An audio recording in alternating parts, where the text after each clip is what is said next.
Good morning, we're on the record. Good morning, everyone. As chairperson of the Alcoholic Beverage Control Board for the District of Columbia, in accordance with DC Code Section 2576 of the Open Meetings Act, I am welcoming you to the regular scheduled meeting of the Alcoholic Beverage Control Board. This meeting is being conducted pursuant to guidance made available by the District of Columbia's Office of Open Government regarding electronic meetings held by public bodies during the public health emergency. Pursuant to this guidance, notice of today's meeting was provided 48 hours in advance on ABRA's website and on the district's central meeting calendar. The notice included the time, date, agenda, and call-in or login information for public participation. This electronic meeting is being hosted by a WebEx account provided by the District of Columbia government. Please address any questions or complaints to the OOG at opengovoffice@dc.gov. My name is Donovan Anderson, and I'm the chairman of the board. I would like to introduce other members of the ABC board who are also participating electronically pursuant to Mayor's Order 2020-054. Please respond when I announce your name. Mr. James Short. Mr. James Short, present. Mr. Bobby Cato. Bobby Cato, present. Ms. Jenny Hansen. Jenny Hansen, present. Mr. Edward Randis. Edward Randis, present. The board has 5 members in attendance for the conduct of business today, and that constitutes a quorum. Before we get underway with today's hearing calendar, I need to make a few instructions very clear so that the conduct of these hearings is understood by everyone. We have one case today on our calendar. Once your case is called, I will take a moment for our IT specialist to elevate the rights for each party to enable their cameras and microphone. Then and only then will you have the ability to enable your microphone. What I'd also say, I would ask that if you are not speaking, that at each time you mute your microphone, please only unmute your microphone when you are speaking. And this is if your microphone is unmuted, then there is a lot of interference in the background. Should you have any questions or require technical assistance during the hearing, please submit them using the question and answer feature or email simone.andrews2@dc.gov. Our first order of business today is a protest hearing, case number 20 PRO 00006, Felicity Lounge, license number 112502. Ms. Andrews, can you please elevate the rights of the parties in this case? Sure, stand by.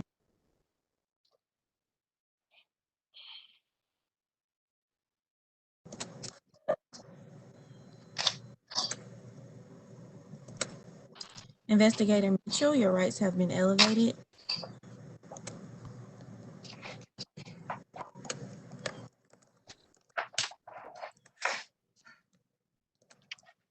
Commissioner Kelty, have been elevated.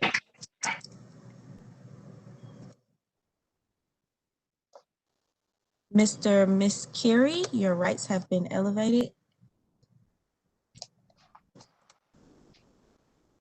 Mr. Ball, your rights have been elevated.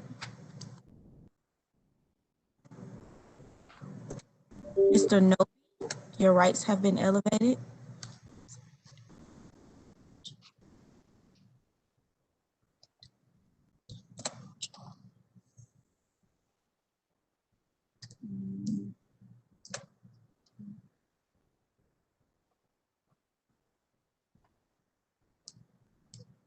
Miss Ba, your rights have been elevated.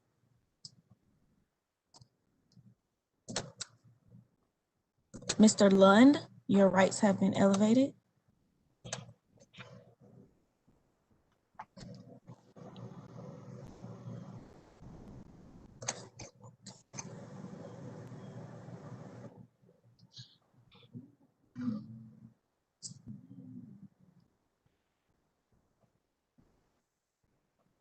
Mr. Chair, we have a few that are on the line, but I do not have them listed as an attendee that's supposed to be in this hearing. Do you want me to elevate their rights? Yes, please, Ellen. Let me, all right, hold on. Give me a minute, please, okay? I will let you know whose rights to elevate once I will ask. I'm gonna ask, good morning, everyone. Mr. Mr. Kelty. No, you're the only one speaking, is that correct? You don't have any witnesses, is that correct? I'm representing the ANC, and I am not bringing any witnesses because they're all protestants. That's fine. Okay, fine. Miss Baugh, you're representing the group, is that correct? Yes, sir. And who are your witnesses? Who are your witnesses? Can you name your witnesses, please?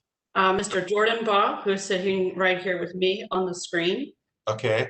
Then Mr. Mark Knobe. Mr. Mark who? Knobbe. He's present on the screen. Okay. We will also have Mr. Alex Ackerman. Alex Ackerman. Ackerman. How do you spell the last name? Ackerman. Okay.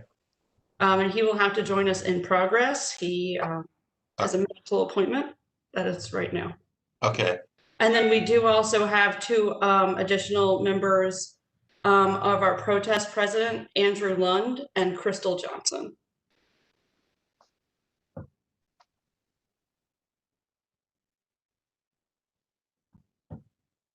Are Mr. Lund and Crystal Johnson, are they on the screen? I see Mr. Lund. I do not see Miss Johnson, but I do understand she has dialed that she has logged into the platform. All right, so Miss Andrews, if you see Crystal Johnson, please elevate the rights of Crystal Johnson, please. I'm sorry, her last name is Geis, Crystal Geis. Crystal Geis. How do you spell that? Geise. Crystal Johnson Geis. All right, so we'll elevate Crystal Johnson Geis. So those are all your witnesses, is that correct? Miss Baum, those are all your witnesses, is that correct? Yes, sir. Mr. Muscari. Good morning. Good morning. Do you have a camera, sir? Yes. Can you please open your camera, please, sir? Hold on 1 second. All right. Good morning, sir. Are you the only one testifying here today? Do you have any witnesses with you? No, sir. I'm only. You have any witnesses, is that correct? All right. All right. All right, so I think we have elevated the right stuff. Mr. Muscari, I hope you are, this is going to be a couple of hours, so I hope you are at a location where you're not moving, and because this is going to be a couple of hours, so I do hope that you're in a location. I see that you're walking at the moment, but I'm assuming you're walking to a location where you can sit, and so we don't have to worry about having internet Correct. concerns. All right. Correct. All right. All right. Good morning, everyone. We're having this protest hearing. Hold on 1 minute.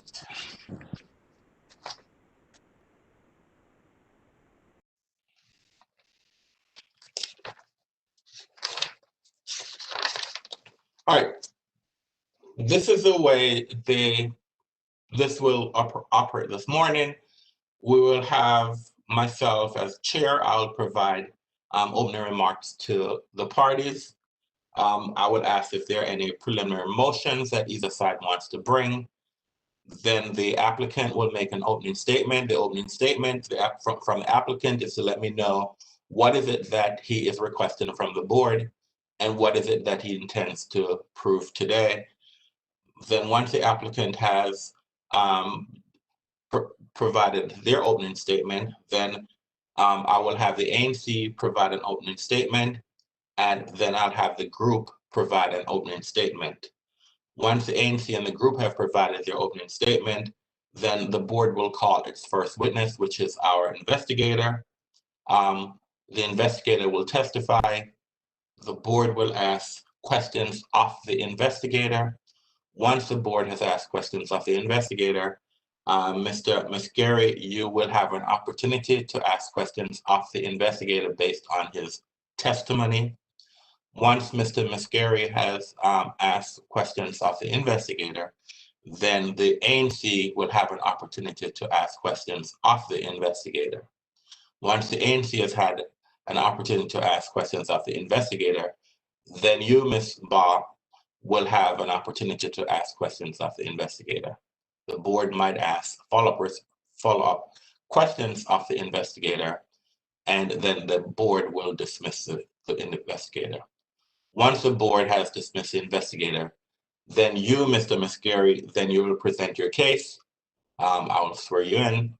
You will testify about what it is that you're seeking and why is it that you believe that the board should provide you the substantial change to change your establishment from a CR to a CT.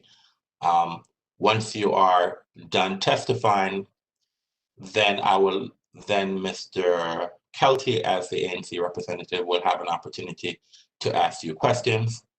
Once Mr. Kelty has had an opportunity to ask questions of you, then Ms. Baugh will have an opportunity to ask questions of you. Mr. Muscari, you have 1 hour to present your case. So you have 1 hour to present your case. Once Mr. Muscari has presented its case, then I will have the ANC present its case, and Mr. Kelty, you have 1 hour to present your case. And we'll have opportunity for people to cross-examine, and we'll go through that same process. Once the ANC has presented its case, then I'll ask you, Ms. Baugh, to present your case. I see that you have, how many witnesses do you have, Ms. Baugh? Sorry, in addition to myself, we have 3 witnesses who are planning to speak and 2 additional who are present. That's 5, and you're testifying? Yes, sir. Well. So it's myself, and 3 other individuals will testify. So that's 4. Correct. All right. Okay. I'm sorry, excuse me, sir. Also, my business partner, owner Daryl Jones. I don't see him in here, but he should. Miss Andrews, can you please elevate the rights of Mr. Daryl Jones, please? Sure, stand by.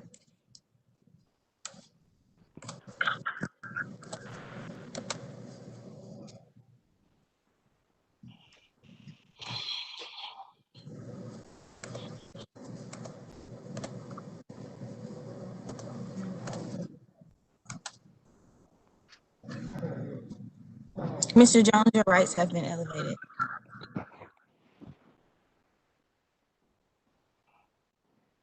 All right. All right. There's also a Dominique Jones on the call. Who is Dominique Jones? Do you, Mr. Muscari, do you know? Does anyone here know Dominique Jones? Dominique who? Miss Andrews, Dominique who? Jones. He's the manager of the business. Well, you can elevate his rights, and we'll address that issue as the hearing progresses. But you can elevate the rights of Dominique Jones. All right. For everyone whose rights have been elevated, could you please open your video, please, if you have the ability to do that.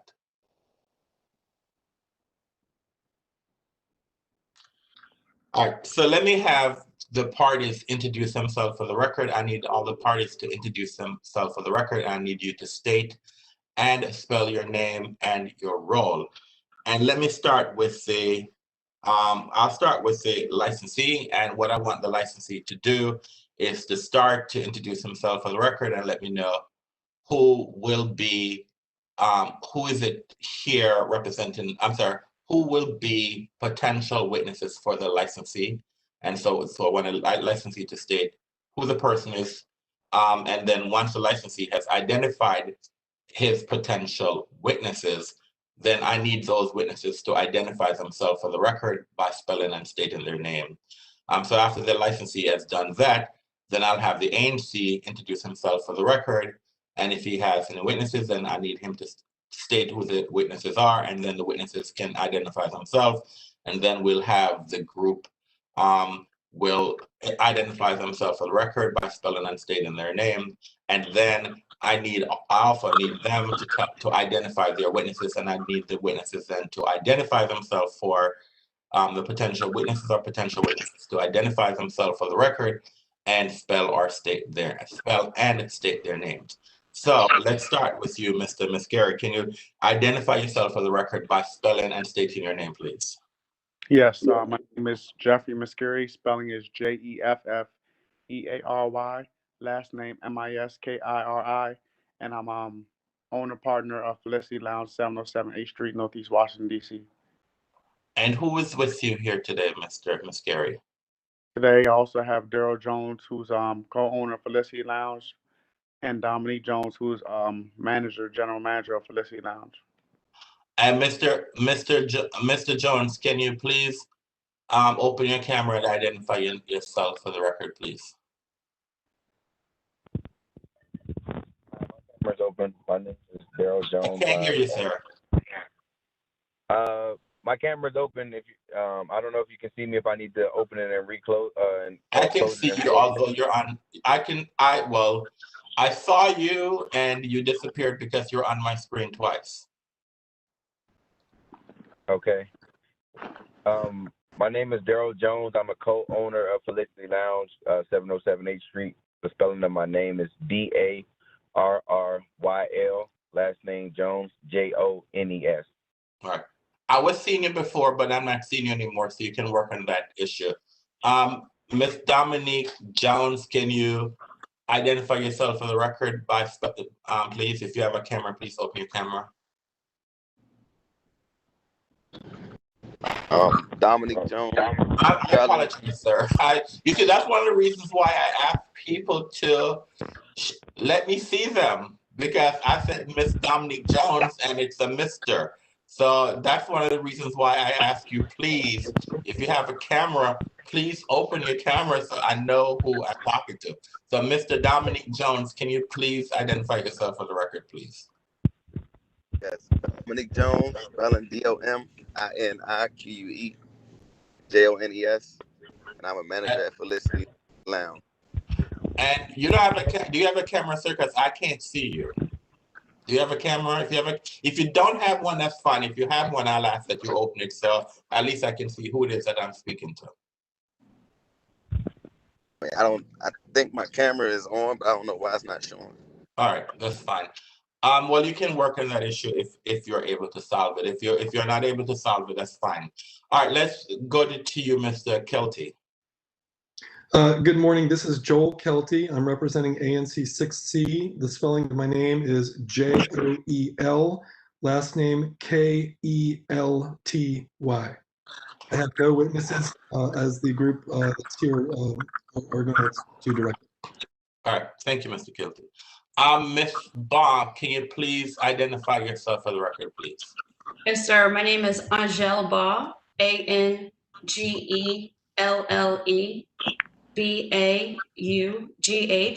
and I'm a protestant in this matter, and I'm serving as a representative of our group of 24 neighbors who signed a protest letter. And who are, all right, so who is the first, I'm sorry, who are the witnesses with you? Why don't you just state their names, and then once you've stated the person's name, I'm asking for them to identify themselves and spell their name for the record, please. Yes, sir. So our first, one of our witnesses will be Jordan Baugh. Hi, Jordan Baugh, JORDANBAUGH.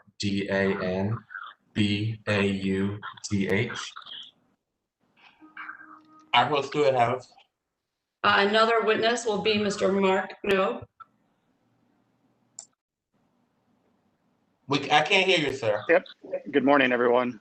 My name is Mark Kenobi. If you just think of Star Wars, it'll be fine. I live at 727 7th Street, northeast, directly across the alley. My name is spelled M-A-R-C. Last name K-N-O-B-B-E. Thank you. Ms. Baum? Another witness will be Mr. Alex Ackerman. Hi, everyone. This is Alex Ackerman. I'm a neighbor at 723 7th Street, 2 houses removed from the alley behind the establishment. My name is spelled A-L-E-X-A-C-K-E-M-A-N-N. And then, sir, we do have 2 additional members of the protest here who we have listed as witnesses in case they would like to speak. However, they are not necessarily part of the plan presentation. Would you like me to identify them for the record? If they're here, yes, identify them, please. Okay, yes, sir. The first one is Mr. Andrew Lund. Good morning, this is Andrew Lund, ANDREWLUND.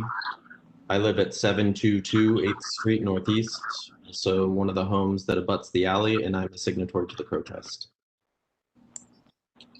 Thanks. And now we also have Crystal Geis. Hi, Crystal Geis, CRYSTALGEISE.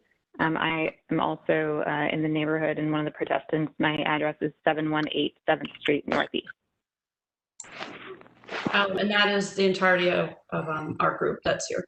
All right, thank you. Mr. Mitchell, can you please identify yourself for the record, please? Yes, good morning. Adam Mitchell, investigator for ABRA. It's ADAM, last name MITCHELL. All right, thank you. Thank you, Mr. Mitchell.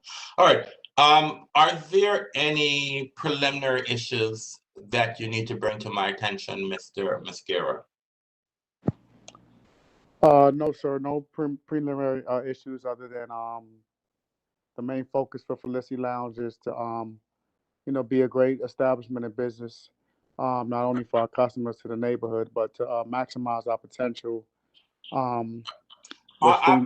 You can when you do your opening statements, or you can say that I was just trying to find out if there's any procedural preliminary matters at this juncture. Mr. Kelty, are there any procedural preliminary matters you want to bring to our attention? No, sir. And Ms. Ba, are there any preliminary matters you want to bring to our attention? No, sir. All right, thank you. All right. I'm going to give each side 5 minutes to make an opening statement. And I'll start with you, Mr. Mosquera. An opening statement. I'm assuming that no one here is an attorney. And so an opening statement is basically the roadmap you're going to provide the board. So you're going to say to us what it is that you're seeking and why you're seeking it. And at the end of the presentation, what it is that you want the board to do. So you have 5 minutes, Mr. Mosquera, to let the board know what it is that you're asking of us today. Okay. Well, good morning, board. The main objective and goal for us. Speak up, sir. Your voice is kind of trailing off. I said good morning. Our main objective and focus for Felicity Lounge is to obtain a tavern license to fully maximize our potential of revenue. Prior to COVID, our sales weren't very great. We were in the hole, in the negative. Owners' investment paying out of pocket, and the main issue was the source of where the money was coming from. People saw my phone. My phone's always ringing. I apologize. We felt like what we were offering wasn't really making ends meet. So seeing that we're tied into a 10-year lease, and not to walk around with debt for the rest of our lives and file for bankruptcy, we felt that we needed to make a huge change to try to bring in more revenue.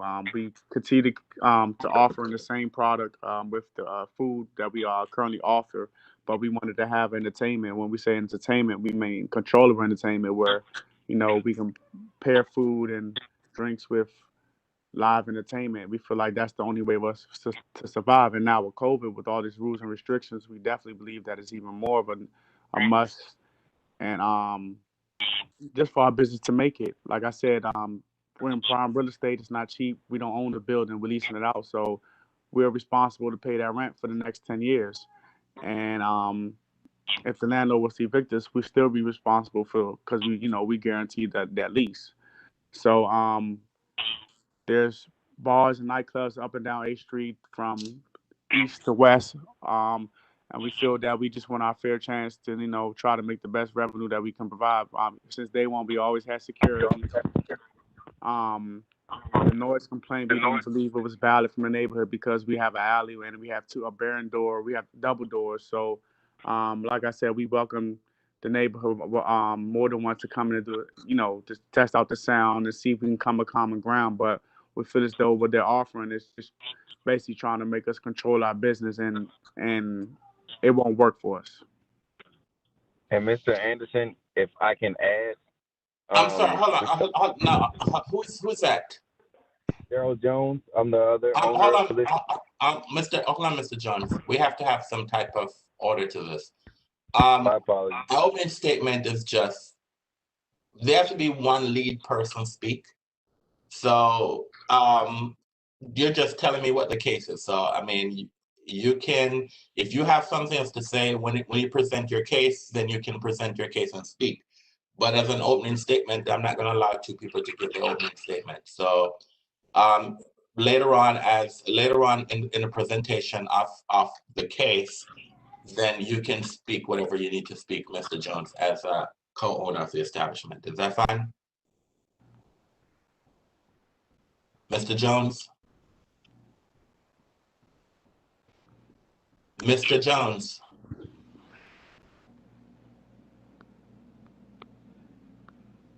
Mr. Jones? Mr. Muscari, Mr. Jones is a co-owner. It appears that he's in a moving vehicle. He's not frozen. No, I'm in a stationary vehicle. Well, I'm just saying that you're frozen. So I called your name 3 times and you haven't responded. So now your video is gone. So I don't know what is going on. And Mr. Muscari, I don't know what is going on with your connection, sir. I need you to have a stable connection because this hearing is going to last a couple of hours. I'm stationary, sir. I'm sitting down in my living room couch. Well, when I look at you, who's that? That's Mr. Muscari? Yes, sir. And when I look at you, Mr. Jones, it looks like you're in a car. That's what I see you from my vision of you is that I see you in a car. So maybe that's just your background, but that's what it looks like to me. Okay. It's just my kids have Zoom in the room next door, so I'm home. All right, but I'm just saying that I need you. But I was saying to Mr. Jones, and Mr. Jones is frozen. Maybe I don't know what's going on with Mr. Jones, but when it's time for you to present your case, then Mr. Jones can say whatever he needs to speak. But it's not necessary for him to speak to make an opening statement. Okay. Okay. Do you like me to continue on, or? An opening statement, sir. You're just giving me a short overview. That's why I said 5 minutes. Okay, that's fine. You have an hour to present your case. So whatever else you want to add when you present your case, you and Mr. Jones can say that. Okay. Yes, sir. All right, Mr. Kelty. You have 5 minutes to make an opening statement, please. Thank you. Good morning, board. On January 8th, 2020, at a regularly scheduled and duly noticed meeting, ANC 6C, the protestant, voted to protest this second application for substantial change for Brothers Burger Bar, trading as Felicity Lounge, located 707 8th Street Northeast, from a CR restaurant license to a CT Tavern license. The applicant previously filed a request for the same substantial change, but failed to appear at a roll call hearing on April 15th, 2019. The board dismissed the application in order 2019-792.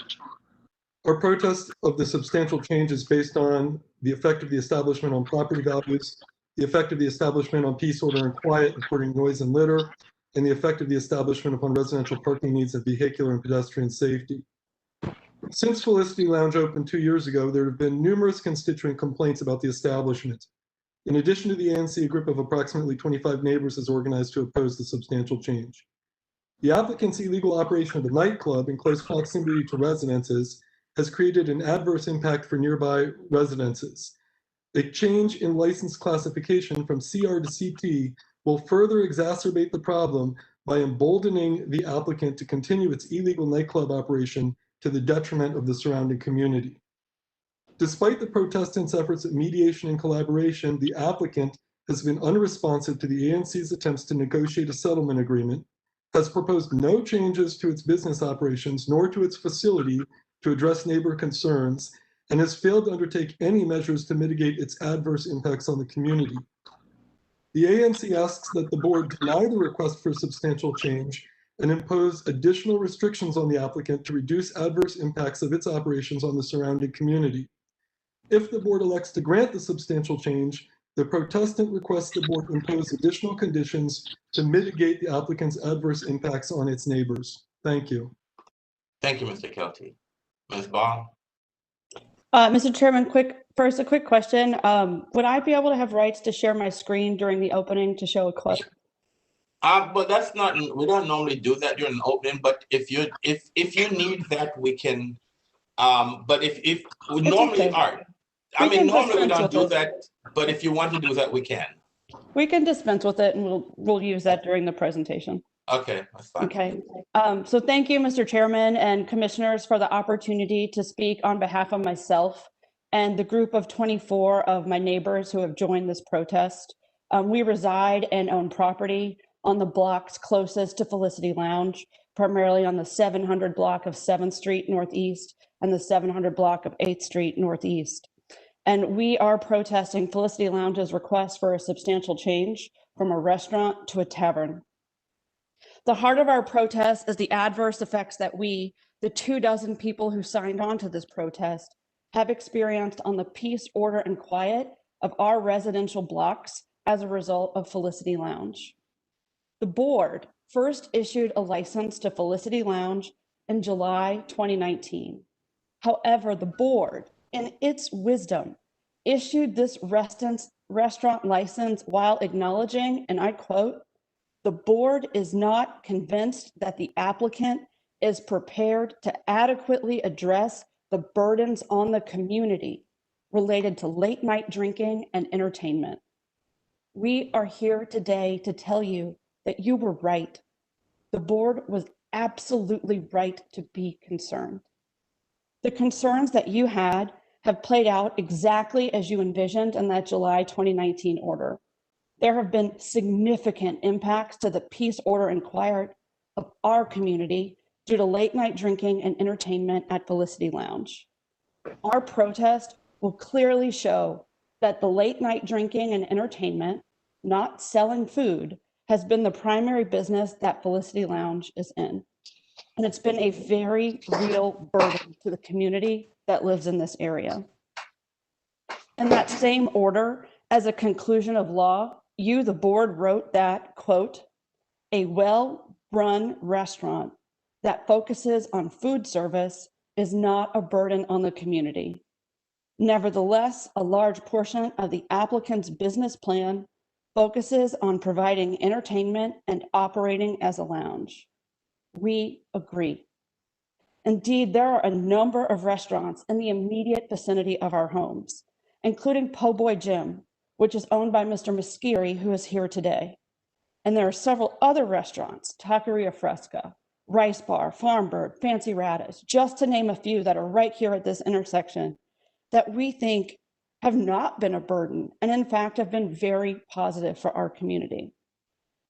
But here, the situation with Felicity Lounge is different, and it seems that history may be repeating itself. Back in July 2019, the board continued in that same order that, and I'm going to quote, this is a sentence here, "Late night entertainment and drinking can impose burdens on the surrounding community and the quality of life of residents. Nevertheless, the applicant has presented no plan to mitigate these concerns, such as soundproofing or adequate security measures, are demonstrated that its management is prepared to manage such an establishment. As a result, while the board finds a food service-oriented restaurant appropriate, the board will impose restrictions on nightclub and entertainment-related activities." Mr. Chairman and Commissioners, this is exactly why we are here today. We have issues today. They're the exact same concerns that you, the board, previously articulated. This area is appropriate for a restaurant, but it is not appropriate for a nightclub and entertainment-related activities, especially when there is no history of or no plan to mitigate these concerns with soundproofing or adequate security. As I and our other witnesses will attest to, there is not adequate soundproofing. There are not adequate security measures, and the management is not adequately managing the establishment. Regrettably, even the conditions that were placed on the original restaurant license for the applicant were not sufficient to prevent noise and the transformation of this premises into a de facto nightclub. Since Felicity Lounge opened, we have experienced, and our witnesses will speak to, a significant increase in noise, traffic, and rowdy and loud disturbances on the 700 block of 7th Street and beyond. And I focus on 7th Street because that's where I live. Mr. Lund and other members of our protest are on 8th Street on the other side of the alley. The police regularly have to break up loud groups of people congregating late night at our otherwise quiet residential block. And as someone with a bedroom on 7th Street, I can confidently say that the owners of Felicity Lounge have failed to install or maintain adequate soundproofing and regularly play loud and amplified music that I can hear in my home and a number of my neighbors' homes late at night. Accordingly, we strongly believe that Felicity Lounge does not qualify for the issuance of the requested substantial change under DC Code 25404 for failure to meet the appropriateness standard set forth in 25313. According to 25313, the following must be considered: the effect on the establishment on peace, order, and quiet, including noise and litter, the effect on the establishment upon residential parking needs and vehicular and pedestrian safety, and the effect of the establishment on real property values. Today, when we get to our case, we're going to walk through each prong of the appropriateness standard with a particular emphasis on the adverse effects Felicity has had on the peace, order, and quiet of our neighborhood, as well as the effects of vehicular and pedestrian safety.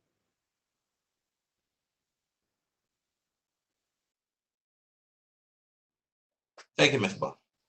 All right. The board will now call its first witness, Mr. Adam Mitchell. Good morning, Mr. Mitchell. Can you please identify yourself for the record, please? Yes, investigator Adam Mitchell for ABRA. And Mr. Mitchell, how long have you worked for the agency, sir? Approximately 16 months. Have you done a protest hearing before? This is the first one to go to a hearing. Previously, they've settled. All right. Are you familiar with this establishment, Felicity Lounge? Yes, sir. And how are you familiar with this establishment? I was assigned the protest investigation for this establishment, substantial change. All right. Did there come a time that you wrote a report regarding your findings? Yes, sir. Yes. And can you please share this report with us, please? Ms. Andrews, yes. Can you please give Mr. Mitchell the ability to share his screen? Sure, 1 second.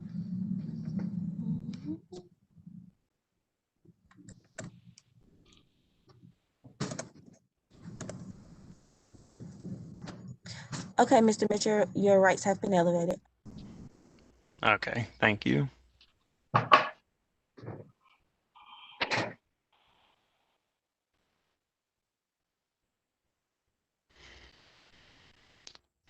And Mr. Mitchell, is this the report that you produced for this protest hearing today? Yes, sir. And so can you tell us what information, if any, were you able to gather as a result of your investigation? Sure. So I conducted the protest investigation of Brothers Burger Bar, LLC, which is trading as Felicity Lounge, located on 707 H Street Northeast in Washington, D.C. The substantial change application for transitioning to a Class C tavern from a Class C restaurant was protested by two entities, the Advisory Neighborhood Commission, or ANC for 6C, represented by Commissioner Joel Kelty, and a group of 24 residents, which is represented by Angel Ball. The formal protest issues by all parties were that Felicity Lounge's transition to a Class C tavern will adversely affect the peace, order, and quiet of the neighborhood, the residential parking needs, vehicular and pedestrian safety, and real property values. On January 11th, I spoke with Mr. Masciri, who's one of the owners of Felicity Lounge, over the phone regarding the substantial change protest and to schedule a visit to the establishment. Mr. Masciri stated that the establishment was aware of the substantial change license application being protested by two groups. He went on to say that no agreements have been made because the establishment believed it was unreasonable what the protestants were asking his business to do. Mr. Masciri went on to say that he felt the protestants were unpleasant to deal with and, quote, racist, and that his business had been there for years and the residents would just like to see the business close. On January 19th, I visited the establishment and met with Mr. Masciri to conduct a walkthrough and inspection of the establishment. It was closed at the time and no ABRA violations were observed. During the visit, Mr. Masciri stated that he felt the protestants were trying to control and dictate the operations of his business. He also stated that he previously did walkthroughs with protestants concerning the noise, but he couldn't provide specific dates for this. He stated that the business was not trying to change or limit their menu, just seeking a tavern license to limit fines for not meeting ABRA's restaurant food sale requirements that are in place for Class C restaurant licensees. Mr. Masciri again stated that the business was just trying to be compliant with ABRA regulations and run a successful business within their community. Moving on February 5th of 2021, I spoke with Commissioner Kelty over the telephone in regard to the ANC's concerns with Felicity Lounge's substantial change application to their alcohol license. Commissioner Kelty stated that the concerns mainly revolved around noise, security, loitering, and other things including trash and litter, illegal construction, and fundamental issues surrounding the nature of a restaurant operating as a nightclub, as well as who the true owners of the establishment were. Commissioner Kelty was also concerned with continuous hookah and marijuana smoking inside of the establishment, as well as events charging a cover charge, which Felicity Lounge is not endorsed to do. The commissioner also noted that Felicity has been in violation of the mayor's emergency rulemaking multiple times throughout the COVID-19 public health emergency. And in ending our interview, Commissioner Kelty stated the ANC is not fundamentally against a Class C tavern at this location, but when considering Felicity Lounge's history with ABRA and not being good neighbors within their community, and also not being able to reach any type of settlement agreement, the ANC strongly opposes this class change from Class C restaurant to Class C tavern. And then I was able to interview Angel Baugh and Jordan Baugh, who are the designated representatives for the group of 24 property owners and residents in the 700 blocks of 7th and 8th Streets Northeast. During that telephone interview, the Baughs stated that the group's main concerns involve the establishment's negative effects on peace, order, and quiet of the neighborhood, since they believe the restaurant was operating as a nightclub and that the ABC board had previously stated a nightclub was not appropriate for this location. The boss stated the establishment has live entertainment in the forms of DJs, which can often be heard and felt inside of their homes regularly. They went on to say that patrons they believe to be exiting Felicity Lounge in a rowdy manner were constantly littering and loitering near their parked vehicles, which was on the 700 and 700 blocks of 7th and 8th Streets Northeast, and that there had been an increase of empty alcoholic beverage containers, cigarette butts, and other litter in front of the represented group members' homes since Felicity had opened. The boss say they've called the police and ABRA hotline numbers multiple times for the previous mentioned complaints, with what they feel as a lack of accountability being enforced from the government. And finally, the boss stated that the establishment has a board order requiring Felicity Lounge to operate as a restaurant and strictly prohibits its operation as a nightclub. The boss stated they believe Felicity Lounge was often in violation of this board order and does not operate as a restaurant. Moving on in the report with the zoning, Felicity Lounge is in a NC 16 zone, which is neighborhood commercial 16 zone. Within its location, it falls into a neighborhood serving retail shopping district that spans from along H Street from 7th Street to 12th Street Northeast. And this NC 16 zone is intended to permit mixed use development at a moderate density with an emphasis on the provision of retail uses. And this was pulled from the DC Zoning Commission. Moving on, there are 25 ABC establishments within 1,200 feet of 707 H Street Northeast, 3 of which are located in the same block. They are Taqueria Fresca, Po' Boy Gym, and both of those operate under a Class C restaurant license. Allure Lounge is also in that block, and that establishment holds a Class C tavern license. In total, there were 11 licensed restaurants and 9 licensed taverns. 18 of the total establishments do have settlement agreements. And as far as on-premise licensed establishments, 8 of the 11 restaurants have a settlement agreement, and 7 of the 9 taverns also have settlement agreements. And this is a list of all the establishments within 1,200 feet. Moving on, parking and public transportation in the area. Parking is metered on 8th Street Northeast, and parking on 7th and 8th Streets Northeast is zoned residential parking with a 2-hour limit for non-permitted vehicles. There is a parking garage. The nearest one is located approximately 250 feet away, and it's operated by Colonial Parking. It's said to be open 24/7 and located under 756 8th Street Northeast.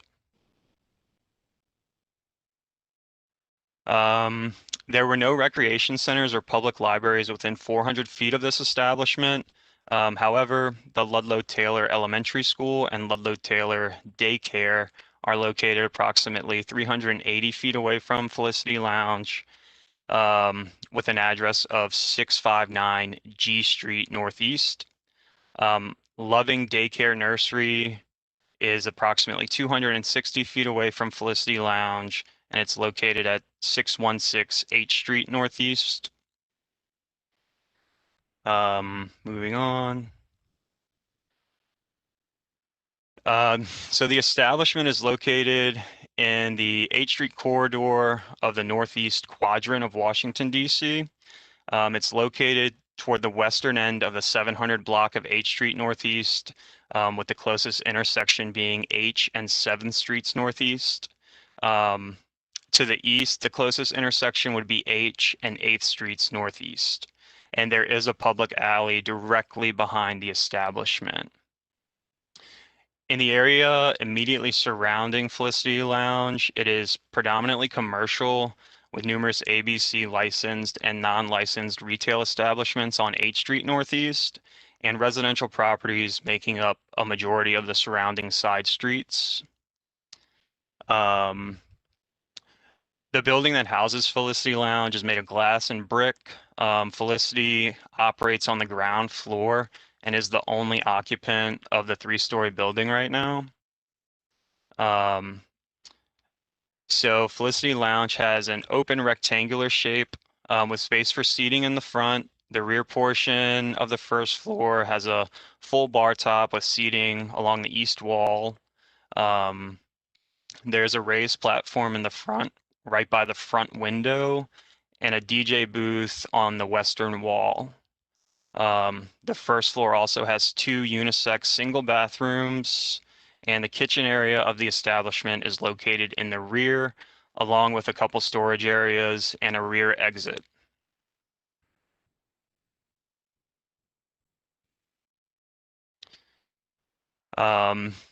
So its current licensed hours of operation and sales of alcohol are Sunday to Thursday, 11 a.m. to 1 a.m., and Friday and Saturday, 11 a.m. to 2 a.m. Currently, it is licensed to have live entertainment, and it is the same operation hours. So 11 a.m. to 1 a.m. during the week, and Friday and Saturday, 11 a.m. to 2 a.m.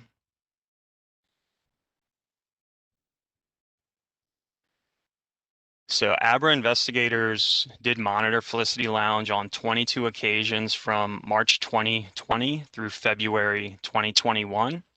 I would just like to note that the ABRA Enforcement Division's initiatives changed during the public health emergency, and we were focused more on ensuring compliance with that order during this period of time.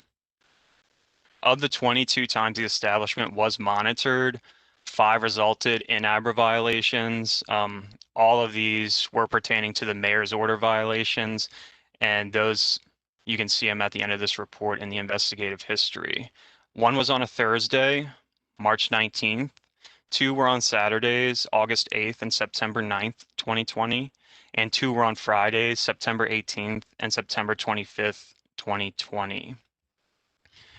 And those are right here, you can see.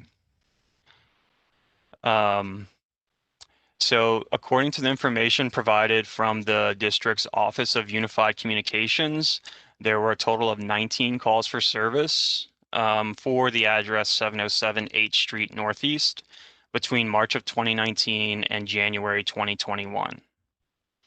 All these calls were not necessarily dedicated to the establishment, but rather the address, and were ultimately responded to by city emergency services. Of the 19, 4 specifically listed Felicity Lounge, and that was on December 12th, 2019, 11:54 p.m. There was a noise complaint. January 5th, 2020, 1:48 a.m. There was a noise complaint. July 19th, 2020 at 12:11 a.m. showing an armed robbery. And July 19th, 2020, 12:17 a.m. there was a citywide call.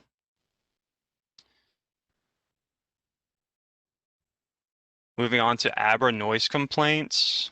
There were a total of 13 noise complaints filed against Felicity Lounge from December 2019 through January 2021. And according to ABRA records, of the 13, none were substantiated or resulted in ABRA violations. And here's a list of all the complaints, dates, and times.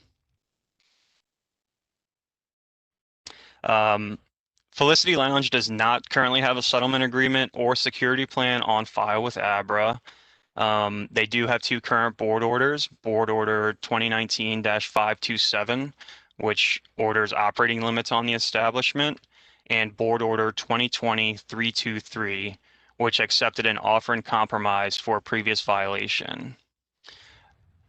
And then this is just the investigative history that'll show any enforcement action taken, which dates back to December of 2019. And that is my report minus the exhibits, which I can go through if you'd like. Yes, please identify the exhibits. Sure. So exhibit number 1 is the protest letter from ANC 6C. Exhibit number 2 is the protest letter from the group of 24, whose representative was Sarah Baugh. In this, they have their protest issues, and then they include some exhibits themselves, some complaints, and some screenshots from what looks to be social media belonging to Felicity Lounge.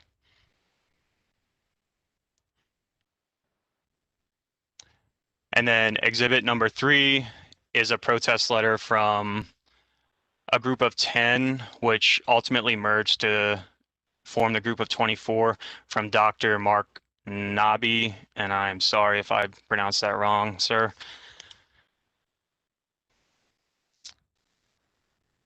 And then exhibit number 4 is a regulatory inspection, a copy of it, the one I did from January 9th, 2021, when I visited the establishment.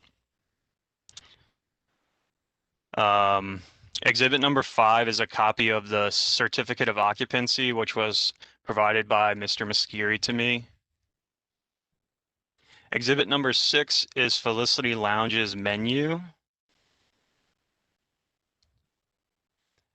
Exhibit number 7 is a copy of the GIS information regarding ABC licensed establishments within 1,200 feet. Exhibit number 8 is the parking sign on 8th Street Northeast, which shows it being metered. Exhibit number 9 is a parking sign on 7th Street Northeast, which shows a 2-hour parking limit in this zone, which shows the Zone 6 permit holders. It doesn't pertain to them. Exhibit 10 is a copy of the parking sign on 8th Street Northeast. Same thing, 2-hour parking for non-permit holders. Exhibit number 11 is a copy of the GIS information that regards recreation centers, schools, and libraries. This one shows the Ludlow Taylor Elementary School, and the next one, Exhibit 12, is the same. It just shows the Loving Daycare Center located on H. Exhibit 13 is an exterior photo of the Ludlow Taylor Elementary School, which is located at 7th and G Streets Northeast. Exhibit 14 is a photo of 8th and H Streets Northeast, looking toward the 700 block of H.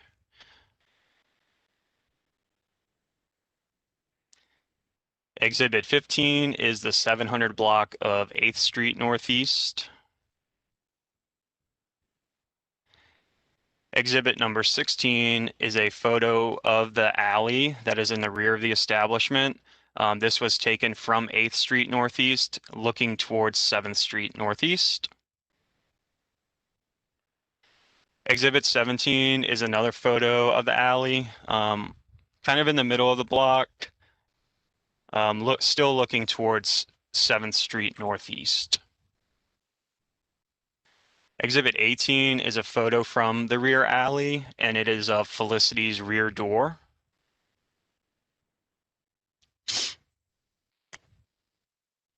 Exhibit 19 is a photo of the rear alley from 7th Street Northeast, looking toward 8th Street's Northeast. Exhibit number 20 is a photo from the alley on 7th Street Northeast, looking toward 8th Street Northeast.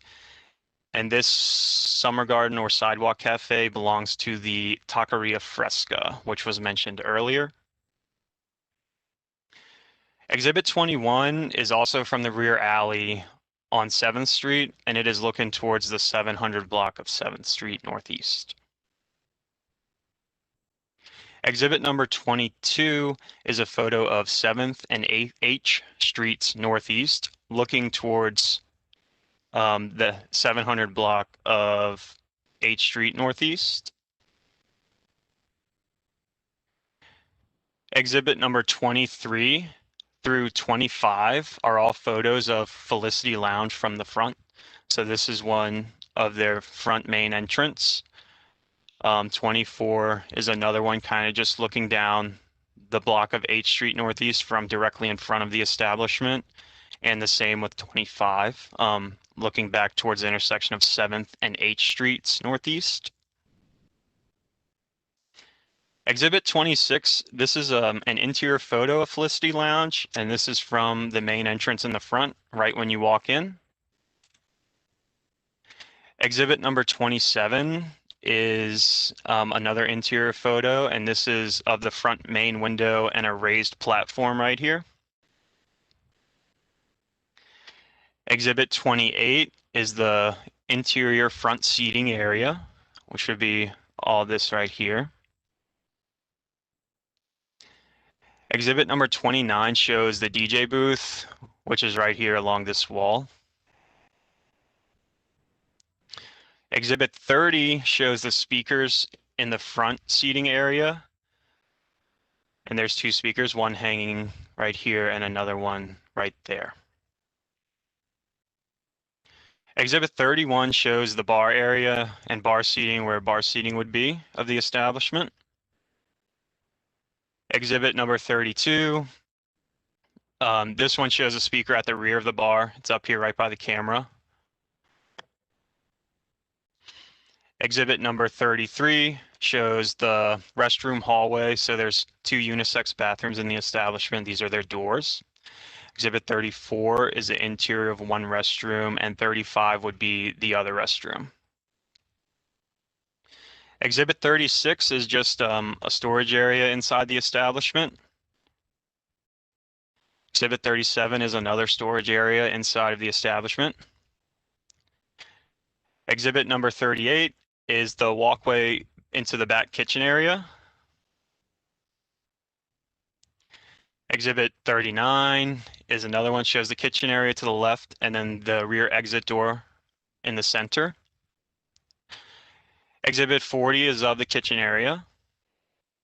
41, also the kitchen area. And 42, another angle of the same kitchen area. 43 is an exhibit of the rear door. So the rear door pushes out and then it goes into a corridor where the trash is stored here, and then that rear exit door that I showed earlier from the rear of the establishment at the alley. Exhibit 44 is the board order from 2019-527, which puts some limits on the operating of the establishment. And the final exhibit is board order 2020-323, which accepted an offer and compromise for a previous violation. And that's all of my exhibits. Thank you, Mr. Mitchell. I wanted to go back to exhibit 6 from the Sure.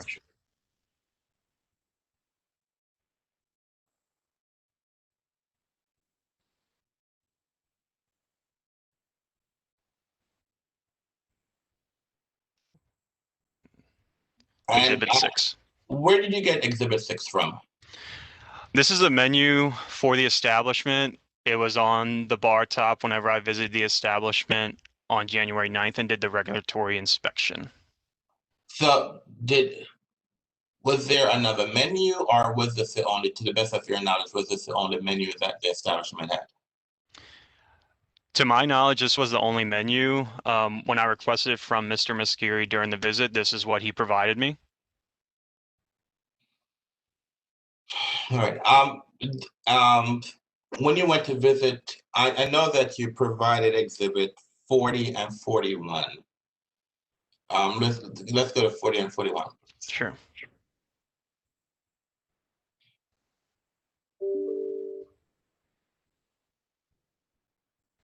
Exhibit number 40 and exhibit number 41. And when did you take these pictures? These photos were taken on January 9th, 2021 during the regulatory inspection and site visit. And approximately what time? You recall what time this was? It was in the morning, I believe. I could scroll up and look at the regulatory inspection to get you a specific time.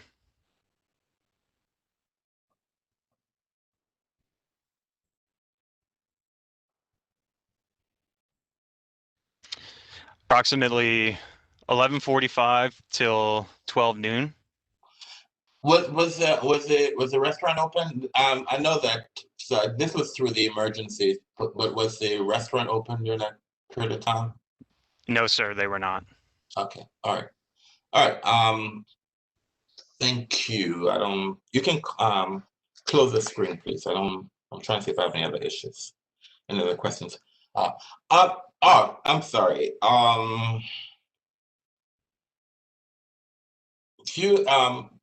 I think it was page, hold on 1 minute, please.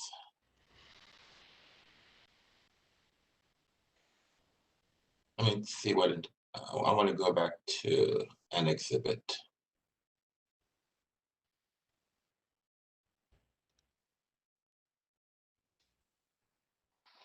We're talking about the exhibit that has the establishments on the block. That has the establishment within 1,200 feet. I want to ask you about.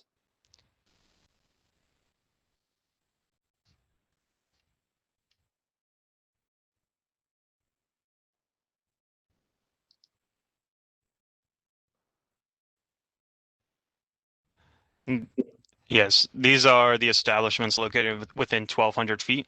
All right, so what exhibit is that, please? This is not an exhibit. This is in my report. I'm sorry. Page 5 and 6. Page 5 and 6 of the report. I apologize. Is Allure Lounge? Where's Allure Lounge in comparison to this establishment? Allure Lounge is located at 711 H Street Northeast. If I remember right, it is Felicity Lounge. Directly next to that is Po' Boy Gym, and then next to Po' Boy Gym is Allure Lounge. And Allure Lounge is within that block. Is Allure Lounge the only CT establishment within that block? Is that the closest CT establishment to Felicity Lounge? Yes, sir. All right. And you don't have the hours. Like I guess you stated, I see in your report it states that it provides entertainment, holiday extension. So, all right, all right, all right. Okay, that's fine. Thank you. You can close the screen, please.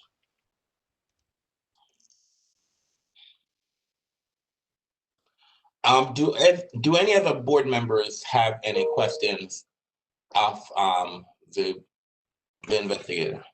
Yes, Mr. Chairman, I'd like to ask a question. Go ahead, Mr. Short. Good morning, Investigator Mitchell. Mitchell. Good morning. Again, how long have you been with Opera? Approximately 16 months. Okay. And how many times have you visited the H Street quarter, the 700, 800, 600 blocks? I've probably visited there numerous times. At various hours? The shift I work is at night, so most of the time it's at night. Not too many visits during the day. The hours that you visit or that you are working there? Yes, sir, at night from 7 p.m. to 4 a.m. Okay. Have you been to Felicity Lounge between 12 and 4 a.m.? I can't recall a specific time if I've been there during that time. I know there was one time I went in January of last year around 9:30. And that's the only specific time I remember. Okay. It was mentioned during this testimony that hookah is used or smoked in this restaurant. Is that true? Personally, I can't say. I don't think I've ever witnessed it. During my walkthrough inspection, there was hookah smoking materials there. There were hookah stored in the storage areas, but the restaurant was closed during the inspection, so I can't say. Okay, very briefly, you've had 16 months experience with Arbor. Tell us what you know and your experience or your information you gathered regarding hookah in your time with Arbor. ABRA doesn't enforce the hookah laws. That would be under the Department of Health. And in order to get a permit for that, I believe the requirements from the Department of Health is you'd have to show at least 2 years of maintained tobacco sales at the establishment. And that's about the extent of my knowledge. So you say during your investigation, you saw evidence of hookah at Felicity. Is that correct? Correct. There was hookah stored in the storage areas of Felicity Lounge. Does Felicia Lounge have a permit from the Department of Health for hookah? I do not believe so, no. Okay. Also, you showed during your exhibits the rear exit in the alley. Yes, sir. Now, how many exits does Felicity Lounge have? I only observed the front main entrance and exit and the rear main entrance or exit. So 2 ingress and egress. Okay. Now, to make it clear for me or for the purpose of this hearing, if I were to enter on 8th Street, which is the main entrance, I would gather. Yes, sir. And there was an incident on 8th Street. Give me the pathway as a client or a customer. If you could not use the front entrance on the 8th Street, how would you then exit Felicity Lounge? You would have to go towards the rear of the establishment, past the bar, and then you'd go through the hallway with the refrigerator that was shown in the exhibits, which leads straight to the emergency exit at the rear. So where's the kitchen in relation to this exit? The kitchen is located, if you're exiting the rear, the kitchen will be located on the left-hand side of that emergency exit, and there's a wall there with a window. So the kitchen's separated by a wall, and then the emergency exit is right on the right-hand side of the kitchen. So would I be exposed to the kitchen at all if I were a customer trying to leave out of there in a hurry? It's not a completely enclosed wall, so maybe you would be exposed to the kitchen, but you would not have to walk directly into the kitchen. You'd have to make a left-hand turn to go into the kitchen instead of continuing straight to the emergency exit. Okay, you've answered my question, but I guess the real question I'm trying to find out is there complete separation or is there separation from smoke or heat coming from the kitchen into that exit quarter? I'm unsure about that, sir. You say there's not a wall there or the wall is not complete. Is that correct? That's correct. Okay. So I'm to surmise, if I ask that question again, would the kitchen or does the kitchen, is it separate from the quarter completely? No. Thank you. Okay, Yes, sir. and lastly, my last questions are going to be about the history. You Sure. provided us a history also in your exhibits. Would you, for the purpose of my examination of you, how many on their history, how many violations are there? On their history, it shows 6 violations. What are they? On December 8th, 2019, there was a case drafted for the board for increased interior occupancy, failure to follow a settlement agreement, and that was referred to the board. And that was an OIC. So there was a warning on charge 1 and charge 2 was dismissed. March 19th of 2020, there was a citation issued for failing to comply with the mayor's order. And that, yeah, so that was March 19th of 2020. On May 1st of 2020, they were issued a warning citation for failing to file quarterly statements. In August 8th of 2020, a citation was issued for failing to comply with the mayor's order. Specifically, they offered entertainment. On September 18th, 2020, Let me stop you there for a moment.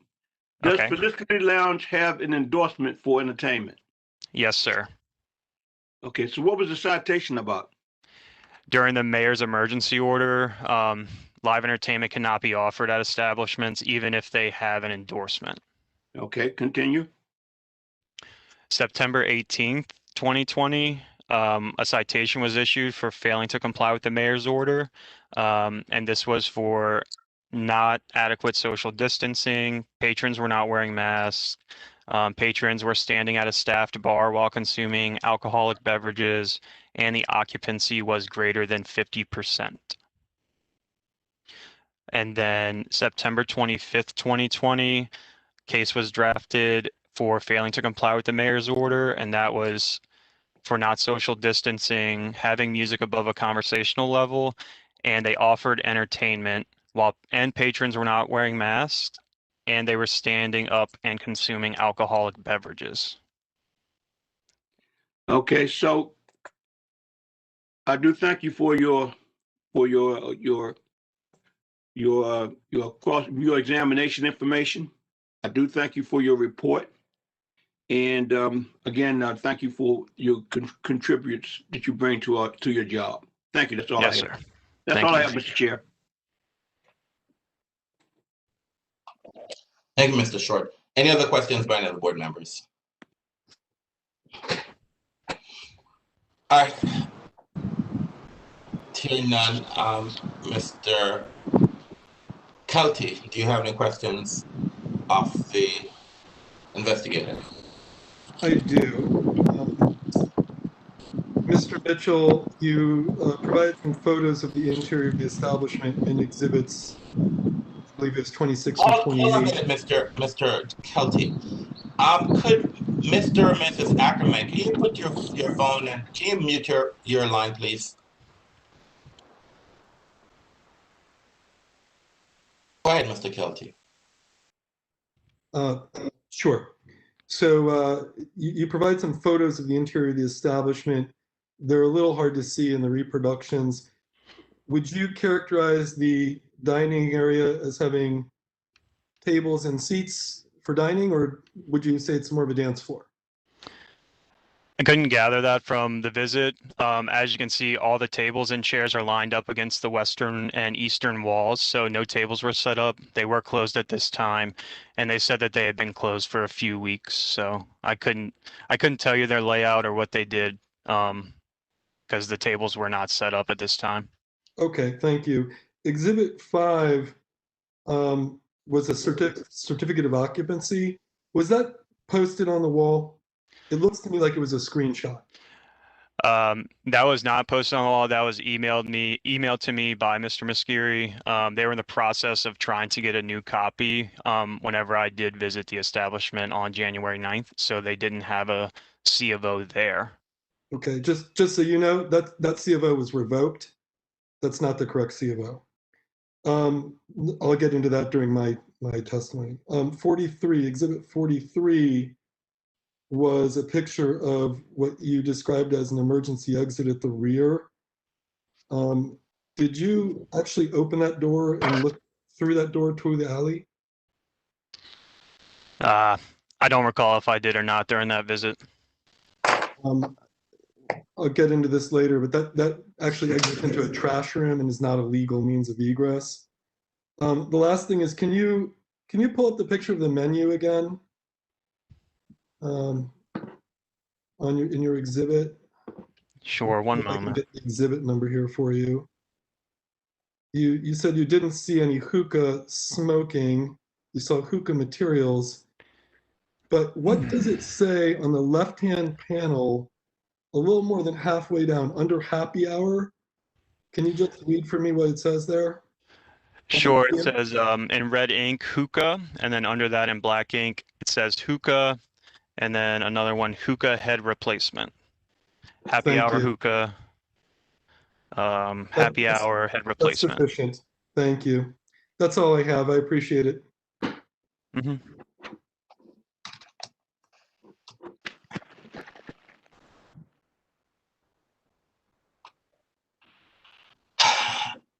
Ms. Baugh, you have any questions for Mr. Mitchell? Yes, sir. I do have a few questions. Mr. Mitchell, I have a question regarding the list of establishments on page 6 and the other licensees in the area. You mentioned that Allure Lounge is the closest licensee with a tavern license. Looking at this list, can you confirm that there are no other licensees with a tavern license on the 700 block or even the 600 block of H Street?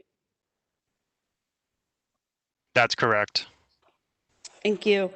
And then flipping to page 9 of your report where you had the visits to the premises, it shows that you said Abra monitored Felicity Lounge on 22 occasions from March 20 until January 2021. Can you just confirm for us that all of these occasions were during COVID when the mayor's orders were in effect? That's correct. And so were there any, and so on a number of these occasions, it's 1, 2, 3, 4, 5, there were violations issued. Are you able to confirm whether the establishment was even open during most of the other or during all of these visits listed here? No, I can't confirm that. Okay. I specifically want to look at the end, these end of January visits and February 21 visits. Do you have any record of Felicity Lounge being open during this time? No, I don't have a record. Okay, and do you know that during a number of periods during this time period, that Felicity Lounge was not allowed to be open by either an ABRA order or the Department of Health? Yes, I'm aware of that. Okay, thank you. Then I just quickly wanted to turn to the noise complaints. This began on page 10 and there's a chart on page 11.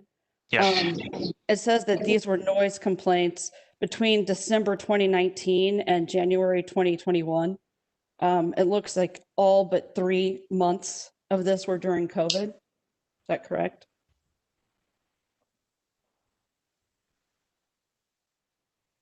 Yes.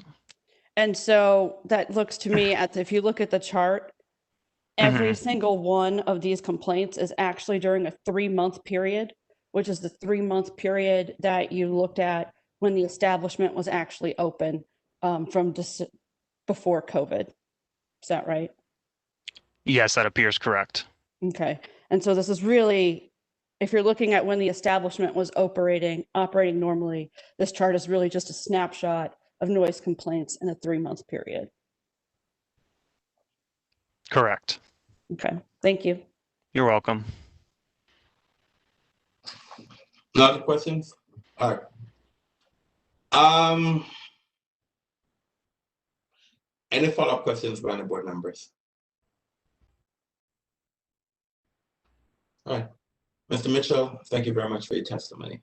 Thank you. Thank you. Sir, I'm sorry to interrupt, but did you want to ask the applicant if they had any questions? I thought he said he didn't have any questions. Hold on. I thought I did. That's where we started. Mr. Miscary. Thank you, Mr. Kelty. I myself was thinking that Mr. Miscary. Here. Mr. Miscary? Yes. I gave you an opportunity to ask questions of Mr. Mitchell and you said you didn't have any questions. Is that correct? I think you did. Yes. All right. I thought I did, but Mr. Kelty, you're thinking the same way as I'm thinking. because I was going through my mind to say, did I give him an opportunity to ask questions? But thank you for keeping me on my toes. So thank you for that. All right, again, thank you, Mr. Mitchell. All right, Mr. Kelty, you have an hour to, let me set my timer on. So you have an hour for the ANC to present its case. Mr. And Duckman, can I ask a quick procedural question? yes. I know we do want Mr. Kelty to have an opportunity to go next. You know what? I'm sorry. I apologize. No, I'm wrong. It's the applicant need to present this case. I apologize. I'm sorry, Mr. Anderson. You didn't give us an opportunity to ask Mr. Mitchell any questions. I'm sorry, you said what? We weren't presented an opportunity to ask Mr. Mitchell any questions. I think it went straight into Mr. Kelty asking him the questions. But we weren't given an opportunity to ask him any questions ourselves. You sure? I thought I'd asked Mr. Mascara and he said he didn't have any questions of the investigator.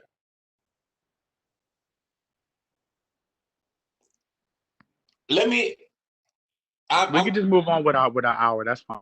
No, I'm not. No. This is no. I'm sorry. I need to make sure. I need to make sure. So maybe my board members can remind me. Did I give Mr. I thought I did. And so I just want to make sure, did I give Mr. Mascara an opportunity to ask questions of the investigator? And I thought he said he didn't have any questions. That's what I remembered, but I could be wrong. I mean, it's not a big of a deal. I mean, it's just a couple of questions, really. It wasn't that big. I could just state my, during my hour time, I could just speak my mind. It's fine. Well, procedurally, sir, if you were never given an opportunity to ask questions of the investigator, then I need to give you. So this is what I'll do. If I did not, I apologize. I thought I did. So, Mr. Mascara, you have the investigator. Please, this is an opportunity for you to ask questions of the investigator based on his report. I apologize if I did not do that, but I thought I did.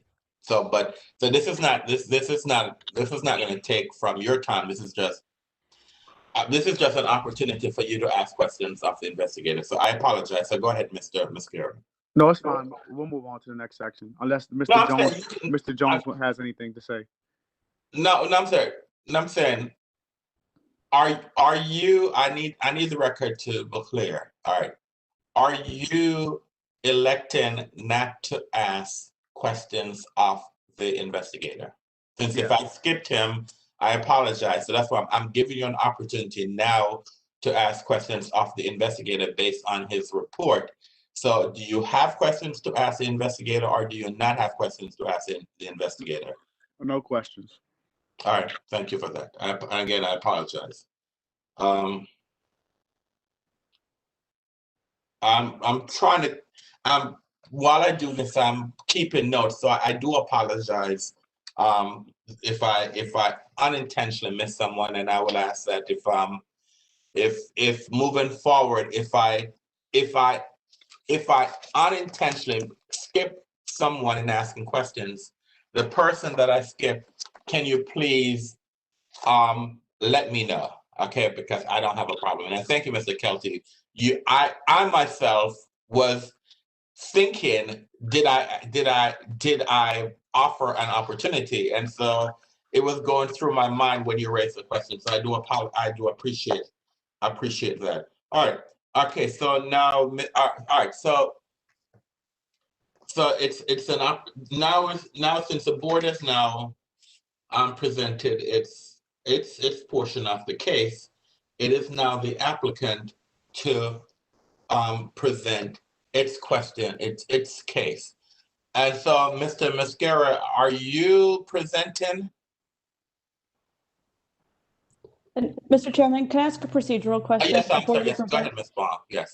Thank you. We do have a witness who I think is an important witness. He resides right next door on the alley to, next to the establishment, who has to drop at noon, and he's made himself available before then. Is there any way we can give him an opportunity to be heard before he has to drop at noon?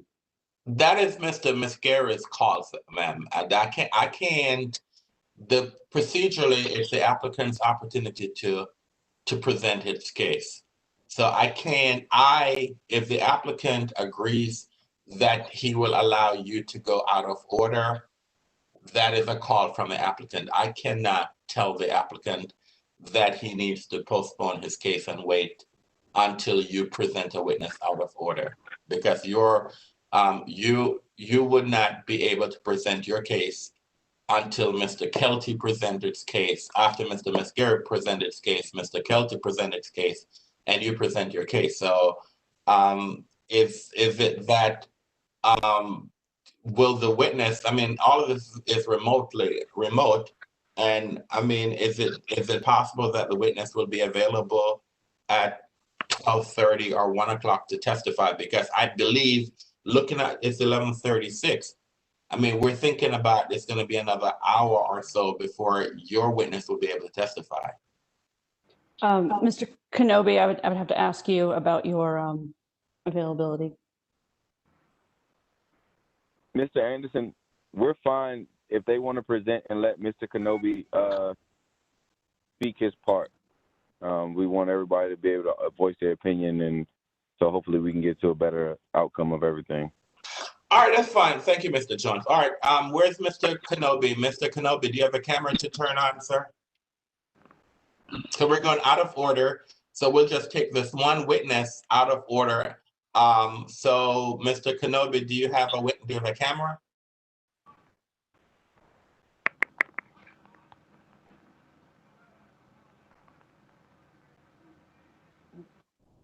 Mr. Kenobi? If you do not, then that's fine. I'm asking. I can't hear you, Mr. Kenobi.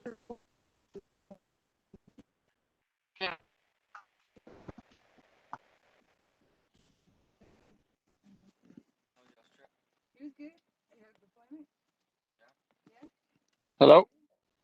Mr. Kenobi?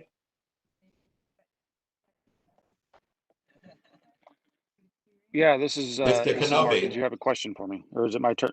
Yes. All right. All right. Do you have a camera, sir? No, I'm sorry, I'm in a low reception zone, so I had to turn to voice only, sir. I apologize. I'm fine with, all right, fine, but I need to make sure that I'm having problems hearing you also.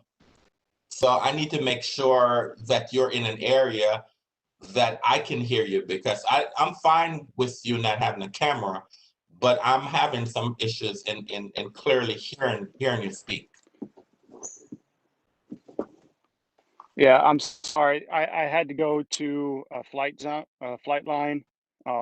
If you still can't hear me, I will just have to stand down for my testimony. No, I apologize. I can hear you better. All right, I can hear you better. Okay. Can you raise your right hand, please? Yes.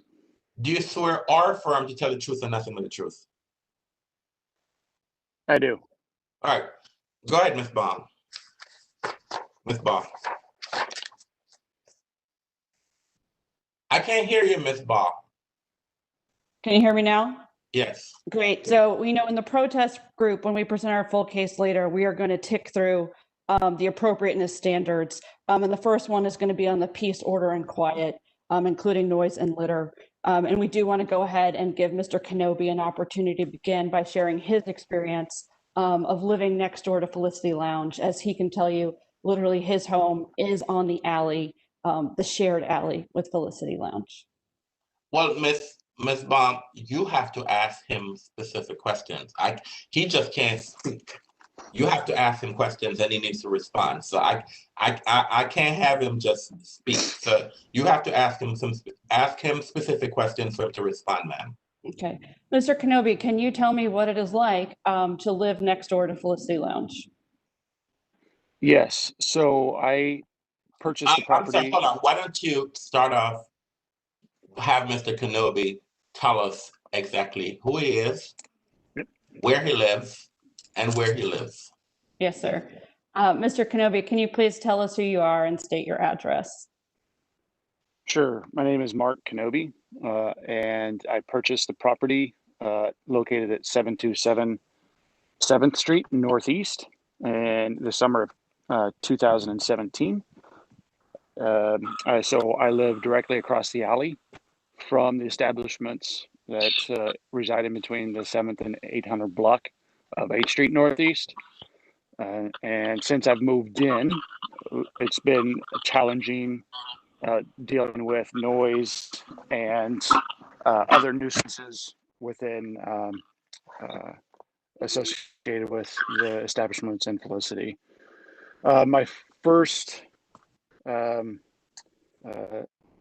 was actually out of the country starting May of 2019 until August of 2020. But at that time,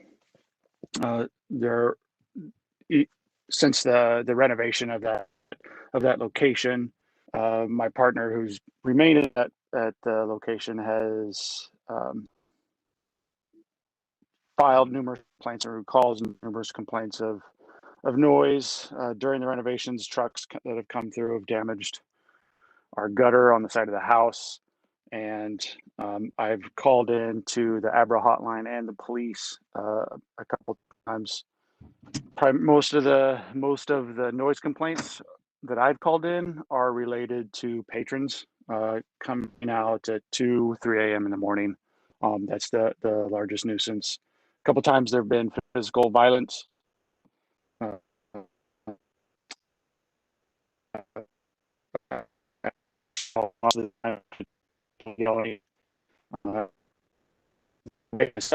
I wait about 5 or 10 minutes if they haven't left.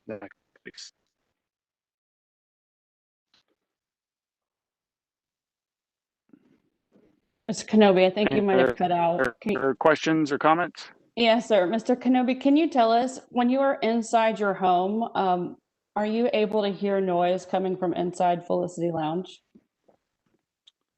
Yes, at the beginning, I recall a couple times where I could hear the bass in our kitchen and in our upstairs bedrooms, and depending on which establishment it was, I would always go out into the alley and to check which establishment it was, because it could be either one of the 3 establishments.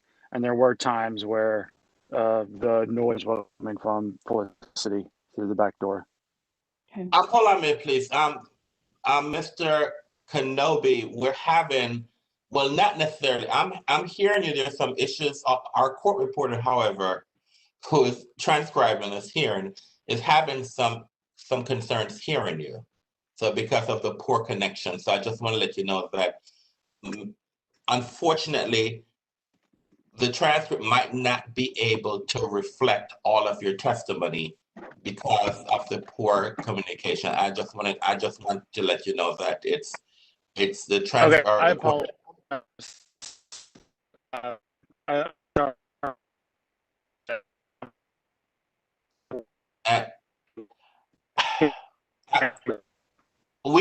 You're breaking up, sir, and I apologize, but I'm not sure, based on your connection, I'm not sure if we're able to capture the testimony that you're giving here, sir. So if you're not able to get in a better zone, I think that your testimony is going to be of naught, because we will not be able to. The court reporter is having a difficult time picking you up, sir. Mr. Kenobi, if I could just ask you one question with a simple one-word answer in the hopes that maybe we'll hear your testimony come through. What I heard you say, and I was wondering if you could confirm this, that you have said while you were inside of your home, you heard noise coming from inside Felicity Lounge, and you went outside into the alley and confirmed that you heard this noise coming from Felicity Lounge and not any of the other establishments on the block. Can you just please confirm with a simple yes or no if that is accurate? That is correct. Okay. Thank you very much, Mr. Kenobi. I think that was helpful. And I do appreciate it, Mr. Jones, you letting us go out of order for that brief moment for Mr. Kenobi before he dropped. And so with that, we're happy to turn it back over to you. We appreciate that. No, Mr. Jones, I guess you're the one who was asking the questions. Do you have any questions of Mr. Kenobi? Yes, I do. Go ahead, sir. So I just want to point out that Mr. Kenobi, you said that you moved in 2017 and you've had noise issues since you moved in 2017, which is prior to Felicity being established in 2019, correct? Correct. Okay. And then I also want to ask, you said that that you had an issue with a gutter that was knocked down by a trash removal company, which I'm sure if we're talking about the same gutter that you reached out to me through email that you said happened multiple times that you've had to correct, but I corrected myself and got your gutter replaced for you, correct?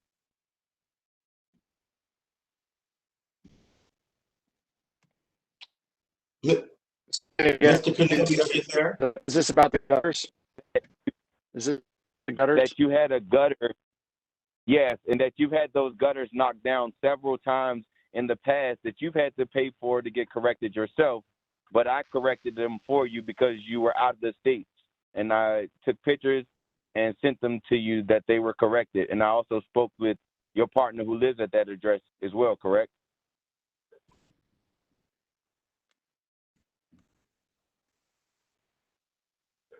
Did I catch that?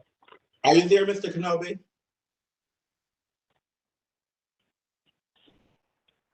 Mr. Kenobi. Mr. Kenobi. A simple yes or no that your gutters had an issue and that they were corrected by Felicity as we stated that we would fix them for you. Yes or no? Sorry. Mr. Kenobi. Yes. Thank you. I cannot hear you, Mr. Kenobi.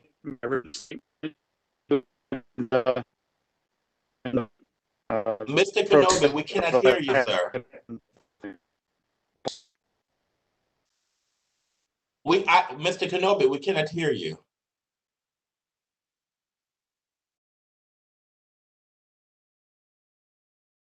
Mr. Jones, can you, if you're going to eat, sir, can you turn your camera off? I don't want to be sitting here. You're cross-examining someone. I don't need to be seeing you while eating.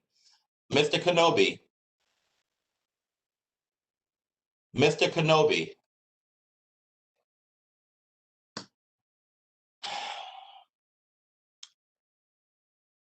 Mr. Kenobi. Mr. Jones. Yes, sir. Did you have any other questions that you wanted to ask Mr. Kenobi? I'm not sure if you'll be able to answer, but that's all I have, sir. Mr. Kelty, did you have any questions you want to ask Mr. Kenobi? No, thank you. All right. Mr. Kenobi, thank you for your testimony. This is not the way I wanted to go, but Mr. Kenobi, thank you for your testimony. All right, thank you, sir. All right. I'm not sure if all of the testimony was captured by by the court reporter, but the record should reflect that I did inform Mr. Kenobi that we were having some concerns in hearing him.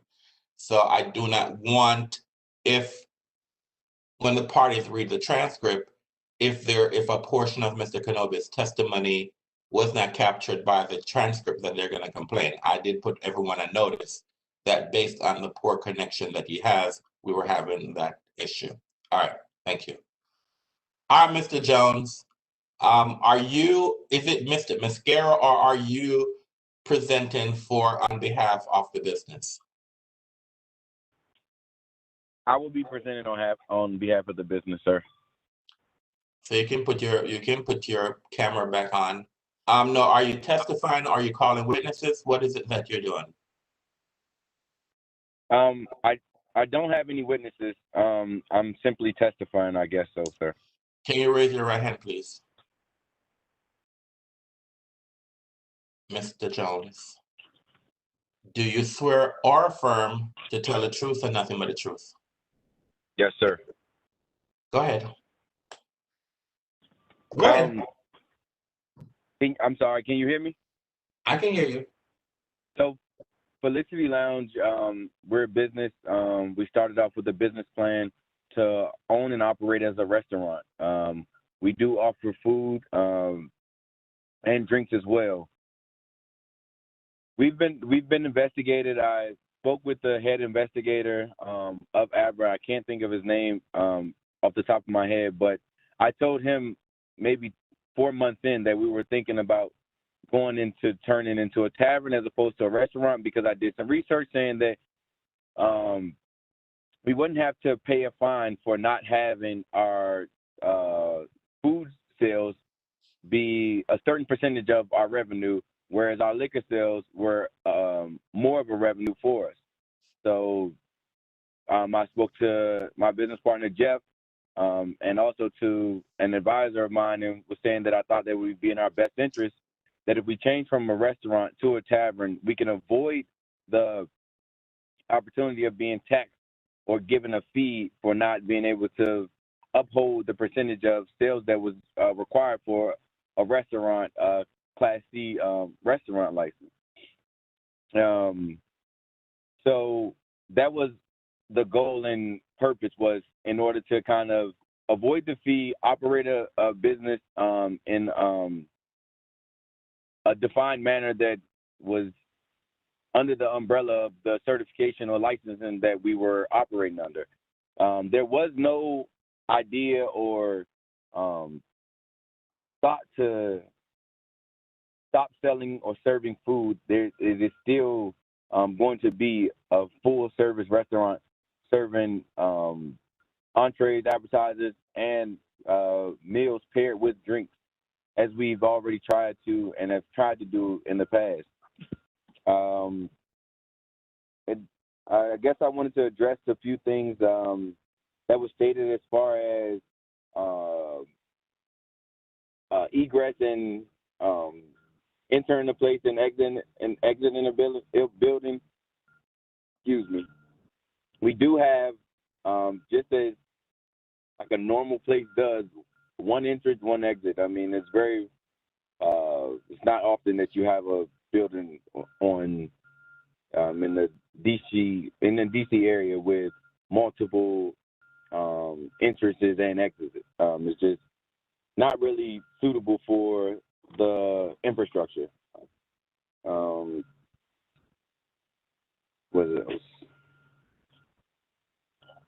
So as far as I guess it's more so just kind of defending ourselves. I mean, as far as like property value, I'm not sure if anybody has the stats or the number or the estimates on what the property value in that area was prior to Felicity coming into establishment and what the property value is currently, but I'm just going to take a wild guess and say that the property value has not come down.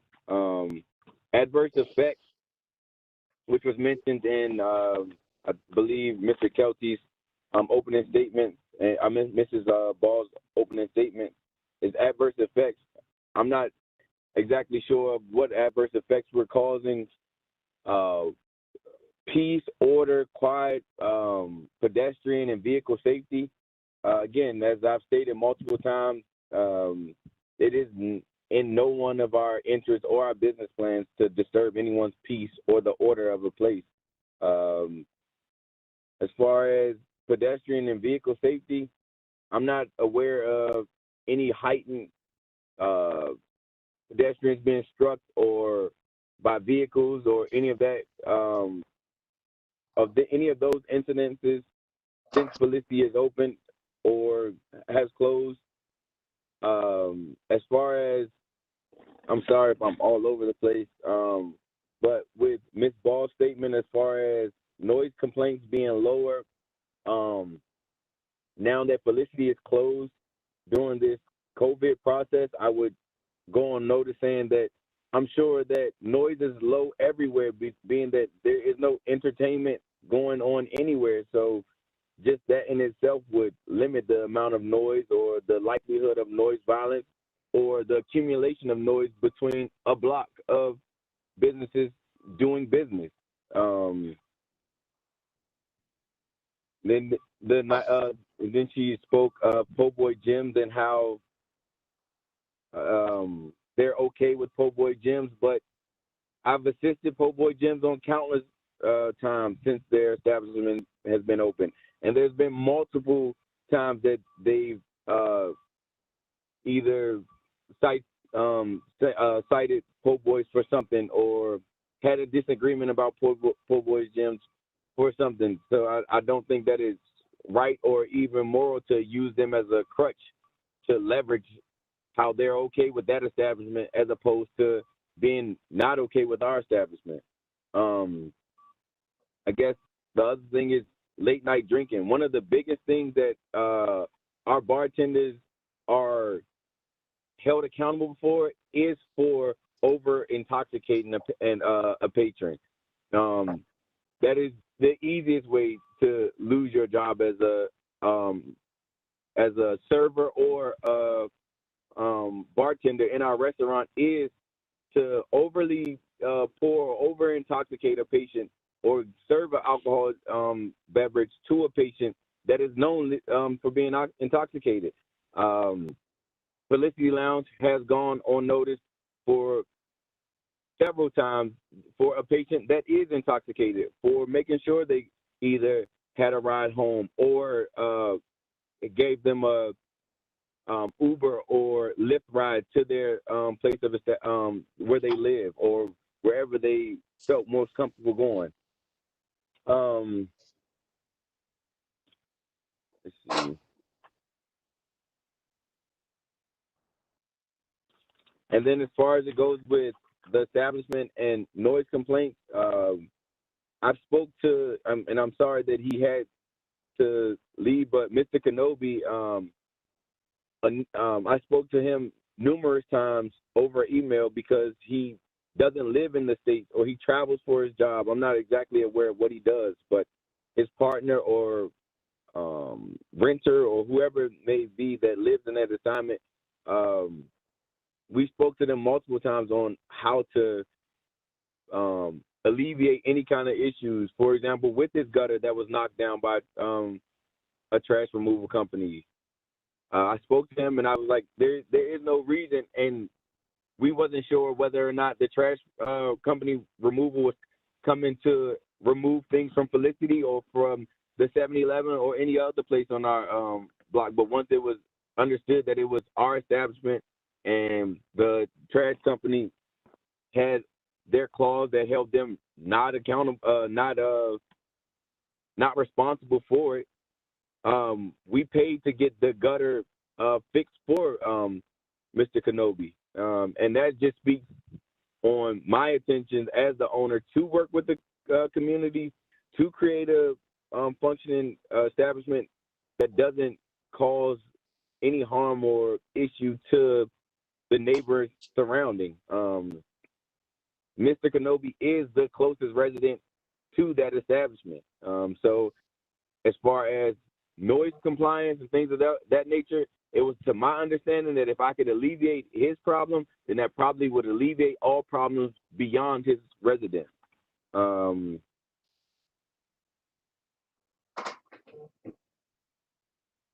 then as it goes with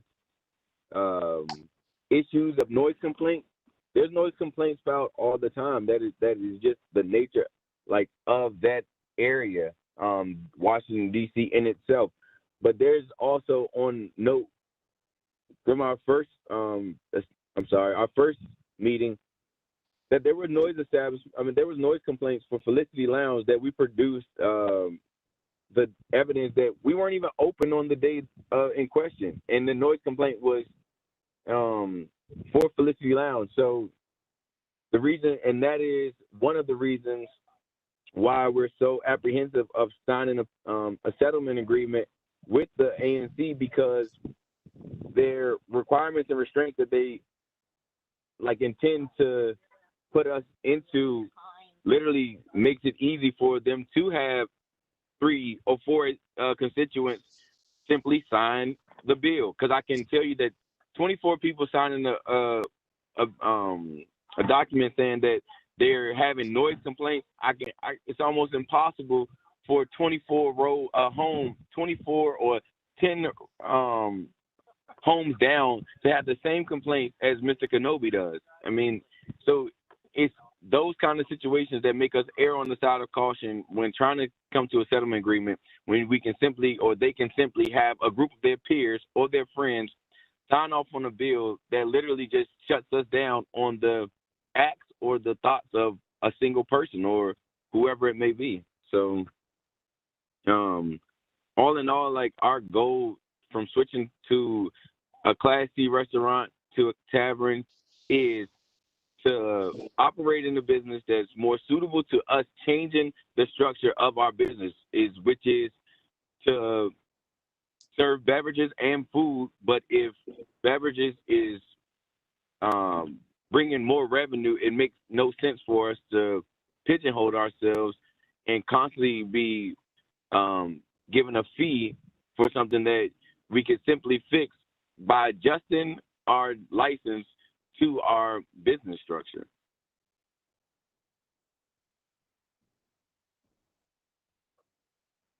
Do you have anything else? Do you have anything else to say, sir? Is that it? Mr. Anderson, I can I speak since he has an hour and it hasn't been that long? Can I add this How was that? Who's speaking? This is Mr. Muscari, Mr. Anderson. All right, go ahead, Mr. Muscari. Okay, so I just want to make a couple points. Can you speak up, sir? I can't hear you. I just wanted to make a couple. Can you hear me now, sir? I can hear you better if you have if you can open your microphone, if you can open your camera. I'd like to see that. I like when people are testifying, if possible, if I can see them. Yeah, I'm sorry. It's not working. Well, just speak louder, sir, because I can't. Your voice is very faint, so I need you to speak up. I have it on the microphone. I'm saying your voice is faint, so I need you to speak up. I can hear you better. Yes.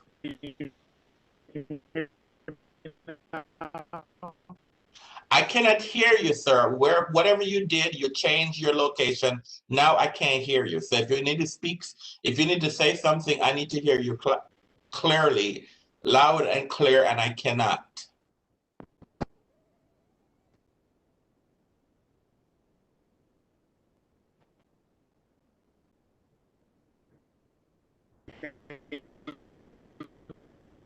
No, I still can't hear you. I don't know what is it you did, but I cannot hear you.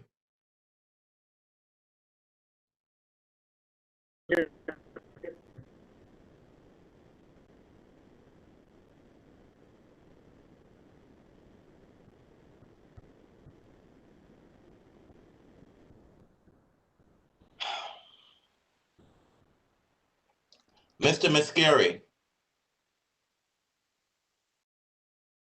Mr. Muscari.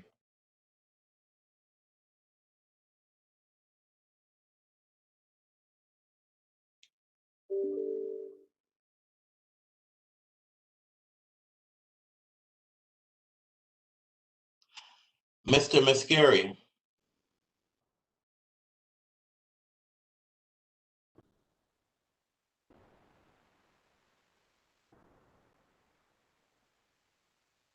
Mr. Muscari.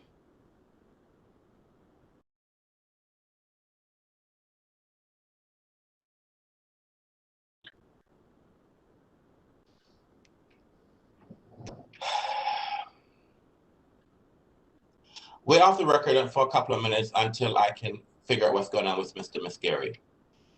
Mr. Jones, are you able to tell me what is going on with Mr. Muscari? I'm trying to contact him now through my Apple Watch to see what's going on with them. He said that, let me see. that his Wi-Fi dropped off.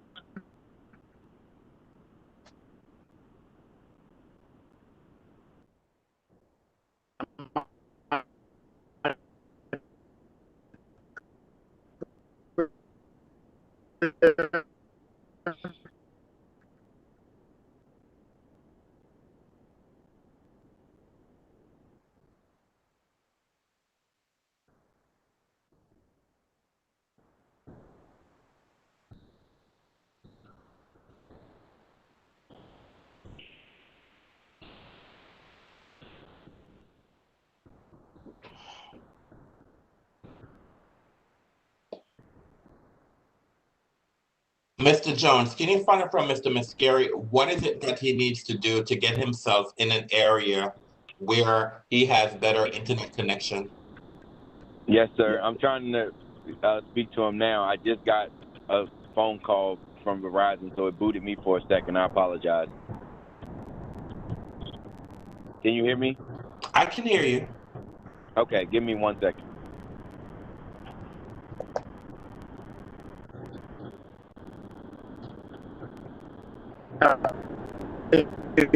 Hear me loud. All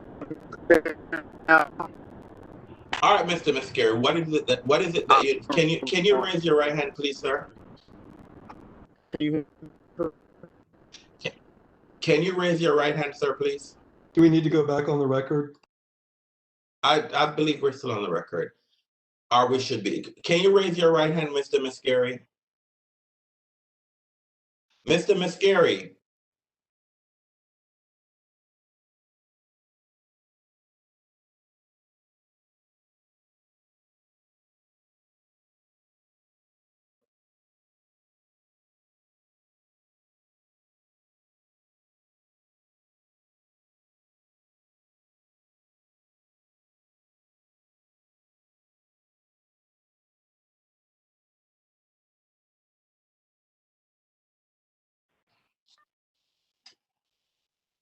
Mr. Anderson. Mr. Mascari, who's speaking? This is Mr. Jones, sir. Yes, Mr. Jones. We can move on to the next person. Test. And who's the next person? And who's that? No, we don't have a next person. I'm saying that concludes our statement, sir. Well, all right. So, all right. Mr. Kelty, do you have any questions for Mr. Jones?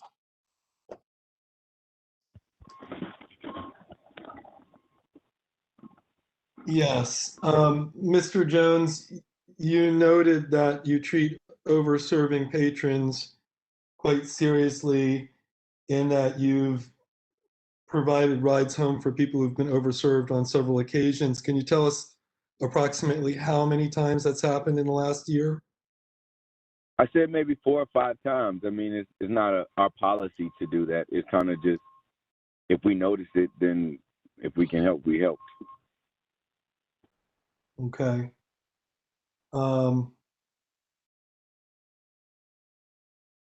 I think that's enough for now. Thank you. Ms. Ball, do you have any questions for Mr. Mascari? I'm sorry, Mr. Jones. Yes, sir, I do have a few. Mr. Jones, can you just tell us, when did Felicity Lounge open?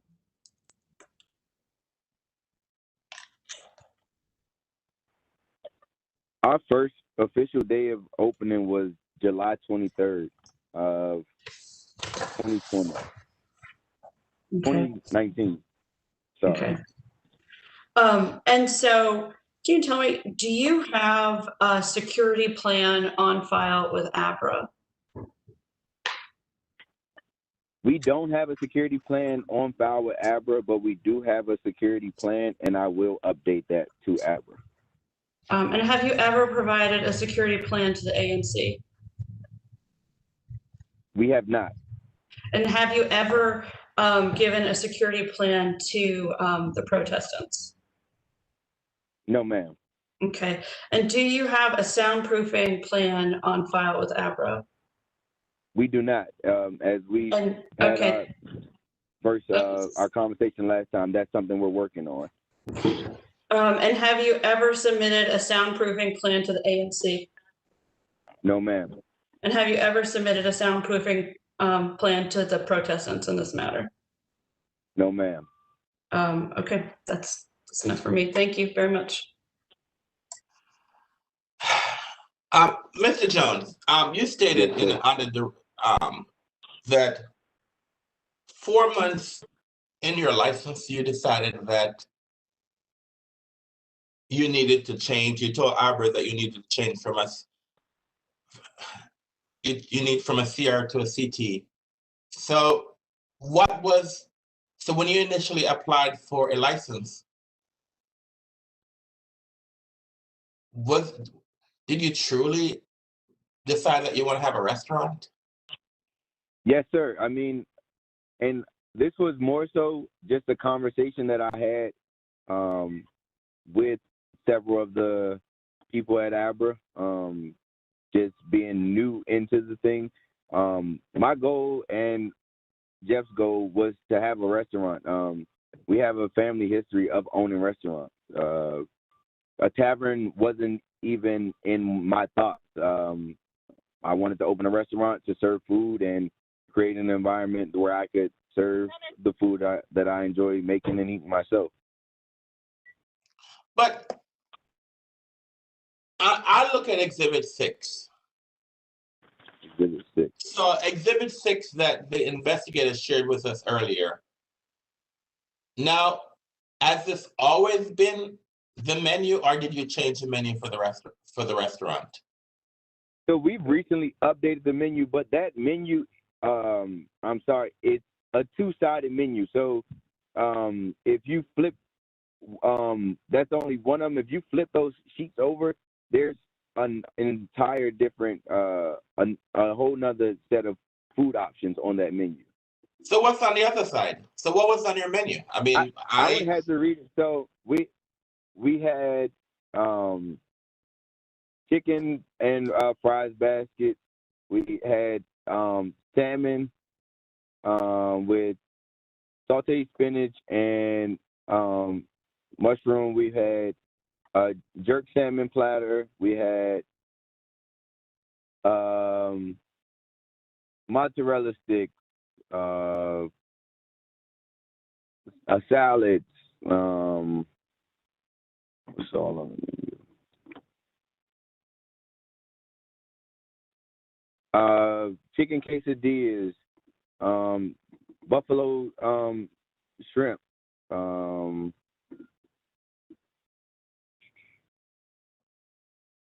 I mean, that's, yeah, off the top of my head, those are some of the most. And then, like, we just had kind of assortment of flavors for different wings. So you're saying that Exhibit 6 that's in the investigator's report, that there is another side that had entrees on it, and so the record doesn't. So the menu that's in the record that does not accurately describe the fare that your establishment provides. Correct. We do offer more food than what you see in that exhibit. So if as you stated that this was a restaurant, why is it that you were unable to meet the food versus alcohol requirement? Why did you have that problem? So we open around like 4 or 5 o'clock. Most of the times people kind of sit at the bar or in drinking, like watch games, things of that nature. So just, I guess naturally that's just what occurred. People were ordering more drinks, and our, I guess, smaller options were what people were buying. Wings and fries and things of that nature. The like salmon trays and things of that nature was kind of like few and far in between. And then and it was, I guess, this like percentage based. So our happy hour wings and fries are a lot cheaper, so it was just a hot item, I guess. And the shrimp baskets, like, so I guess percentage sales, our wings and fries were cheaper. I mean, I guess we could have changed our, I guess, promotion and made drinks cheaper and food more expensive, but I'm not sure.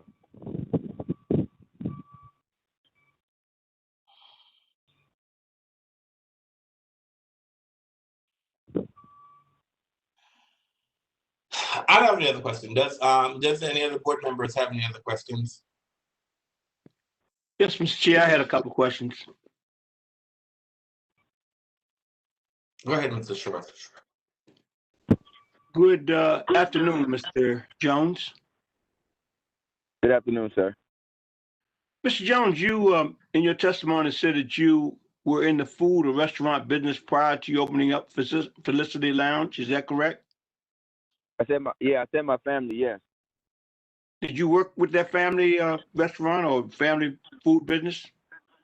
Yeah, I've assisted po' boy gyms on a few occasions. No, I'm speaking of you, your business, and your family. I'm not talking about any other businesses other than your family and you prior to you opening your business. So when I spoke as far as like family, I guess I'm saying I was speaking of Mr. Mascari's family who actually owns the restaurant, sir. Where was it located? Po' Boy Gyms is located at 709 H Street, is right next door. So Mr. Mafuri's family owns that business? Yes, sir. Okay. Did you have any experience yourself? Yes, I've assisted there. I had a catering company for 4 years prior, where I've offered more so fitness nutrition meals. I'm a trainer and a nutrition specialist. So I've also created a business to try to create healthier meals for people, sir. Okay. I guess what I want to ask, sir, is do you know of many restaurants in the District of Columbia that have entertainment endorsements or have disc jockeys? Restaurants that Yes, have sir. disc jockeys? I know many restaurants that have entertainment, sir. I understand that. I'm saying disc jockeys. Restaurants with a DJs, disc jockey. I know a few, sir. Okay. All right. That's fair. I'll just say this now. You say you opened your business in July of 2019.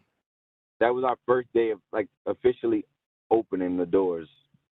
Okay. What was your business plan before you applied for your certificate of occupancy? What was your business plan? It was to bring food to the H Street corridor, sir. A different style of food to the H Street corridor. When did those plans change? Officially, I mean, we changed our menu in maybe April of 2020. So officially maybe 7 months after being open, 8 months after being open. Okay, there was also some questions about your certificate of occupancy. What was it? What was on your certificate of occupancy July of 2019? What kind of business? What kind of business was your CFO or your certificate of occupancy? What kind of business or restaurant, sir? Okay, your certificate of occupancy said you were a restaurant. Yes, correct? sir. Your Arbor license said you were a restaurant, correct? Yes, sir. And when did that change? It hasn't changed. So what does your certificate of occupancy say now? It still says a restaurant. Hello, can you guys hear me now? Am I clear? Can you hear me now? I'm sorry, Mr. Mascari. I mean, we've moved beyond you, so I'm Okay, here, I'm sorry. but I can't control the Wi-Fi network, the service. That's why, but I had to I'm saying, relocate sir, myself. you are. We've moved on. Mr. Okay. Jones said we should move on, and we've moved on. So there's Okay. really, all right. So we've moved on based on So what Mr. Jones. I'm not allowed to answer the questions that Mr. Short's asking about the occupancy and the certificacy. No, sir. Okay. Mr. Jones is the one who testified, and so Mr. Jones has been cross-examined. So Mr. Jones is the one who. Mr. Jones is the one who's testifying. All right, I'll go back on mute. I didn't even know you were there, but I'll give you an opportunity to testify if you want once we're done with Mr. Jones. Sure. Go ahead, Mr. Short. Okay, Mr. Jones? Yes, Mr. sir. Jones? Yes, sir. I've just unmuted myself. Okay. It was also testimony given to this body today that there was a situation in which you had a problem with DCRA and your certificate of occupancy. Department, Consumer and Regulatory Affairs, can you highlight that for us any? Yeah, I mean, so initially we inherited the CFO from the previous restaurant, which I believe their certificate of occupancy held 203 people. We then, once we opened, we were then sanctioned and had to close down, which wasn't even open to us because of. Hold on, Mr. Jones. Mr. Jones. Yeah. I need you to be in a stationary position. I don't know why your voice is trailing off. Okay. I'm sorry. So I need, and your phone is moving here, there, and everywhere. Okay. I need you to be in a stationary position so we can hear you. We're not hearing you. Your voice is trailing off. All right. So I need you to be in a stationary position because your voice is trailing off. And I need you to keep your phone. If you're holding your phone in your hand, I need you to keep your phone directly in front of you so it doesn't keep on moving. I'll keep it right here. Only thing I have is just notes to my left, so I'll keep it right here. All right. Go ahead, Mr. Short, because I can't hear what you're saying. Okay, you were elaborating on your issues you had with your certificate of occupancy, and I think the last thing I heard you say was that you bought the certificate of occupancy along with the business when you opened it in your name, correct? There was, yes, pretty much like a changeover. So the second floor wasn't allowed to us. That wasn't approved yet. So that knocked us down to just the first floor. So that changed our certificate of occupancy to, I want to say, 69 people. And then they bought out, through Mr. Kelsey, they bought out an investigator who said that based on the amount of space and the amount of tables and seating we had, that we can only have 59 people. And then from there, I think they dropped it down to, I think 59 may have been the final one. But our certificate of occupancy changed 3 times from what was initially stated that we would have. But our final one, I believe, says that we're a restaurant operating on 1 floor with an occupancy of 59 people. Okay, so that's your current certificate of occupancy right now with 59 people, correct? I believe so, sir. I would have to have it right in front of me to be 100% sure. Okay, it was also brought out in testimony today that you were cited by Arbor for having too many people. So you had over 59 people in your restaurant. Is that correct? Yes, sir. That's I'm saying if that's what the citation said. How do you count the number of people that you let into your business at one time? We have a security person with a counter, sir, with a handheld clicker. So the night that you were cited, or the day that you were cited for having too many people, how many were on the clicker that day? I'm not 100% sure. What happened with that violation? We had to pay a fee. Had it happened more than once? We've been cited for too many people. As the inspector said, I think 3 times since COVID, because of percentage-wise being half of what your normal occupancy is. But that's the law, correct? Because of the COVID. Yes, sir. Do you think that all the other restaurants, or the majority of the other restaurants in the city, are complying with that order? I can't speak for what other people are doing, sir. I don't go out to restaurants personally myself, so I wouldn't know.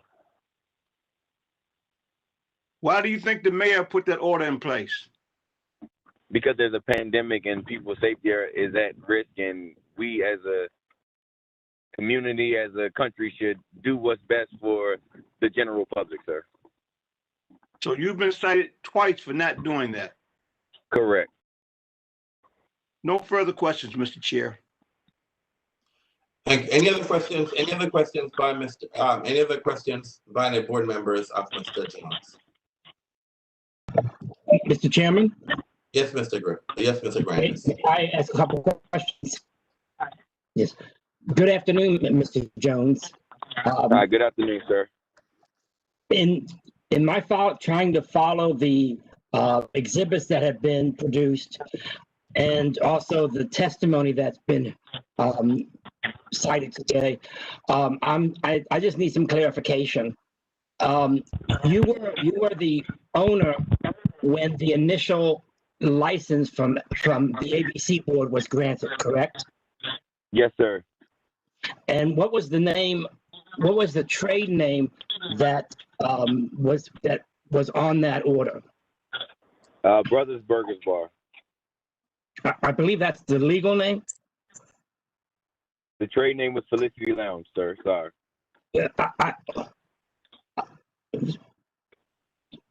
Trade name Felicity Lounge was the original. No, the original name was Brothers Burgers Bar.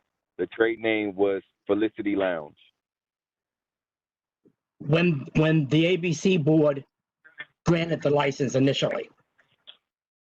Yes, sir. And if you guys, I'm sorry if you guys wouldn't mind allowing Jeff to answer some of these questions, because Mr. Jones, hold on, Mr. Jones.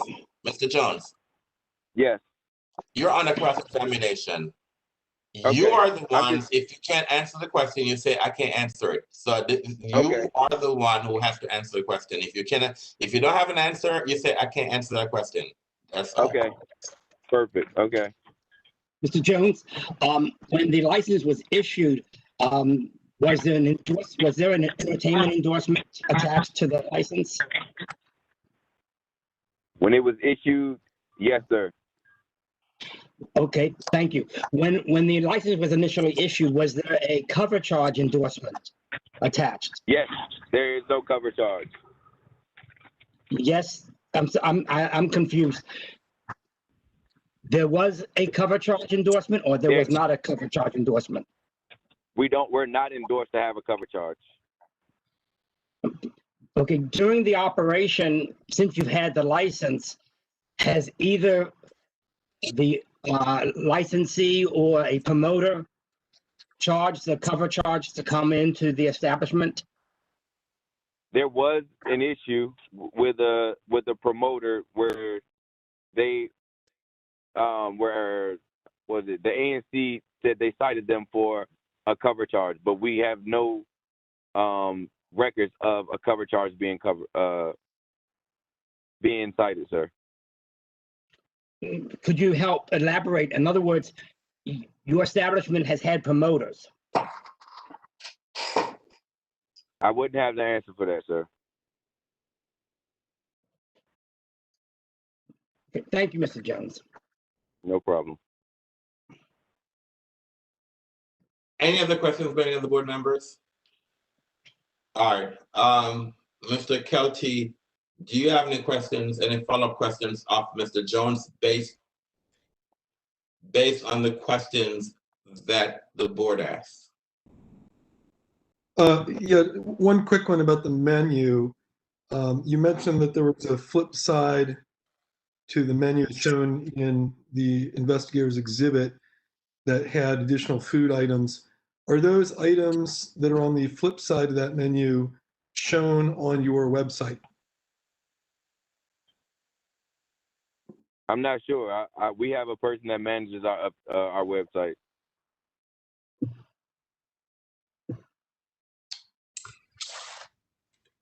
Okay, and one other follow-up question regarding the charge of a cover charge. You said you made reference to an issue where there was a citation, but to your knowledge, has any? No, a citation let me from finish you. the question. Let me finish. Hold on, Mr. Jones. Let him finish. Let him finish ask the question before you answer, sir. Okay.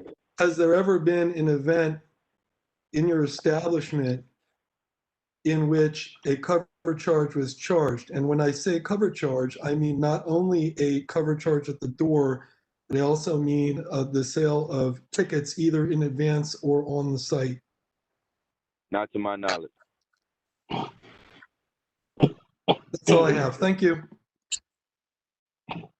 Ms. Baugh, do you have any questions of Mr. Jones? Yes, sir. Mr. Jones, I just wanted to clarify the questions about the menu. I've heard, clearly that you've said that at times you have offered food beyond what was pictured in that menu that we've been discussing. That was Exhibit 6 in the inspector's report.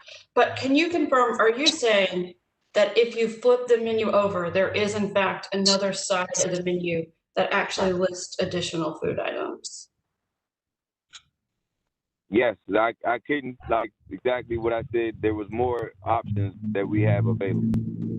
And so, but I'm just not clear if you're saying there are more options available, which I understand you're saying, but are those options actually printed on the menu that was photographed in Exhibit 6? To my knowledge, yes. Okay.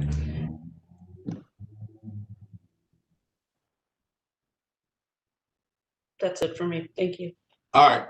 Thank you. All right. Thank you, Ms. Baum. All right. Did you say, is it something that you want to say, Mr. Mascara? Yes. I just Can want you to make raise your right hand, please? right hand is Do you raised. swear or affirm to tell the truth and nothing but the truth? Yes, I do. All right, go ahead. Okay, sorry about that. I had bad service and reception. So just elaborate a little bit more. Mr. Short was asking a few questions that Daryl didn't know all the information about. I was the one who handled all the permitting and expediting and the change of use. So first things first, there was a CFO for a full-service restaurant on the building that was occupying 3 floors. The architect, they had an architectural firm where they paid and dealt with, I think his name was Ian. He is the manager for zoning.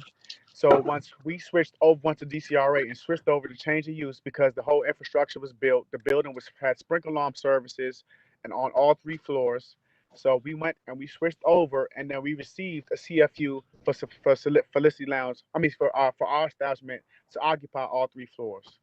Then after that, we received several calls and emails from Ian. I forgot his last name. I know it's in the email, stating that whoever the ANC was of our neighborhood has been calling and harassing them, saying that the building has a zoning issue and it should have never received a CFO, even though this previous tenant had paid the expediter and paid for the full service drawings and paid to get the building to the right drawings and code to occupy the 2nd floor. He said, whoever this ANC guy is, this was correct word, this was exact words, doesn't like you, doesn't want your business there, and he has to revoke the CFO, and he revoked our CFO.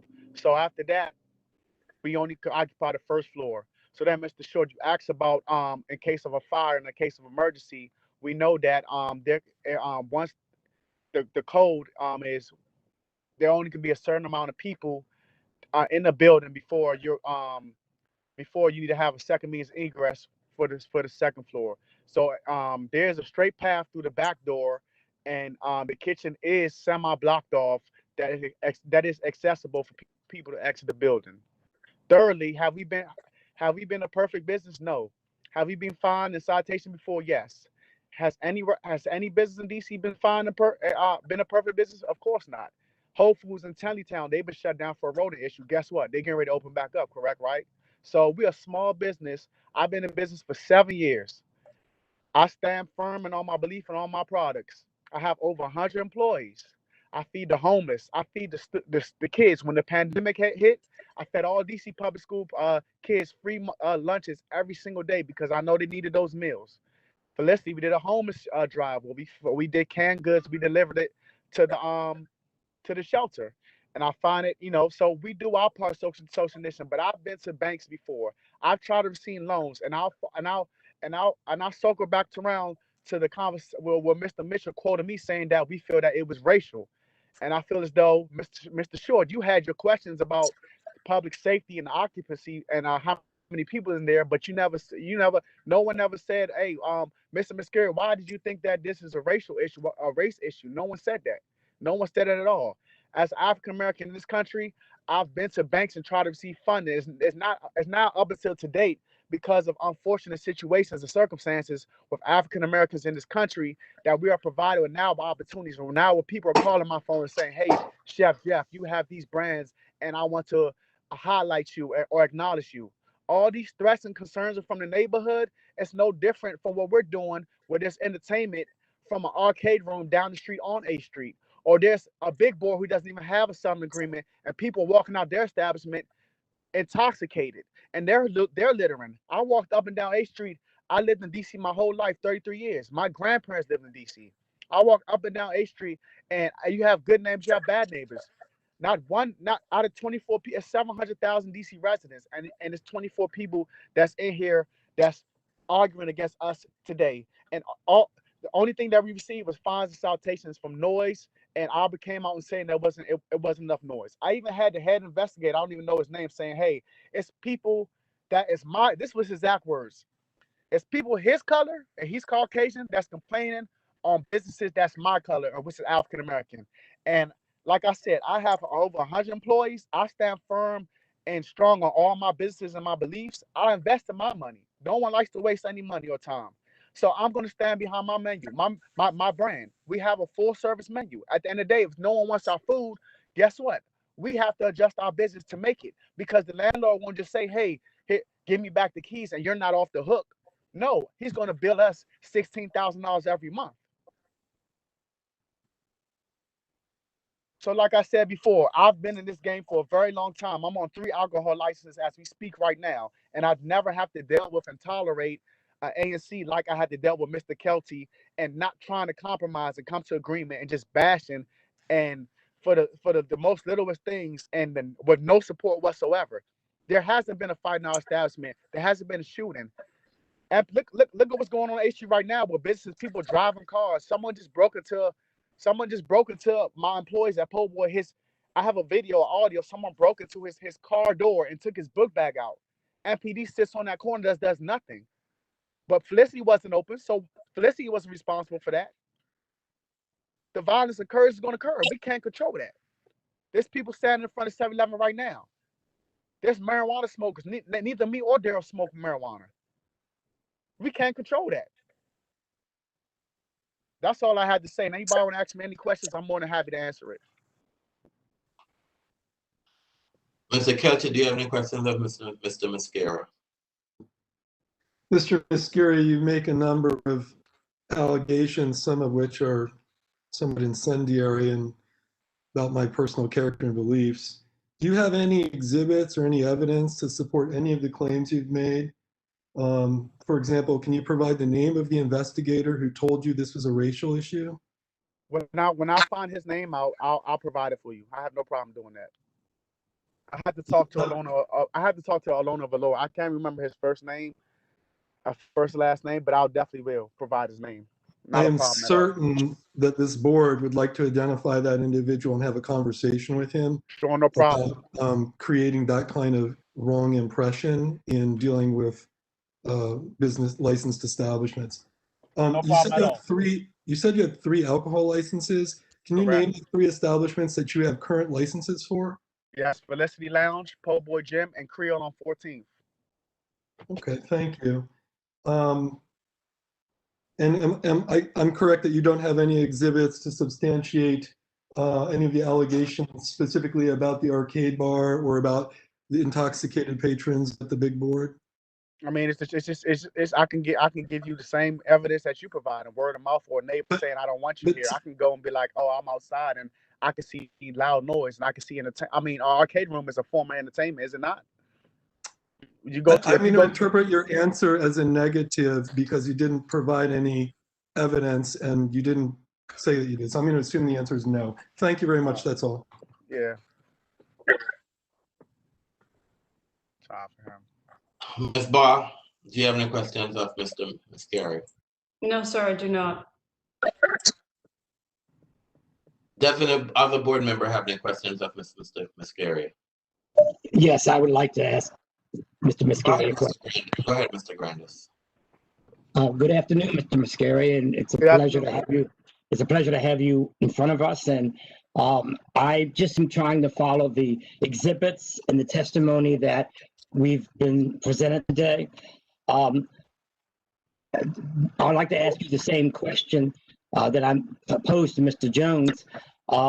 Has either the licensee or a promoter ever advertised that there is a cover charge to come over to a certain event? No, sir, not at all. From our day one, when we first had our liquor license, the agreement was there's no cover charge. We know the rules. The promoters get paid off percentage of food and liquor sales. So they're advertised free entry all night, no cover charge all night, which we do have flyers of.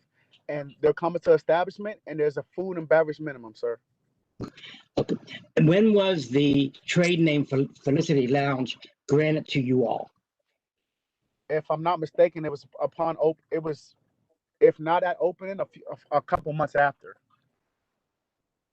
Okay. Okay. Thank you. No problem, sir.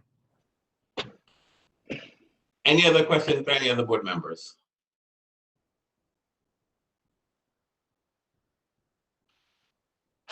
Mr. Kelty, do you have any questions of Mr. Mascari based on the questions that were asked by the board? No.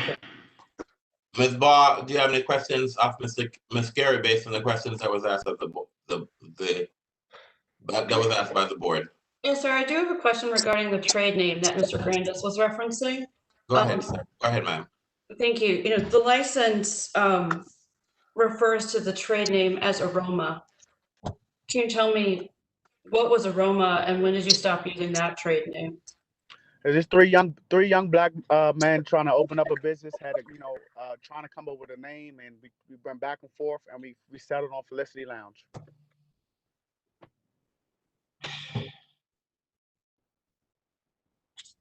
Okay, thank you. All right. Thank you. Does Felicity Lounge rest? Do they have another witness or does they rest? Mr. Mascari or Mr. Jones? Do you guys rest? I rest, sir. All right, fine. Thank you.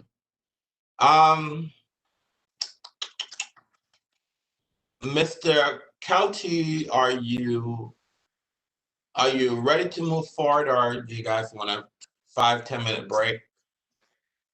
I will leave that to the discretion of the board. I'm happy to proceed. I think I need about 20 minutes. All right. So you're basically going to testify. Is that correct? All right. Can you raise your right hand, please? Do you swear or affirm to tell the truth and nothing but the truth? I do. All right. Go ahead, sir. The ANC protested the applicant's original application for a new CR license in case 19 PRO 00017. By the way, I have a whole bunch of exhibits here. I'm going to read the testimony, and then if you'd like, we can review the exhibits at the end. Is that okay? It's your case. You tell me how you want to do it. During that protest, the ANC presented evidence that the license application was defective, contained substantive misrepresentations of fact, including the identity of the true owners, that the individual owners of the applicant were not qualified to receive a license, that the facility did not meet the requirements for licensure, that the applicant had failed to meet the burden of proof in demonstrating appropriateness, and that the proposed hours were later than most other establishments in this portion of H Street. We also protested because the nature of the operation, which heavily emphasizes special events and outside promotions, is incompatible with the adjacent residential neighborhood. The ANC also objected to a proposed summer garden on the roof as fundamentally incompatible with the zoning regulations, as well as with ensuring peace, order, and quiet for the neighborhood. While it granted the initial Class C restaurant license in Board Order 19-527, the board did recognize the validity of the ANC's concerns and was, quote, not convinced that the applicant is prepared to adequately address the burdens on the community related to late night drinking and entertainment. That's in my Exhibit 3, page 1. During the past 2 years of operation, the applicant has validated the board's concerns as demonstrated by ABRA violations, health department violations, police calls for service, and vigorous community opposition. The board may only grant a license if it determines that the request will not have an adverse impact on peace, order, and quiet, residential parking and safety, and real property values. The ANC asks that the board, in reviewing the operating history and records submitted, find that the applicant has already had an adverse impact on peace, order, and quiet, on residential parking and pedestrian safety, and on property values. We further ask that you find the proposed future operation under a CT license would continue to cause adverse impacts on the neighborhood, and we ask that you deny the applicant's request for substantial change. Whether or not the board grants the substantial change to a CT license, we request that the board impose additional conditions upon the applicant's license to mitigate the adverse impacts on the neighborhood resulting from the establishment's continued operation. I'm going to talk now about district agency interactions with the applicant that demonstrate an adverse impact. I'm going to start with ABRA investigations and hearings. Since the board's order granting the initial license on July 10th, 2019, there have been at least 6 different ABRA investigations of the establishment, and I list those in Exhibit 4. 4 of these investigations are for violations of the mayor's emergency order and board's emergency rulemaking to address public safety during the pandemic. The repeated violations demonstrate not only a disregard for the rule of law, but also a disregard for the public safety and health, safety, and welfare of the applicant's customers and staff. Likewise, the violation in case 19 CMP 29, Exhibit 4, Item 6, for failing to abide by the maximum legal occupancy of the premises, demonstrates a cavalier attitude to both the district's regulations and the safety of its occupants and those of adjoining properties. Exceeding the maximum allowable occupancy can not only create a hazard in and of itself, but as Mr. Short implied, can also impede evacuation during a fire or other emergency. This violation is particularly egregious in that one of the applicants has in the past represented himself as a firefighter and therefore should be familiar with the hazards involved in exceeding the maximum occupancy of a structure that only has a single legal means of egress. The final violation involved a failure to file quarterly statements. The applicant's ownership includes at least one individual, Mr. Musciri, who owns several other licensed establishments and has a history of ABRA violations, including for failure to file quarterly statements, making this applicant's failure to timely file its reports inexcusable. We've talked a little bit about Po' Boy Gem, and in Exhibit 5, there was a board order in which the board noted it was a 5th offense and fined Po' Boy Gem $2,000 for failing to timely file. There was also a license for Po' Boy Gem 2, ABRA license 105468, where they failed to pay their annual fees. And that actually resulted in a board cancellation, Exhibit 6. The applicant continues to conceal its true ownership from the ANC and the board. On November 18th, 2019, Mr. Musciri submitted an application to add himself as managing member of the applicant. I believe this was in response to the ANC's concerns during the original hearing in which he was not actually listed as an applicant. The board approved the application on December 4th, 2019, which is shown in Exhibit 2, pages 23 and 25, noting the ownership percentages as 50% Daryl Jones and 50% Jeffrey Musciri. In filing the application, the applicant demonstrated that it is aware of the requirement to accurately identify the true ownership of the establishment and obtain permission from the board prior to making any changes in ownership. However, on Wednesday, October 7th, 2020, an individual named Dominique Jones appeared before the board for a summary suspension hearing and testified that he is one of the owners of the applicant. And that's in Exhibit 26 on page 7. The applicant demonstrated prior knowledge of the requirement to identify its ownership to the board, and yet it continues to conceal the true identity of its owners, rendering it difficult and perhaps impossible for the board to vet individual owners against the criteria for licensure outlined in the DC Code. I'll note that for willfully concealing the true ownership of the establishment, the board has the authority under DC Code 25401C to revoke the applicant's existing license and refer the matter to the Attorney General for criminal prosecution. Given that the board previously made clear to the applicant that it needed to disclose its true ownership, referral to the AG would not be inappropriate. And now I'm going to talk a little bit about interactions with the Metropolitan Police Department. MPD, the Metropolitan Police Department, provided a list of incident and offense reports to the ANC from 2019 to present. Those are included in Exhibits 7 and 8. Reported were 12 calls for service listing the establishment's address. And I'll note that there are some discrepancies between what we found and what the ABRA inspector found because we asked different sources. The ABRA inspector, as I understand it, asked the Office of Unified Communications, whereas we asked the police department directly. 5 of the violations were ABC violations. The others included theft, simple assault, and affray. Now, for those who don't know what affray is, I had to look it up. I'm not a lawyer. Affray is defined as the fighting of 2 or more people in a public place to the terror or disturbance of others. It is a type of disorderly conduct and a breach of the peace. And that really makes it particularly relevant because what we're talking about here is an impact on the peace, order, and quiet of the surrounding area. And this is a breach of the peace. The applicant, in both the original protest hearing and in recent mediation, has implied that the ANC's opposition is racially motivated and has repeatedly asserted disparate treatment of its establishment in comparison to 2 other establishments in the H Street quarter. In the past, the establishments that were brought up by the applicant are the Big Board, which was mentioned today, located at 421 H Street Northeast, and Bar Elena, located at 414 H Street Northeast. At the ANC's request, MPD provided incident and offense reports for the 2 locations named by the applicant during the same time period. Those are included as Exhibits 9, 10, and 11. The Big Board has 4 incidents, including a traffic stop, a miscellaneous report, transport of a sick person, and 1 ABC violation or incident. There was a single offense of simple assault reported. Bar Elena had 1 incident of found property and 0 offense reports. Just as an aside, we also had the offense reports pulled for Allure Lounge at 711 H Street, and they are more similar in number and character to those of 707 H Street Felicity Lounge. Allure is also operating as a de facto nightclub, and I include those as Exhibit 12 and 13.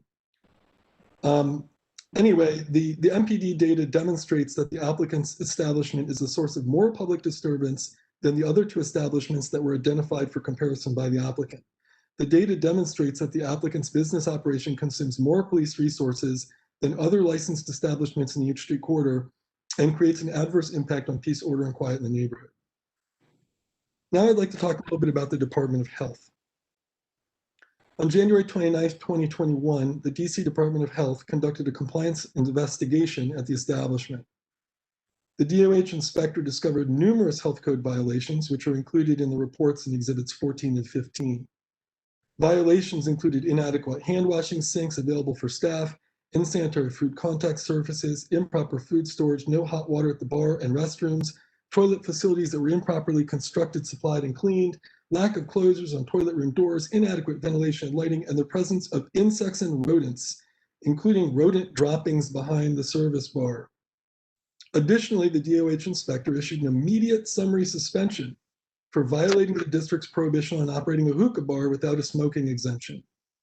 The applicant's own social media advertising and online reviews in Exhibit 16 make clear that it regularly and notoriously violates the DOH Functions Clarification Act of 2006, which I include as Exhibit 17, which prohibits smoking of tobacco products in a public place without a Department of Health issued smoking exemption. The applicant does not appear on the DOH's list of exempt establishments, which I include in Exhibit 18. The Department of Health confirmed that the applicant lacks the required exemption and that as of March 3rd, 2021, a few days ago when I last asked, The suspension remains in place and the applicant has not paid the requisite fine. And that is shown in an email from DOH in Exhibit 19. Violations of health department requirements contribute to adverse impacts on the peace, order, and quiet of the surrounding area. Rodent infestation can easily spread to nearby properties, which impacts the peaceful enjoyment of neighbors by ultimately impacts property values. Violating district anti-smoking laws further impedes the peace and order of a community by encouraging disregard for the rule of law and creating a smoke contamination nuisance for nearby properties. Now I'm going to talk a little bit about DCRA and zoning and construction code violations. The applicant has a history of DCRA investigations and enforcement actions, at least some of which remained unresolved more than 2 years after they occurred. On or around October 2018, the applicant obtained a building permit to expand the establishment beyond that allowed by the zoning regulations. And I'll note here that the applicant says they hired the proper expediters and got plans done. The plans they got were not stamped by a licensed architect. I don't know who their expediter was, but there was clearly something not right with this process that probably needs to be brought up with DCRA, not ABRA. But anyway, somehow they were able to obtain a certificate of occupancy for 122 persons, despite lacking the required interior area, egress, and life safety features required by code. The ANC filed a complaint with DCRA in the Office of the Zoning Administrator. In February 2019, DCRA revoked the building permits as well as the certificate of occupancy and placed holds on the property, which should have prevented further permits and certificates from being issued without zoning administrator approval. For reasons unknown, certificate of occupancy number 1901866 was issued on 3/26/19 with an occupancy of 65 persons. This is not a legitimate certificate of occupancy because the maximum number of people you can have in a building with a single means of egress is 49. And the rear exit is not a legal means of egress, as DCRA confirmed. On August 7th, 2019, DCRA concurred with the ANC's position that the latest C of O was improperly issued. I include that communication in Exhibit 20. However, rather than revoke the C of O that was issued in error, DCRA allowed the applicant the opportunity to correct the code violations and bring the property into compliance. There is no evidence that the applicant ever did so. No permits were filed, which would be required for modifying or adding a means of egress, and no additional C of O was ever issued. In email correspondence on March 3rd, 2021, DCRA indicated an unresolved stop work order remains outstanding and that the property owner never obtained the permits to bring the property into compliance and that the property should, quote, not be operational. I include that email in Exhibit 21. There was also a stop work order issued for removing a stop work notice, which is illegal. I include a photo of that in Exhibit 22, but that record was not, I could not locate that record and its disposition is unknown. Now I'll talk a little bit about constituent complaints. Contrary to what you may have heard earlier today, I have no animus toward the applicant or the establishment. I am acting as a mouthpiece for my constituents who complain. This is one of two establishments I've received complaints about, and it's the one I get the most about. Neighboring residents have made multiple complaints to ABRA, MPD, and to the ANC regarding the applicant's operations. Complaints were made in telephone calls as well as emails.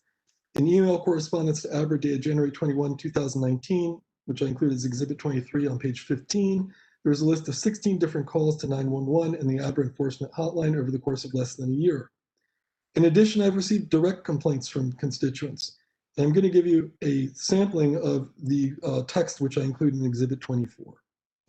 Constituent A writes, late night revelers have turned the 700 block of 7th Street into a hot mess, particularly on weekend nights. They linger for hours in front of our homes. They play loud music. They shout. They fight. They go to the bathroom. They have zero regard for the families who live in the 700 block of 7th Street. This happens every weekend like clockwork. I now regularly see more rats than squirrels in the area. In the few instances when I've politely asked folks to move along or quiet down, I've been met with immediate hostility or threatening behavior. I don't feel safe confronting anyone anymore. I don't even feel safe looking out my windows to investigate the source of disturbance. Constituent B writes, we continue to routinely witness public urination, human feces, drug sales, drug use, drug paraphernalia, loitering, and near constant flow of trash in the alleys, which I believe is directly associated with this and the other establishments in the block. These establishments are a hindrance to the peace of a pleasant neighborhood. For what it's worth, I would love your encouraging the ABL committee members to personally witness the atmosphere along this block at 8th Street on any given night. Brothers Burgers is in no way a restaurant, it's a nightclub. They should observe the alley and how close it is to family homes. Another one from constituent C. I've definitely noticed an uptick in loitering, late night shouting, fights, cars playing music. Constituent D, a definite increase in the alley loitering, garbage, illegal dumping, public urination, defecation. The outdoor hours are completely unacceptable in our neighborhood. It just adds to the noise pollution. I'm going to skip here because I think you get the point, but I will mention another constituent wrote, for what it's worth, my family and I will be trying to move in the near future due to the constant and awful behavior my children have to witness. This could be a wonderful block in an otherwise pleasant neighborhood, but businesses like Felicity Lounge make it unlivable for families. The applicant's extensive complaint investigation and enforcement history with multiple district agencies demonstrates a clear and adverse impact on peace, order, and quiet for the surrounding neighborhood. Now, I'm going to speak to the second prong, which is the effects on residential parking needs and vehicular and pedestrian safety. In constituent correspondence, numerous residents note that patrons from the establishment and others in the 700 block 8th Street park in the residential district, occupying unmetered parking spaces that are intended for residential parking. Unfortunately, during the pandemic, the Department of Public Works has suspended parking enforcement, which exacerbates an already undesirable situation. Constituents also report that vehicles unlawfully block the alley. The District Department of Transportation established a commercial loading zone on 7th Street for the utilization of commercial businesses on 8th Street. I include that in Exhibit 25. And yet the applicant's vehicles continue to occupy the alley while loading, unloading, doing construction, and in the case of refuse haulers scattering debris that they're supposed to be collecting. On the basis of the constituent reports discussed, we assert that the applicant's operations do cause an adverse impact on residential parking needs and vehicular and pedestrian safety of nearby residents. Now, regarding the third prong, property values, the applicant's lack of consideration for the peace, order, and quiet of its neighbors in illegally operating a nightclub and the disruptive behavior of its patrons entering and exiting can reasonably be assumed to create an adverse impact on property values. Many residents of ANC 6C explicitly choose to live in the neighborhood because of its proximity to neighborhood commercial uses, including bars, taverns, and restaurants. Residents may even pay a premium to live in an area with arts and entertainment activities and a vibrant nightlife. What residents do not want and will not pay a premium for is to live near a bad actor. That is, an establishment that attracts disruptive patrons, operates in a disruptive manner, harbors rodents, and consumes excessive police and government agency resources and attention. Such is the case with Felicity Lounge. For all the reasons outlined elsewhere in this protest, it's reasonable to assume that Felicity has a negative impact on property values for nearby residents. And we have at least one resident who's already said they're leaving. Now, I'd also like to talk about the fact that the applicant has violated multiple aspects of its original board order. The board, in granting the original CR license, conditioned that license upon a restriction on hours, a limitation on occupancy, and a prohibition on charging a cover charge, and also on resolving outstanding regulatory issues with DCRA. As outlined above, the applicant has violated each of these restrictions on occupancy, cover charges, and DCRA compliance. The occupancy issue and DCRA permit and stop work orders have been discussed previously. But in an attempt to circumvent the board's prohibition on charging a cover charge, the applicant regularly uses an online ticketing platform to collect admission fees for events. One example is shown on page 33 of the ABRA investigator report, which is in Exhibit 23. The advertisement makes clear there is an entry fee and that tickets may be purchased on the day of the event. Now, I'll also note that in some of the social media advertisements that are included in the exhibits and in the investigator's report, there are numerous references to ladies free. Now, it doesn't say that males will be charged cover charge, but it would not be a crazy assumption to make. I also want to bring up the fact that the applicant fails to meet the required burden of proof. DC Code 25311A states that the applicant shall bear the burden of proof, in proving to the satisfaction of the board that the establishment for which the license is sought is appropriate for the locality, section, or portion of the district in which it is to be located. If the board finds that the applicant has provided no meaningful argument to support its request or demonstrate its appropriateness, the board has sufficient reason to deny the request itself. And as we saw today, the applicant had an opportunity to prove to you why their establishment was appropriate, and they didn't. They didn't make a single argument about why their establishment was appropriate. They made arguments about racism, about a lot of other things, but nothing about how their establishment is appropriate. For all the reasons outlined above, we ask the board to deny the applicant's request for substantial change from a CR to a CT license. In addition, the ANC asks that the board provide injunctive relief to neighbors adversely impacted by the applicant's operations by imposing the following conditions upon the license. 1, reduce the licensed hours of operation by 2 hours, limiting operation to 11 p.m. Monday through Thursday and midnight on Friday and Saturday. 2, rescind the summer garden endorsement. 3, rescind the applicant's entertainment endorsement. 4, clarify that the existing prohibition on charging a cover charge includes all forms of entry fees, including fees charged at the door and in advance, whether in person, online, or via other forms of distribution, including social media. 5, prohibit consumption of tobacco products on the premises without first obtaining a smoking exemption from the Department of Health, and require compliance with all other DOH regulations pertaining to smoking. 6, require all vehicles making loading, unloading, and making deliveries to and from the premises to utilize the designated commercial loading zone on 7th Street and not the alley. I provide the following justification for these requests. Regarding the hours of operation, reducing the licensed hours would mitigate public disturbance caused by patrons leaving the premises late at night. Regarding the summer garden endorsement should be rescinded both to mitigate sound impacts emanating from the establishment and also to bring the board order into alignment with the zoning regulations.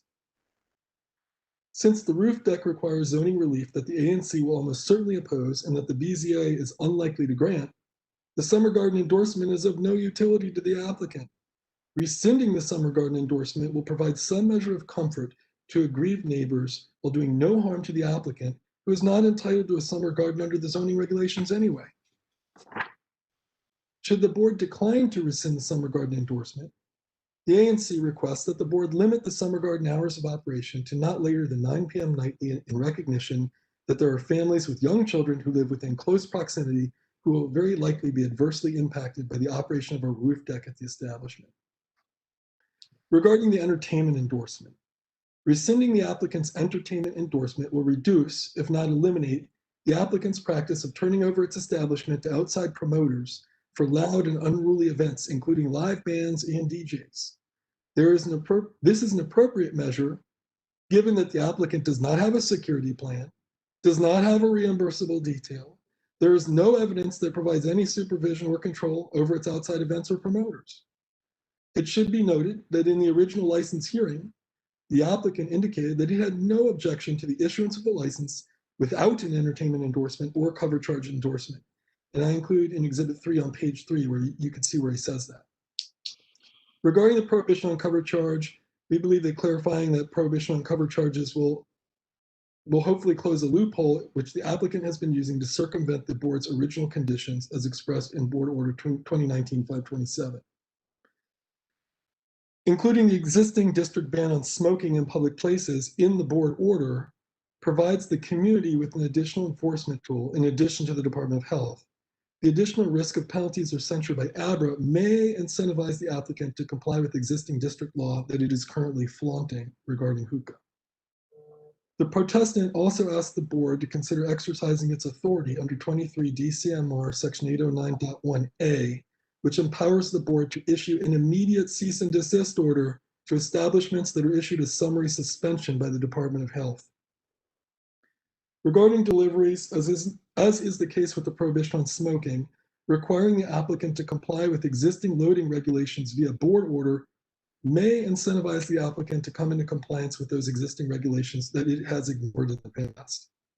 The injunctive relief requested is reasonable, proportional, and crafted to mitigate the adverse impacts the applicant has had and is likely to continue to have on the surrounding neighborhood. The board is empowered to consider past performance of an applicant in this matter under DC Code 25315B1. The protestant and the community encourage the board to do so and equitably address the adverse impacts the applicant has had and continues to have on the surrounding community. That concludes my testimony. I'm happy to review the exhibits if you would like. What are the exhibits that you have? Do you have copies of them or would you like me to bring them up on my screen? I'm bringing them in the screen. I have them, but I'm having some issue reviewing them. So why don't you want to bring them here? So you want to move, so why don't you, Miss? I'm not sure how to do it. Can you give him the ability to share his screen so you can go over the exhibits that you disclose? Sure, stand by. Mr. Your rights have been elevated. Okay, can you see the exhibits now or do I have to push something? You have to share your screen, sir. Okay, give me 1 second. Oh, here's a button. Okay, share screen. Okay, I have here a list of the exhibits. So why don't we go through the exhibits that you want to? Okay. I'm not going to spend too much time on them, but Exhibit 1 is the original case order 2019-792, in which you dismissed the original request for this substantial change when the applicant failed to appear. 19 PRO 00017 is a transcript of the original protest hearing that I made reference to earlier.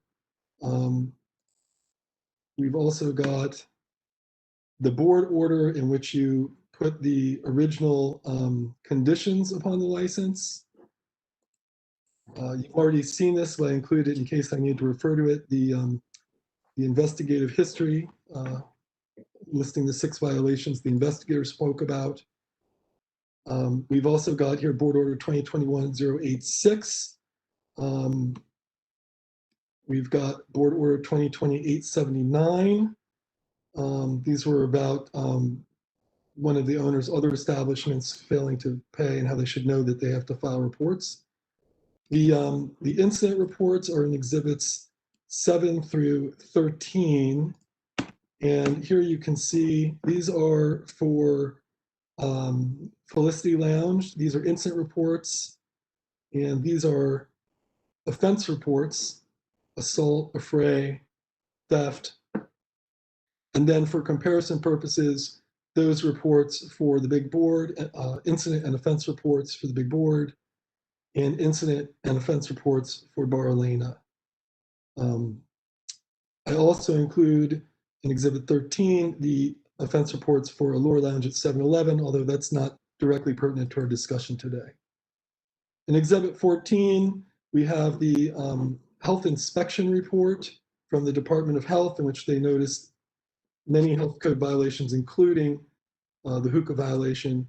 And here in Exhibit 15 is a summary suspension, which remains in effect. Exhibit 16 is Felicity's social media advertising. This does not look like a restaurant to me, but I suppose I'll leave that to the board to decide what they think.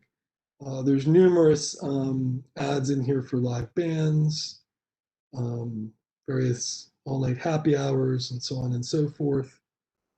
And it goes on.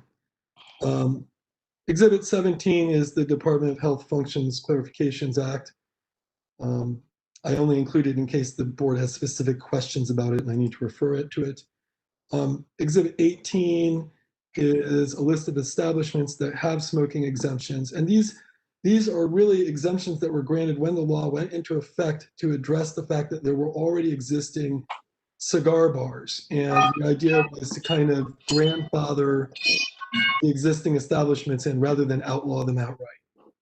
To my knowledge, they've never issued another smoking exemption since then, but I'm not sure. Here is the email from the Department of Health where they say that the violation is still in place and that they haven't paid their fine. Here is an email from DCRA. Here's the inspector. The second property is not adequate for public egress, and they were going to bring it into compliance, which we have no record they ever did. Here again, their DCRA email where there are existing stop work orders. Here's the stop work order that we could find a record of in DCRA system, but a photo of it from the door. This is the one for removing a stop work order. And 23 is the investigator's report, which you already have. Exhibit 24 is a list of constituent complaint emails. I quoted from this list. Exhibit 25 shows the loading zone. Here is the establishment. This is the designated loading zone that they're supposed to be using. Exhibit 26 is a transcript of their summary suspension hearing. 20 CMP, Exhibit 27 is 20 CMP 106, which was another violation document. Exhibit 28 is from the DCRA Scout online record system, and it shows that they actually have a C of O for 49 persons, not 65. The one for 65 was one of the several that were revoked. Sorry, here is a copy of Certificate of Occupancy 1901866. This is the one for 65 people that was revoked. And here's the one for 49 people. This is Certificate of Occupancy 1903667, which supersedes the preceding one. Here on Exhibit 31 is a copy of their renewal application.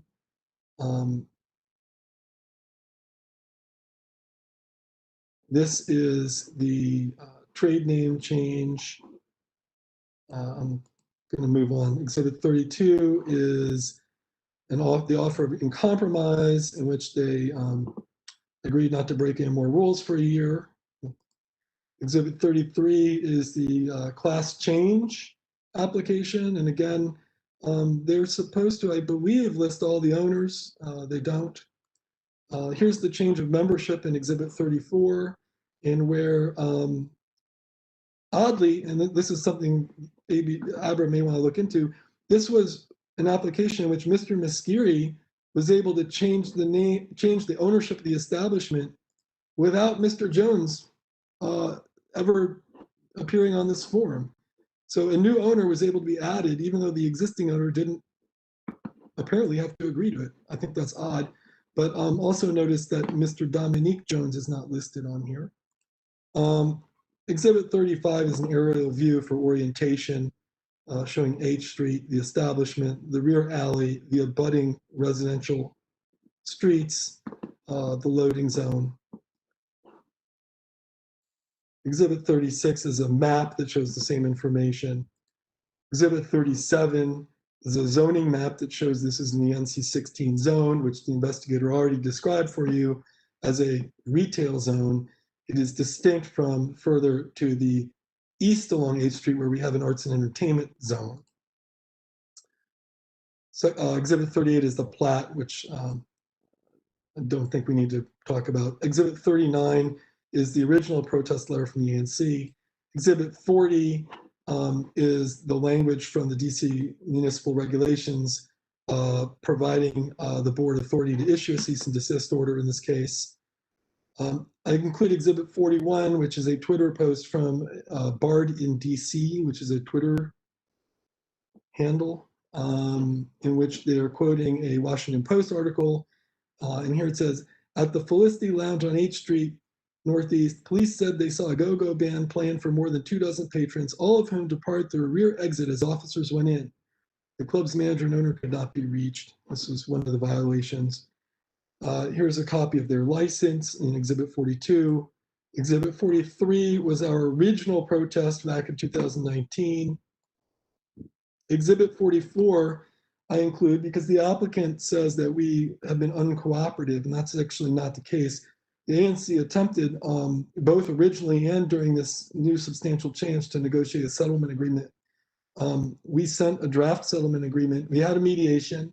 During the mediation, I agreed to try to find some funding for a sound acoustic consultant. I contacted the Deputy Mayor for Planning and Economic Development's office. Did not have any luck there. I contacted the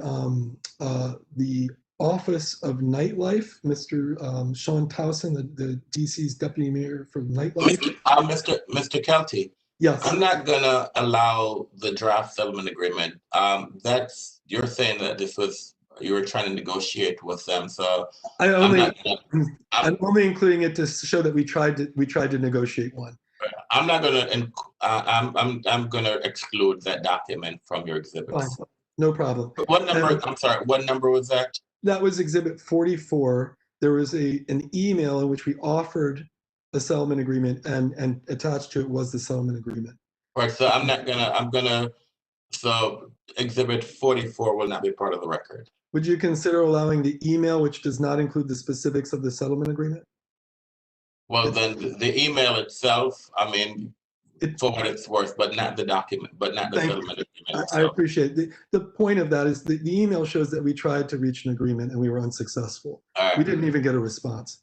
And exhibit 45 is a response to a FOIA request I made. And I highlight here, this is in it is a description of the affray, the disorderly affray, which was at 1:30 a.m. outside of Felicity Lounge, just to provide a little background there. And also, again, in the FOIA request, a list of all ABRA recognized owners, and the only ones the FOIA result returned were Mr. Muscuri and Mr. Jones. Mr. Dominique Jones is not listed. Dominique Jones does not hold a manager's license. He was described as the manager today, I believe, but he actually, as it's shown here in the FOIA response, does not have a manager's license. The only individual that we're aware of is Sheila N. Brown. So that's exhibit 45, and that I think is all of my exhibits. I think I'll stop there. And how do I return the screen? Stop. How do I stop that? Just close it. You can hit stop sharing, Mr. Kelty. Thank you. Here we go. All right, thank you. All right, Mr. Mascara or Mr. Jones? Yes, I'm Either present. or. Yes, Mr. Mascara, do you have any questions for, it can't be both persons, so you, Mr. Mascara, do you have any questions for Mr. Kelty based on his testimony? No, sir. I'm sorry? No. You do not have any questions for Mr. Kelty? All right, thank you. Ms. Baum, do you have any questions for Mr. Kelty? No, sir. Does any board members have any questions for Mr. Kelty? Yes, sir. Go ahead, Mr. Grandis. Good afternoon, Mr. Kelty. It's a pleasure to have you and the ANC in front of us today. I believe the board is very familiar with the number of establishments, ABC establishments within that area. And in your testimony, you've offered some letters, and I could not read the letters. I basically went off on what you read. But it seems like there's nothing in at least the letters you submitted that indicate that any of the so-called allegations in each letter actually came from this particular location. And therefore, I cannot really rely upon those letters unless I read the letters and find that they do specifically can identify people coming out of that or going into that establishment. Because as the testimony today says, I think there are like, what, 19 ABC licenses within 1,200 feet. And we do know that people leaving and or going on nightlife activities usually are jovial and they can make noise. They probably, a lot of them don't understand that they are irritating our neighbors and ourselves. But I am sympathetic to the concerns that the ANC is raising, but I just want you to know that those letters do not really help me in determining that they came from this establishment. Thank you. If I may, I'll just say that that is exactly why the group of, I think it's 24, is here today, so that they can tell you themselves. You've heard from one of those, Mr. Kenobi, who said that he personally verified the source of the noise. And I'm sure that when the group of 24 presents, you'll hear additional testimony from the residents themselves. Mr. Kelty, if I am correct, you moved into that neighborhood prior to this establishment opening. Excuse me. Do you have That just is a little correct. bit? I've been a resident since the year 2000. So quite a few years before this establishment opened. And before the establishment opened, did you, were you ever disturbed by nightlife activity? Just generally? I do not live in close proximity to H Street. Mr. Kelty, hold on 1 minute, please. Mr. Mascara, can you please put your phone on mute? Mr. Mascara, can you put your phone? So your question was whether I have personally been disturbed by nightlife activity on H Street. Not in my residence. I will say that I've been disturbed by hookah smoking and marijuana consumption in the 700 block of H Street, emanating from some of the establishments on that block and coming out onto the sidewalk on which my family and I are traveling. And have you or your family ever gone to Felicity Lounge for a meal? I have not. I did go to Po' Boy Gym once when they first opened.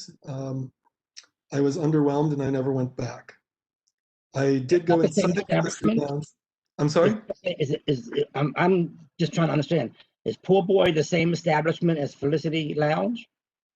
No, sir. They are adjacent establishments with common ownership. Common menu?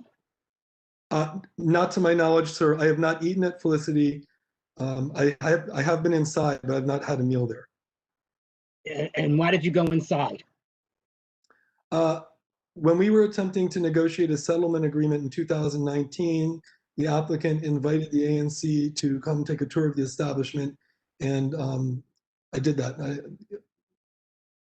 So that was the only time that you went into the establishment, was when you were invited to come by? Yes. Do you eat out at any other establishments on the H Street corridor? Pre-pandemic, all the time. And therefore, at this location? I have not eaten at this. I have not eaten at Felicity Lounge, nor do I think I would. Okay. Thank you very much. Any other questions by any of the board members? All right. All right. Mr. Do you arrest Mr. Kelty?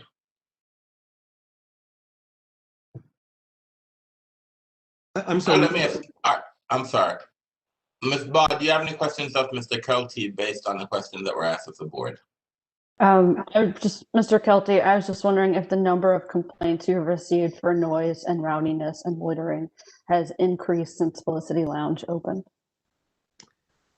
I have only been an ANC commissioner, for the past 2 years, but I can tell you, so I can't tell you a long history back before that time period. What I can tell you is that I only received complaints about 2 establishments in my entire SMD, and this is one of them. Thank you. That's it, Ms. Baugh? That's all. Thank you. All right. Mr. Kelty, do you arrest? I do. Thank you. All right. Thank you. All right, Ms. Baugh. I'm sorry. Did Mr. Muscuri want to ask me any questions? I didn't remember if he. Maybe he never. No, no I think questions. he said. We already went through. We already went through that round of, yeah. All right. Thanks. All right. All right. Thank you very much.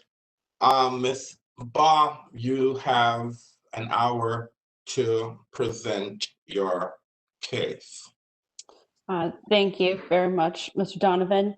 So as I said in my opening, what the protestants would like to do is we would like to keep the appropriateness standard in mind, and we intend to show you through our testimony why we believe the applicant does not meet the appropriateness standards. And we are going to be focusing quite a bit on the effect of peace, order, and quiet. And I would like to go ahead and start by calling Mr. Ackerman. Right. Testify if Mr. Ackerman, if you're available now. Mr. Ackerman? Mr. Ackerman? Yes, sir. Do you have a camera, sir? I do. Give me 1 second. Sorry, I'm at work. Are you in a white shirt? Is that you wearing the white shirt? No, I'm here with the mask under my chin. Okay, I'm sorry. I saw someone else, but I didn't see their name, so all right. Alex, let's say we still can't see you if you're trying to turn on your camera. But that's Oh, fine. sorry. There we go. Can you raise your right hand, please? Oh, yeah, I can see it. You swear or affirm to tell the truth and nothing but the truth? I do. All right, go ahead, Ms. Ball. Okay. Thanks, Alex. Can you please just state your name and explain to us where you live in relation to Felicity Lounge? Yeah, my name's Alex Ackerman, and I live 3 houses off the alley behind Felicity. Okay. And what can you tell us about the effect that Felicity Lounge has had on you and your family? Most notably, it's been the noise directly from the alley. I know Mark Kenobi testified earlier, and it was hard to hear him, but we can actually hear noise directly from the facility, and it's easy to identify it through their back door.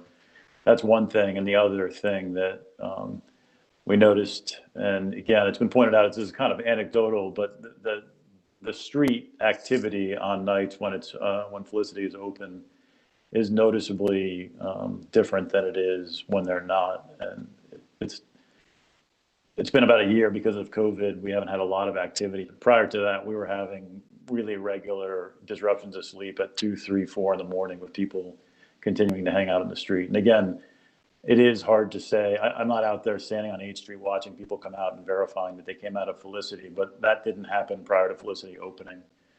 We have what I would say really solid relationships with Fresca and Po' Boy Gyms.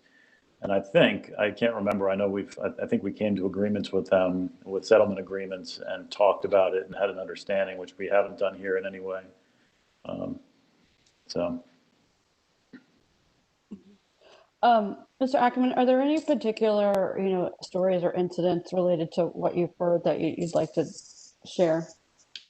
Yeah, I mean, there's just been, I've forgotten what the term was that Joel brought up earlier, but there's been significant fights out in front of our house. And again, we're kind of the first available parking spots as you get onto 7th Street. So a lot of people park there. And after Felicity closes, there's a significant outpouring of people that kind of cruise over onto 7th Street. And if they've parked there, they may or may not leave. And a lot of times there were brawls or shouting or just kind of hanging out there at all hours of the morning.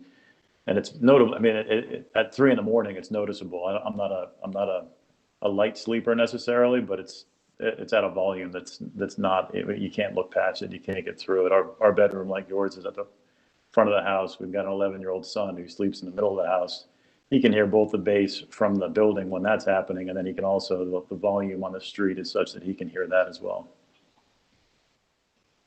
And when Felicity closes, when patrons are exiting, we've heard multiple incidents of, when the patrons have exited through the back, like when the cops showed up and the Washington Post reported that the patrons were exiting to the back.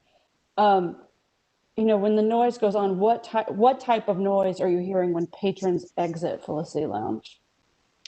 It's mostly just volume. It's people that are talking because they've clearly been having a good time someplace, which I understand. But when they come out of the alley or they come out of the restaurant right in front of our house, like you said, it's noticeable, and it wasn't noticeable before. We've had establishments around us for quite some time. As it's been pointed out, there are other ABRA licensed establishments around, but I had never noticed the issue until Felicity opened. And it's gone away since COVID started largely, but it's pretty distinctive, the time when it started and the time when it stopped, which makes for me at least, makes it pretty attributable to Felicity. And you've said you've been here for a while. Can you, so that the board understands your experience on 8th Street, can you tell us how long you've lived here? Yeah, we moved in 2008, and so we've been there quite a bit. We've had hearings for a number of establishments along there, and like I said, I feel like we've come to reasonable agreements with most of them. We haven't had really large-scale noise issues on the street, despite we are right off of 8th Street, which I think we all had understanding that we were in close proximity to a commercial corridor, and there's a reasonable expectation that there's going to be some noise, but we've never had it in my what is that, 2008, 12 years now. I've never had anything of the volume or the character of the noise and disturbances we've had in the front of our house until Felicity opened up. Thanks. Have you had any issues with litter and trash since Felicity Lounge has opened? Yeah, both in the alley and the front, we've had increased instances of it. Again, it's hard to attribute that directly, but the evening drinking, and a lot of times it's just discarded bottles and drinks, clearly alcoholic beverages that have been just kind of dumped onto the curbs in front of the house. It's unfortunately where we live, we got a lot of refuse coming off of 8th Street. So again, I hate to target it specifically to that, but the increased volume of it is certainly something that exists. Yeah. And so I'm sorry, I just wanted to clarify this. When you said bottles, were you saying you've seen bottles of alcohol, left on the street right in front of your home? Yeah, our tree box is the second one. Mark's is the first, ours is the second, and they become kind of trash bins for discarded beverages. Sometimes it's plastic containers, sometimes it's bottles. It's a whole mix of things. And that's something we do see, we have seen since the time we got here. But again, the increased frequency is what we noticed. Mm-hmm. And I just wanted to give you an opportunity to elaborate a little more, if you wanted to, on the relationships you've had with other establishments. Like, for example, Chacaria Fresca has a large summer garden or patio. I'm looking at it right now. And I was wondering if you could just tell us what experience you've had with that. Yeah, we when they were opening, we were quite concerned because that sidewalk cafe appeared to us to be something where we'd be hearing considerable volume. It's almost under our house, but we've had a really great rapport with the owner. He's been listening to our concerns and been taking those into account with the way he operates. We really appreciate their business. Our son eats there all the time. Po' Boy Jim's was a similar one. We had a lot of concerns because of the garden. That courtyard opens up right onto the alley, and it's like a canyon back there. Everything bounces around. We were concerned about that. We expressed the concerns at a hearing, and it seems like they've heard us as well, because it was noted earlier that complaints have been made there, and the complaints are going to happen because occasionally there will be loud noises, but largely we haven't had any issues with Po' Boys from our perspective at our address. And so, you've mentioned that you worked with the owners there. Have you had any success working with the owners of Felicity Lounge regarding Felicity? No, I mean, I haven't made any personal attempts, but I know we've attempted to through you guys who have put a lot of legwork into this. And that's I think part of the disappointment is that there hasn't even been a dialogue. It feels like it's been a pushback from the beginning to just say, no, we're going to do whatever we want. And quite potentially, we could have avoided being here for all these hours today if we just sat down and have a conversation about it. And I don't, everyone's coming at this from different perspectives.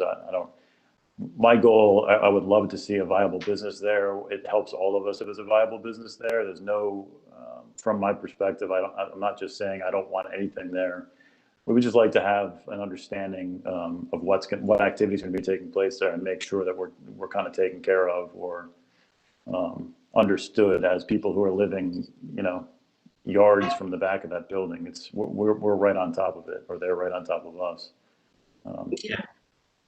And have you ever eaten at Felicity Lounge? I've not. No, I've eaten at Po' Boys. I've not eaten at Felicity. Do you consider Felicity Lounge to be a restaurant near our houses that you could go to for a meal?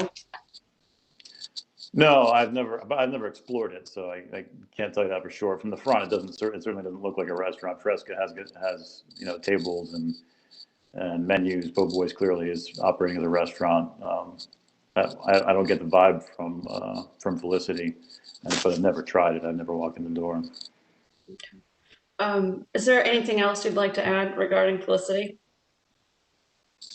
I don't think so. I mean, to reinforce what Mark was trying to say, I think earlier, and I'm not trying to speak for him, but I'm one house removed from his, so I'm hearing the same things that he is. So I just wanted to reinforce. He wasn't able to voice that earlier because of the connection, but they're friends of ours. We've been at their house, and you can clearly hear the noise through the back of the buildings. Thank you, Alex. You're welcome. Mr. Donovan, I think you're on mute, trying to speak. Mr. Mascari, do you have any questions for Mr. Ackerman? No, sir. Mr. Kelty, do you have any questions for Mr. Ackerman? Just one in regards to bottles. I noted that Felicity Lounge offers what they call bottle service. The bottles you're talking about in the front yard, are they like single serving beer bottles, or are they like bottles of liquor, like, a 750 milliliter bottle of liquor? What kind of bottles do you see, or is it a mix? It's a mix. Sometimes you'll find a 6-pack of glass bottles from just bottles of beer. I don't really take note of it anymore. Just part of our ritual is dumping the bottles into the recycle bin. But it's certainly been a mix. We've seen what appear to be full bottles of booze, or empty 750s, or whatever the measurements are. It's been a mixed bag. Thank you. That's all. Any questions by any board members? Yes, sir. Go ahead, Mr. Grandis. Good afternoon, Mr. Ackerman. Good afternoon. I want to thank you as a resident for taking time to participate in a hearing like this. Once again, I'm going to say to you, as I said to Mr. Kelty, the allegations you raise are very serious, and this board takes those allegations very seriously. The concern I have is that under our ABC laws, a restaurant or a tavern or a nightclub cannot give you a 6-pack of beer to walk out with. So you're saying since the pandemic, it hasn't been as loud and noisy and congested. So therefore, my impression is that the bottles and everything were before the pandemic as well, and the noise and the disruption. And I have a hard time being able to take the allegations you raise and place them on this particular licensee, because as you heard in the testimony, there are numerous licenses within 1,200 feet. And it's probably likely that other patrons of other establishments use that same alley and use that same 7th Street to go back to their cars, or maybe some live in the neighborhood, which we hope. So I just want you to know that it's helpful to me if you can tie these situations to the licensee that we're talking about. Also, you mentioned that, excuse me, how many years have you lived in that location? We've been there since 2008. So okay, and it's my understanding that this establishment opened in 2017, and you've stated in your testimony that you've never been there for a meal. Correct. And I think I understand to say you've never really been in there. I have not. So you really don't know what's going on inside. No, the only thing I understand is what I hear through the back wall, and I do know where that back wall is and where the noise is coming from. And they're the only establishment that is along that back wall. No, we used to have Addis was back there, Po' Boy Jim is there, but they all have different entries, and you can hear when you go to investigate, you can hear what's there. Mm-hmm. Well, I want to thank you again because you're taking time out of your valuable day, and we appreciate your testimony. Thank you. Thank you. Mr. Chair? Go ahead, Mr. Short. Yes, Mr. Ackerman, again, you moved in there when? What date you moved into your 7th Street residence?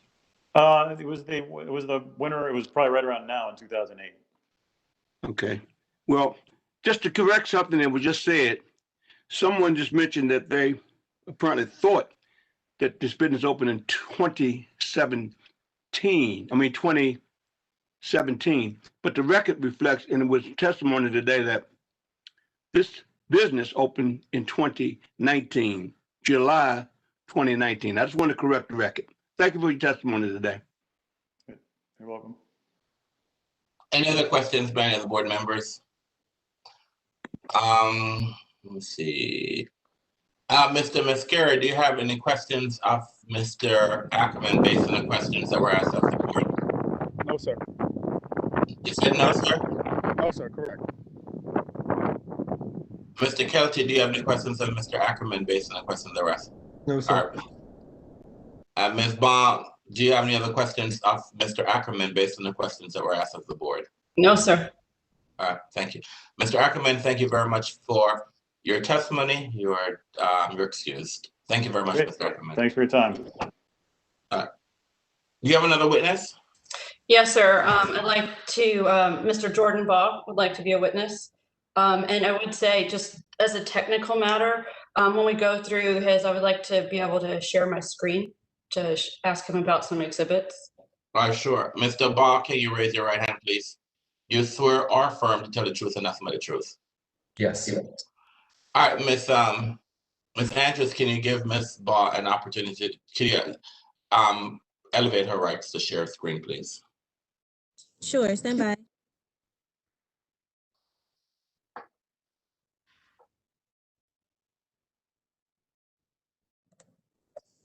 Ms. Baugh, your rights have been elevated. Great, thank you. Now go ahead and share it now so we can see if this is working. Can you all see my screen? Yes, ma'am. Okay, thank you so much. So, sir, do we want to swear? Oh, we just swore him in. Okay, thank you. So, we are, just to refocus a bit, we're talking about the effect, on order, peace, quiet, trash, and littering. And in the board order that was issued in 2019, which is shown here on my screen, a number of conditions were imposed by the board to prevent noise and prevent the transformation of the premises into a nightclub. And one of the conditions, which is highlighted here, it says, fourth, the establishment is not permitted to charge a cover charge. And that is something I know we have talked a little bit about. And so I would like to ask Mr. Baugh about that, but just some background questions to sort of establish him.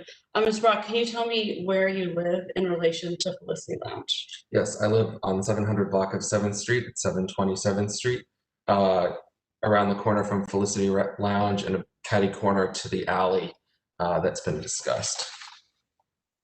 Okay. And Mr. Broad, what is your general sense regarding covers at Felicity Lounge?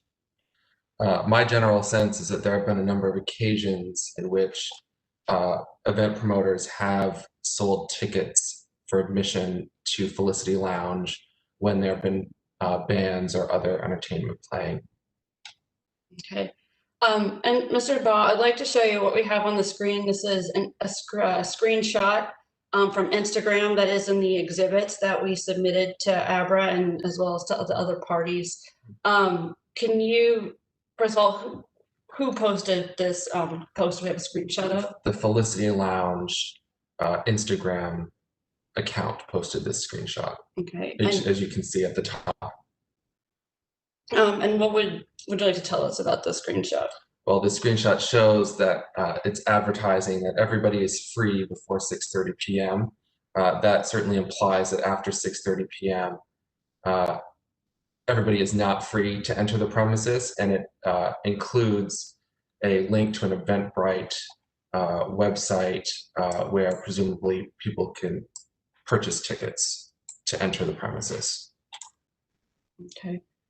And I'd like to show you another slide right here. This is another screenshot that was included in the exhibits provided both to ABRA and to the applicant.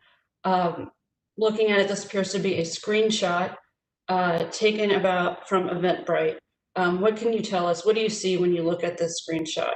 I see that they're selling tickets for admission to an event at Felicity UCB Performing Live. They're selling tickets for admission for $10 and $15. The tickets grand admission, I'm also seeing that they are separately advertising for food and beverages in addition to that admission charge, which appears to be a de facto cover charge to enter the premises. And how often does this screenshot say that parties like this happen at Felicity Lounge? Every Sunday, 3 p.m. to 9:30 p.m. And can you tell us, for those who might be looking, where do you see that here on the listing? At the upper right-hand corner. And was there an attempt, does this screenshot show that you were actually able to add tickets to your cart to check Correct. out? Yes, it does. And what were those tickets giving you access to? Admission. Admission to Felicity. where? And do you think, in your opinion, is that a cover to enter Felicity Lounge? In my opinion, that is a cover to enter Felicity Lounge. The dictionary defines a cover as a charge made by a restaurant or a nightclub in addition to a charge for food and drink.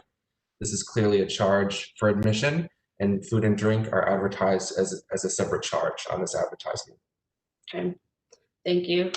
I'd like to show you one more screenshot from Eventbrite.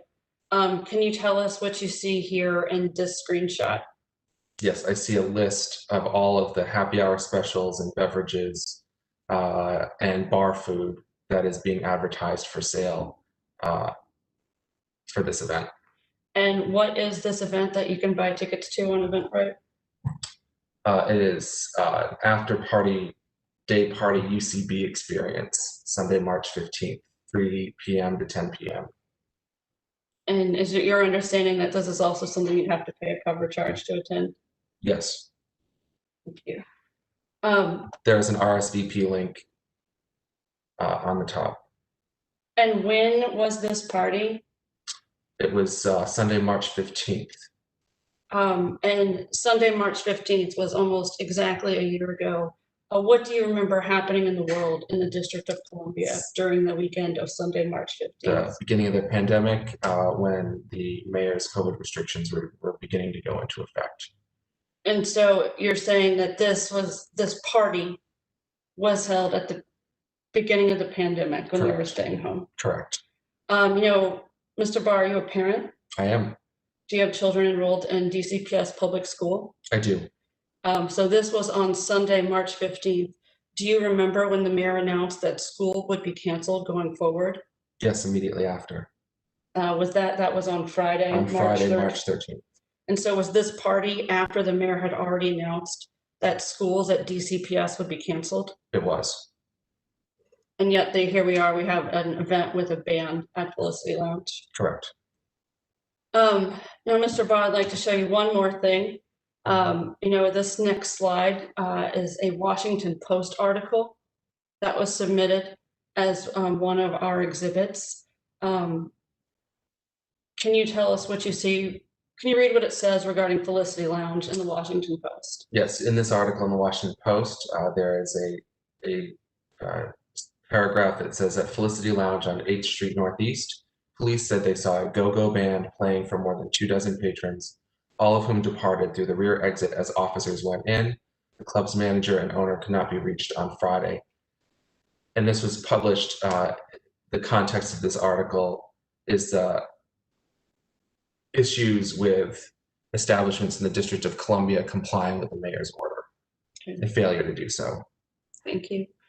Now, Mr. Baugh, you are my husband, so I'm familiar with your eating habits. So I'd like to know, do you regularly dine at or order from establishments on H Street? I do. Have you ever dined at Felicity Lounge? I have not. Why haven't you dined at Felicity Lounge? It has never appeared to me to be a restaurant where I would go and take my children to dine. When you were standing outside of Felicity Lounge, can you see inside to see tables suggesting it is a restaurant? No, in fact, it's darkened in the front windows. So can you see in? I don't recall being able to clearly see in, no. Have you ever seen any sort of advertisement suggesting that Felicity Lounge is a restaurant where you would want to go to eat? I have not. Do you go to other establishments to eat on this block? I do. Have you ever been to Taqueria Fresco? I have. Have you ever been to Po' Boy Jim I have. owned by Mr. Musciri? I have, on a number of occasions. But you have not been to Felicity Lounge? Correct. Okay. Now, just sort of taking a step back from that and thinking about the effect on our neighborhood, what can you tell us about the effect that you have seen on both pedestrian safety and vehicular safety on our block since Felicity Lounge has opened? I've seen an increase since Felicity Lounge opened. I've been awakened in the middle of the night on a much more frequent basis. Since then, we will often get woken up in the middle of the night because there are groups of people making loud noises, making having arguments, altercations on occasion. There's been a lot of increase in parking, increase in idling of cars. So there has been an absolute increase in what we have witnessed, and we've witnessed on occasion MPD having to disperse crowds of people and groups of people. And I will say, getting woken up at 2 o'clock in the morning because there are people loudly meeting outside of my window is a really jarring experience and really difficult and really unsustainable. And I do recall particularly one really egregious example after Felicity opened, where essentially we saw what was a dance party occurring in the street outside of our window. Individuals were climbing on top of parked cars. There was loud music blasting out of those cars. People were clearly intoxicated. It was a really loud experience. And while I'll say, I can't say for certain that every single person that I've witnessed on our block is directly related to Felicity. I know we live off of a commercial street, but what I can say unequivocally is that the instances of this occurring increased exponentially after Felicity opened. Prior to Felicity's opening, we did not have to have to call the ABRA hotline as much. We did not, we were not woken up in the middle of the night as much. It has contributed to an increase in this type of activity, in this type of disruptive activity on our block. Mr. Baugh, thinking specifically about cars and the safety of where these cars parked, have you seen, where have you seen these cars parked? Have you seen them blocking ingress and egress of the alley? I have seen them blocking the ingress of the alley. I've seen them parked in front of the fire hydrant in front of our house. And I will say, we did notice and started paying attention that on the nights that Felicity is open, there are more cars parked on our block than the nights that Felicity is not open.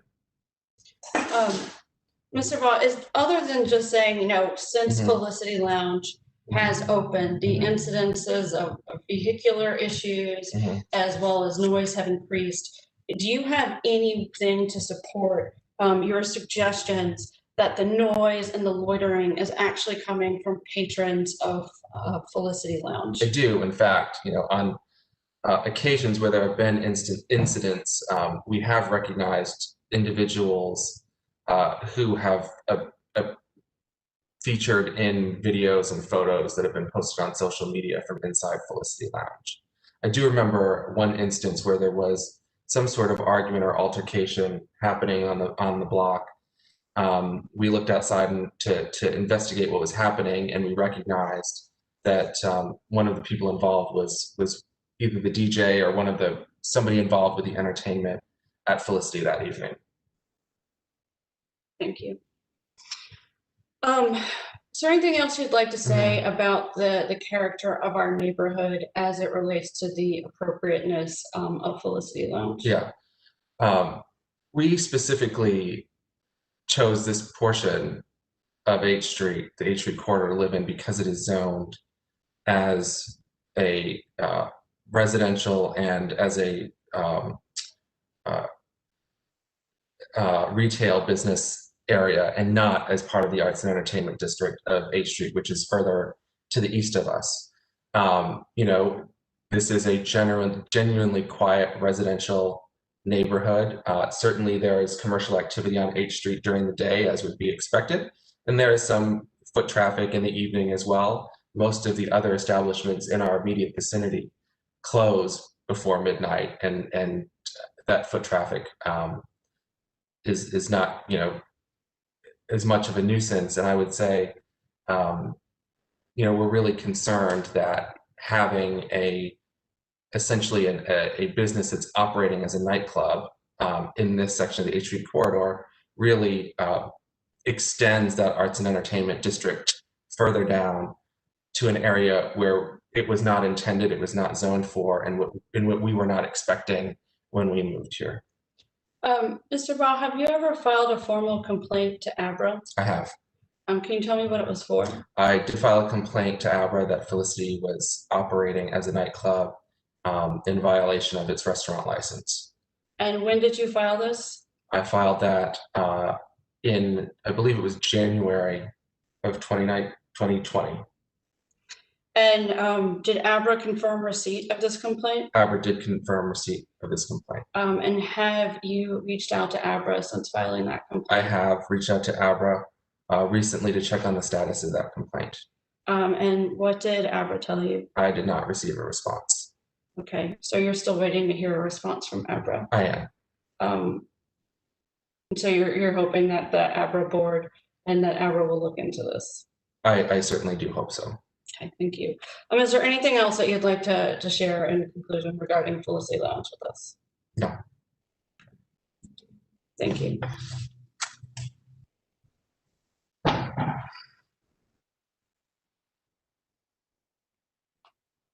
You can close your screen, please. We are trying to figure out how to do this. I'm not seeing a button that says stop sharing. I don't know if anyone. Maybe up here. Here we go. All right, Mr. Mascara, do you have any questions for Mr. Baugh? No, sir.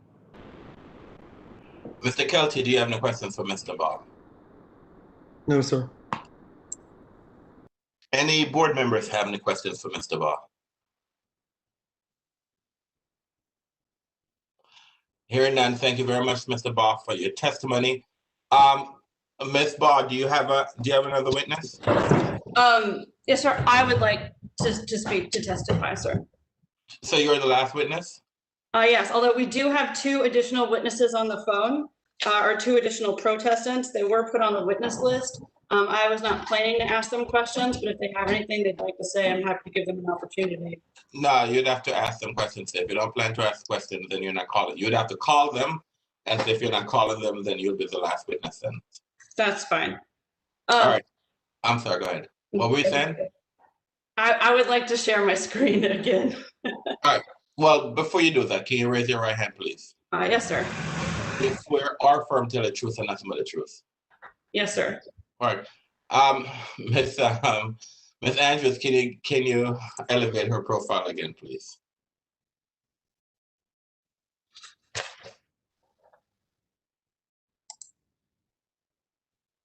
Ms. Andrews. Apologies.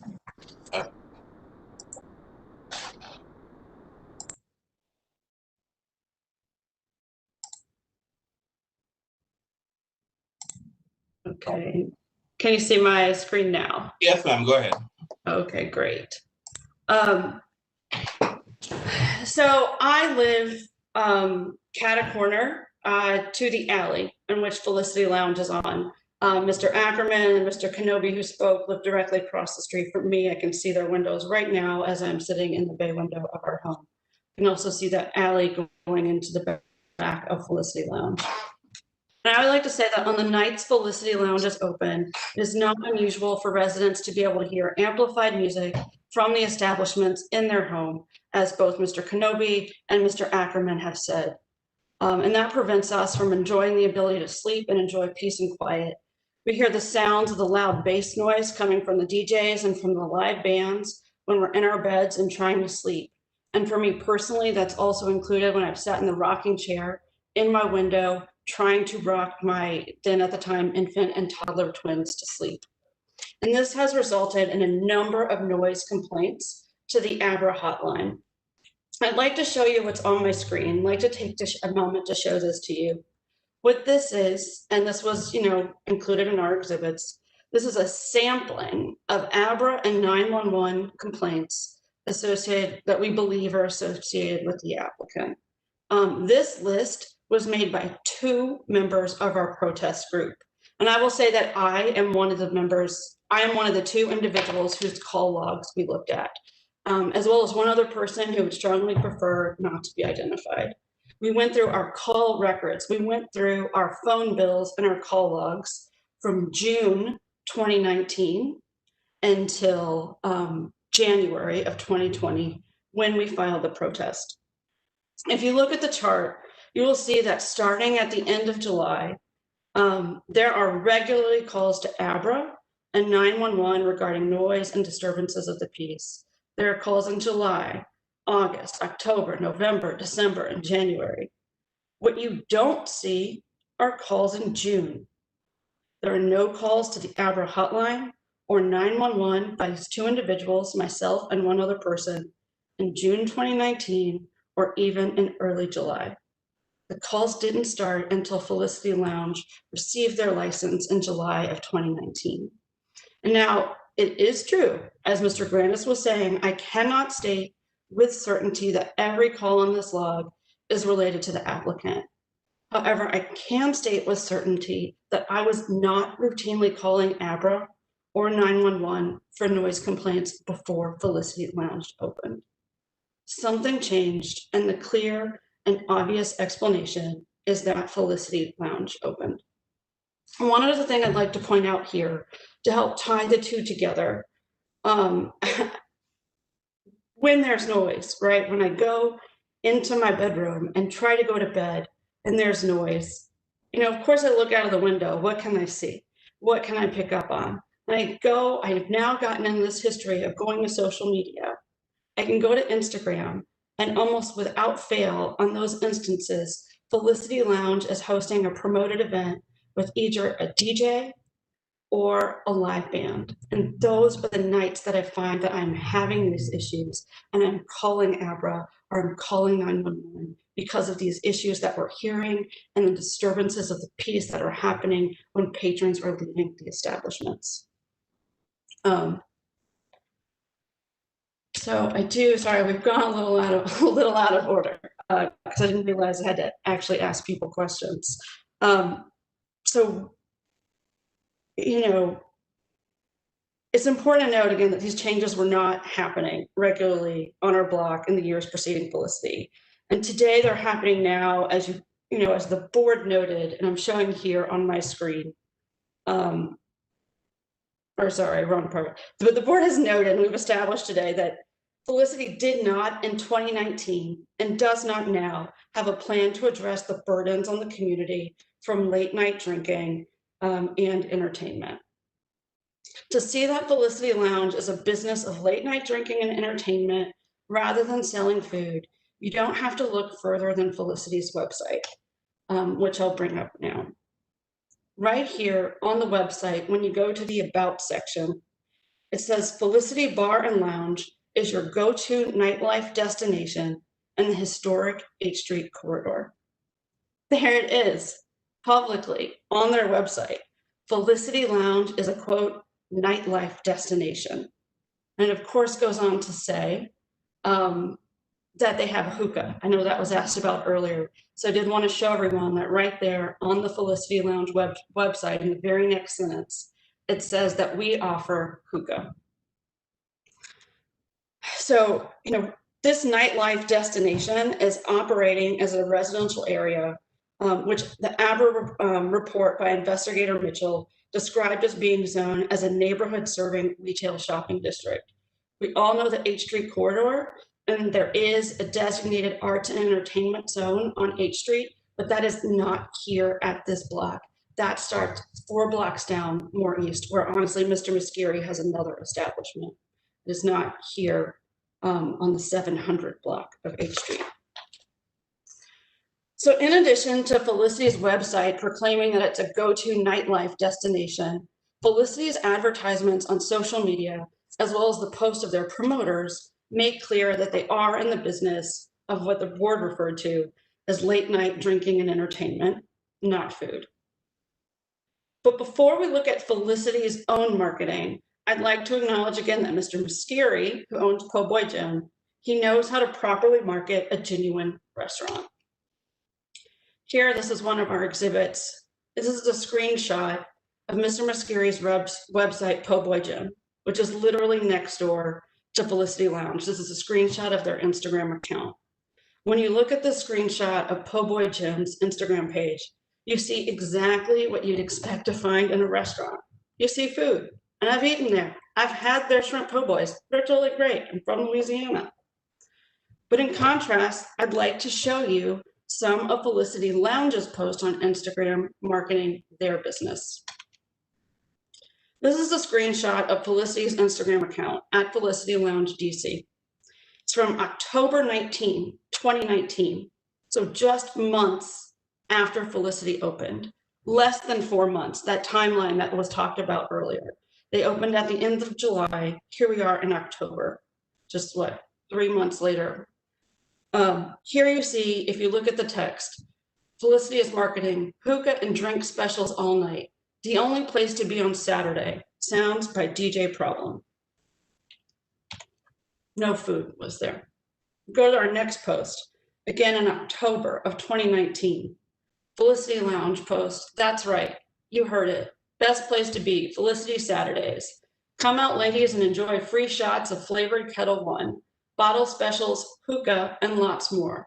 Pull up early and avoid a long line. Sounds by the one and only DJ Problem. I see a post about vodka shots, hookah, and a DJ, none of which are inherently bad, but this is supposed to be a restaurant, and I don't see a post about a restaurant here.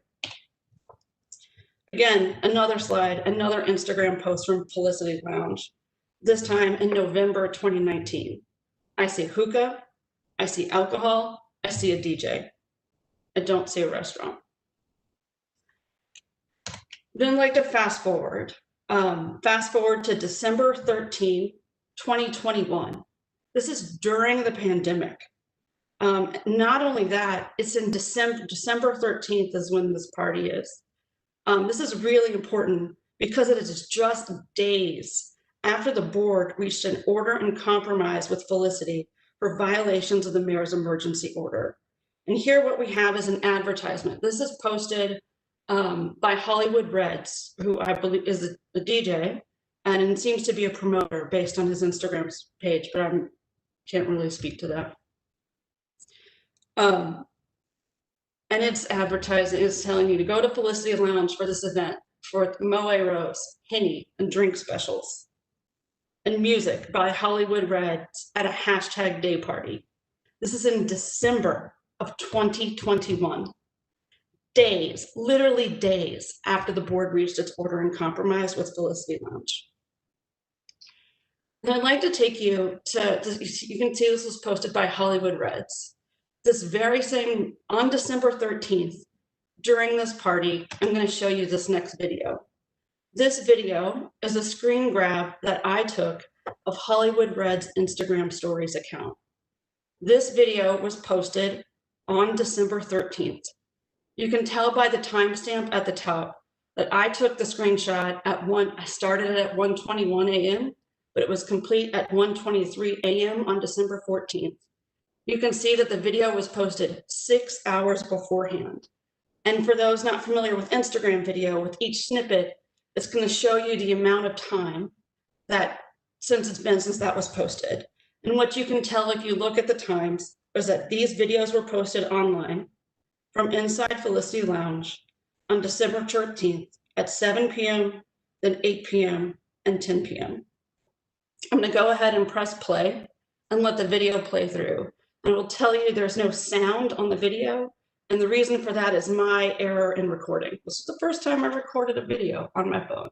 So you have the video, but there's no sound. So I'll press play now for everyone to see. Uh-oh.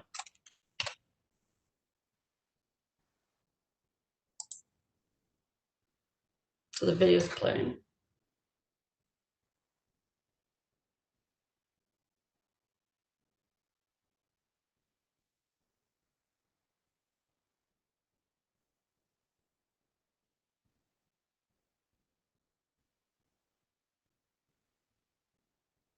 And that's Hollywood Reds, who's promoting this event.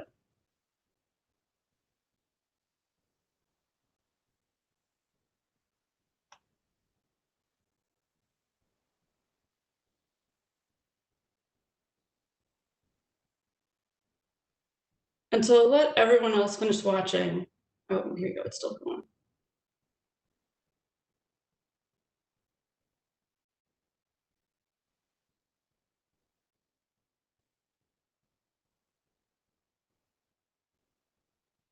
So everyone can make their own conclusions about what they see in this video, but I want to tell you what I see.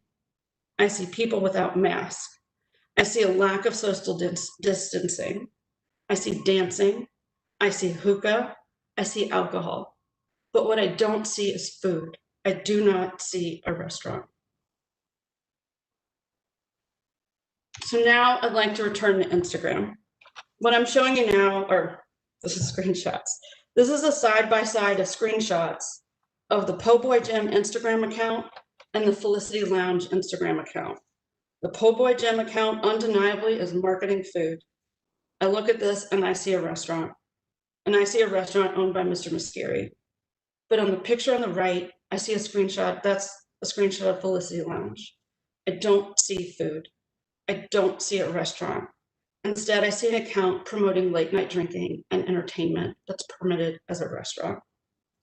And because Mr. Mascari brought up Bar Elena in the big board, which just for reference, several blocks down the street, I certainly cannot hear noise from those establishments in my home on the 700 block of 7th Street. I wanted to go ahead and show you all of those Instagram accounts right next to each other. I'm now showing you screenshots of Po' Boy Gym next to Felicity Lounge, the Big Board's Instagram account, and Bar Elena's Instagram account. My eyes tell me that one of these things is not the other. It's not like the others. 3 of these accounts are promoting food. One of them is not. Now, one other thing I'd like to touch on is property values that I know we've talked about today, and is certainly a prong of the appropriateness standard. In the board's order in 2019 to Aroma/Brothers Burgers Bar, he did say that one of the things you would look at would be whether there was evidence of blight or poor management on the property. And there you said there is no evidence of blight or poor management of the property. However, today you've heard Mr. Kelty walk you through that the Department of Health complaint. I was planning to go through it in detail, but in the interest of time, I won't. If you were to read it, you know, he's talked about there were rodent droppings. The Department of Health said there were not plans to handle vomiting incidents and diarrhea incidents. Some of the complaints Mr. Kelty submitted as evidence talked about public urination and defecation in the alley. And I would like to add one thing there. Let me get back to it. You know, that night, Sunday, March 15th, 2020, the night of this this party at Felicity where UCB, the band, was performing. That was written up in the Washington Post. I believe this was an instance that night. I sent an email to Mr. Kelty. You can see it was Sunday, March 15th. Unfortunately, I took the screenshot on this, the timestamp was not right because I took it on the account where it was received, not where it was sent. But what you can see is I wrote to Mr. Kelty in real time. The Felicity patrons were exceptionally rowdy tonight. I think we heard 4 or 5 fights. MPD was there multiple times. Around closing time, there were probably 20 to 30 people yelling at the corner of 7th and H for about 10 to 15 minutes. The crowd started to disperse some when another MPD patrol car showed up. And pardon my language here, but not to be crude, at the same time, a nice young man decided to just piss on the sidewalk and on my neighbor's property. And what was attached to that email that I've chosen not to submit for decency reasons, there was actually a video of a man who was in this crowd relieving himself on my neighbor's front steps the same night that this band was performing there. And the point of that is just to show that, yeah, there have been some issues with blight here. I'm not saying there necessarily is blight, but there certainly are conditions that could lead to it. The other issue here is the poor management of the property. You know, we've talked about all of these citations by the Department of Health, multiple violations from ABRA for violating the mayor's order during the pandemic, as well as other violations for capacity and other issues even before then. And just given that, I do think it sort of defies credulity to think that this establishment is being run poorly. So solely just based on that, I do think there's evidence to support the property value issue. But look, I'm real talk here. Everyone knows that the value of real estate in the District of Columbia, and certainly in this neighborhood, is going up. But the value of a home that is next to a restaurant certainly is very different than the value of a home that is next to a nightclub or a bar even, or even a restaurant, whatever we want to call Felicity right now. If your home is next to an establishment that has DJs and that has live bands performing until 2 o'clock in the morning and the patrons spilling out into the street, that has an effect on your property. It is not the same as living next to a restaurant, which all of these other establishments are. I will say with that, I think I can stop sharing my screen. And I do have some closing remarks, but Mr. Donovan, I'm not sure if it's appropriate for me to do that now or at a later time. And you're on mute, Mr. Donovan. Yeah, if you have closing remarks, I'll give you an opportunity to do closing. So this is just your, hold on. Oh, oops. I think I know how much time we had. Hold on.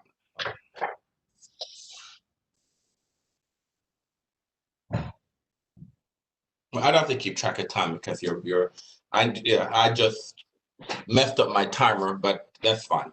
All right, before I ask questions, you had exhibits that you want to be in the record. Do you still have it? What are the documents? What are the exhibits that you had disclosed? So we disclosed a total of 29 exhibits. Abra, however, I will say the key ones are actually the ones that I just showed on the screen. All right. All right. Okay. All right. Mr. Mascara. No remarks, sir. No, I was just saying, do you have any questions you want to ask her? No questions at the time. The only thing I can say is the pandemic has caused a lot of, changes, and like I said, all right, but Mr. Mascari, I mean, I'm still going to give you an opportunity. Okay, correct. No questions. I'm going to give you an opportunity to make some closing statements, sir. So this is just an opportunity. She just testified, and this is whether or not you want to ask her questions based on her testimony. But you will have an opportunity to make some closing remarks. Okay. All right, Mr. Kelty, do you have any questions of Ms. Baum? Just one. I wanted to clarify. You made references two clarifications. You made references a couple times to December 2021. Did you mean December 2020? Yes, sir, I did, December 2020. Just for the record. And Just that eager to get rid of this pandemic. Thank you. the other thing I wanted to clarify is there were a couple of times when you, I think, said nightlife when you actually meant nightclub. Is your objection to any nightlife whatsoever, or is the objection really to the operation of the illegal nightclub in either a tavern or a restaurant? The latter. My objection is certainly to the operation of this establishment as it is being operated, seeming to be a de facto nightclub. I certainly, absolutely am not opposed to nightlife in general. I'm not saying there shouldn't be that at all. I mean, I like to participate in it. I live off H Street, right? But the truth of the matter is I feel strongly that this particular establishment, Felicity Lounge, this requested substantial change is not appropriate for reasons specific to the location as well as reasons specific to the applicant. Thank you. That's all my questions. Thank you. All right. Any questions by any board members? All right. Hearing none. Thank you very much, Ms. Bogg, for your testimony. All right. Okay. So, do you arrest? Meaning that do you have any more witnesses? Yes, sir. Arrest. Thank you. All right. All right. So we are at the stage in this case where Mr. Mascara. Mr. Mascara. Yes, sir. All right. I was going to ask you if you have any rebuttal witness you want to call, but I mean, that's not necessary in this case. So I'm not going to. All right. All right. So what I'm going to do at this stage, I'm going to give you 5 minutes, sir. So you'll have 5 minutes. Mr. Kelsey will have 5 minutes, and Miss Baum will have 5 minutes. Your 5 minutes is to wrap up your case and tell me what it is that you want the board to do. So this is basically you, Mr. Mascara, has requested a change in your license category. So this is basically this is for you to wrap up the case to say this is what the evidence shows, and then you're gonna say what it is that you want the board to do. So you have 5 minutes to do that, sir. Okay. So good afternoon. Thanks again, everyone, for taking the time out and listening to both parties' arguments. I just want to say on behalf of Felicity Lift up your voice, sir. Raise your voice, please.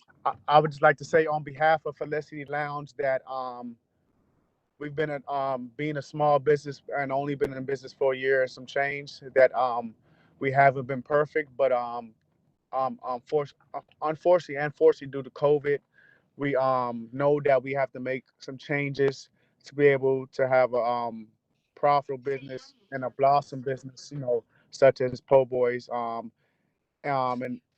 so on and so forth. With that being said, we know that we are responsible for a lease, and we want to make sure that we're not tied down to the lease with restrictions that's in our control. So like I said before, what we done before, we already talked about making improvements and adjustments and occupying at a level is more restaurant friendly. But we also want to have the entertainment to be tied into what we're doing. And when I say entertainment, I mean entertainment that goes along with food and entertainment that we feel that we can bring that can draw us in money. Because at the end of the day, we want to be in business to make money. I mean, you can say what you want. Anybody can say what they want. Everyone, they want to go to work, put the hours in. I work 16 hours a day. It's to make a better living for yourself and your family. With that being said, I know the board has came up with all this supposed evidence about crime in the area or disturbance of peace. I can only reflect off myself and my partners. We don't participate. We don't hang out in the corner on 7th and H. We don't leave trash. We don't promote violence. We're trying to move into a direction where we can, self-promote ourselves and push out and come up with that niche and that brand. But some businesses, it takes a couple of months, a couple of years. Some businesses, it takes forever. Even with Po' Boy Gym was just a middle business, and then unfortunately, due to unfortunate circumstances with police brutality and social injustice, then it really took people to really know what strong of a black-owned business Portwood Gym was, and I would like to do that with all of my brands. So this is just to make sure that we're not tied down to anything, because it might, in the future, it might not even be Felicity, might shut down. It might be a whole new, different type of restaurant that we're trying to experiment with, and that's basically the main thing. And like I said before, you guys never came to actually support the business. You just, judge, convict, and trial, and the business from afar and what you see. Looking on Instagram and all that stuff, you took the time out to do that, but no one took the time out to say, hey, like, let's really nail this out and come together and make this happen. Just like you come up with, oh, all of a sudden I'm depreciating the neighborhood, the value. That's not what we're in it for. We're in it to make good money and longevity. So all I can say as a business owner, and the direction as I'm trying to grow and get better, that we will make changes for the better. But like I said, we just don't want to be obligated and tied down and have the neighborhood decide what that we do, because at the end of the day, we the ones that invested hundreds of thousands of dollars. I mean, I pay my tax dollars as well. I pay a lot of money in taxes. I do my part. So that's pretty much it.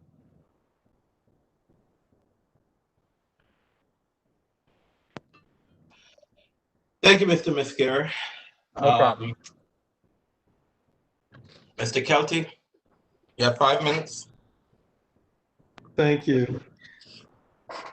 The ANC requests that the board deny the applicant's request for substantial change from a CR to a CT license. We also are asking that you, if in either case, whether it's a CT or a CR license, that you reduce the hours of operation. And I've made some suggestions, but we'll hope that you'll consider doing that. Can you be specific? What is it? This is Yes, I'll be specific. What is your recommended? Yes. We're requesting you reduce the licensed hours of operation by 2 hours, limiting operation to 11 p.m. Monday through Thursday and midnight Friday and Saturday. We're asking that you rescind the summer garden endorsement, which they cannot use and are not using and previously testified they didn't need. We ask that you rescind the applicant's entertainment endorsement, which is really the proximate cause of the adverse impacts on the neighborhood, and which the applicant in 2019 testified they did not need. We're asking that you further strengthen the board order that prohibits charging a cover charge to ensure that they're not using other online means to circumvent your board order. We're asking that you incorporate the existing prohibition on the smoking of tobacco products to provide an additional enforcement tool for the community. And we're asking that you require all loading to occur in a D-dot loading zone on 7th Street. Additionally, were I on the board, I would consider, and I guess I'm asking you to consider, investigating the ownership issues regarding the questions about who actually owns the business and whether those people are really suitable for licensure. And I would also ask that you consider issuing a cease and desist order for the Department of Health summary suspension. I will conclude by saying that we actually did try to work things out with the applicant, both in the original 2019 protest, and recently we spent well over, I think it was close to 2 hours in a mediation with the applicant, Ms. Fletcher. I made multiple overtures and ideas and things to try to work together, and they were all summarily rejected. As I alluded to earlier, we sent a settlement agreement to try to get something on paper before this, so we didn't have to be here. It was ignored.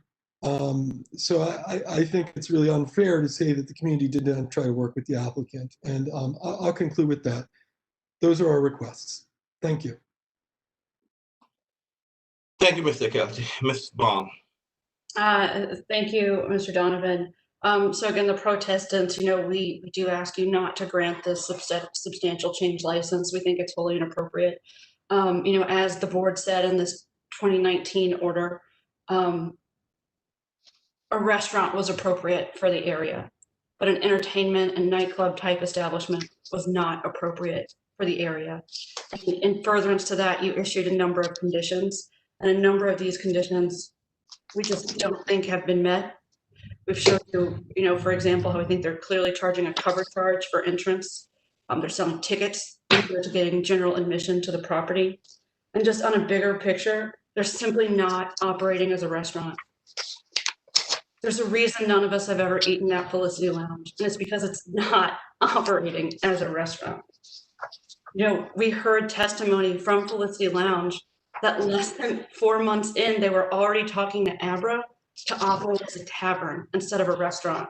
The advertisements that I showed you of them blatantly operating, advertising hookah and drinking and not food, those were in October of 2019. And there were certainly several of them before I started taking screenshots when I heard noise disturbances on occasion.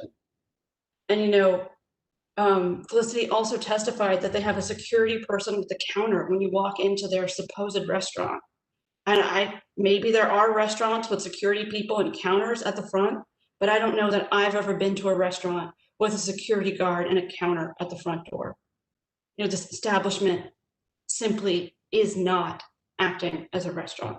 The reason they want to become a tavern is because they can't sell the food to meet the requirements of a restaurant. They don't want the fines for violating the requirements on food sales.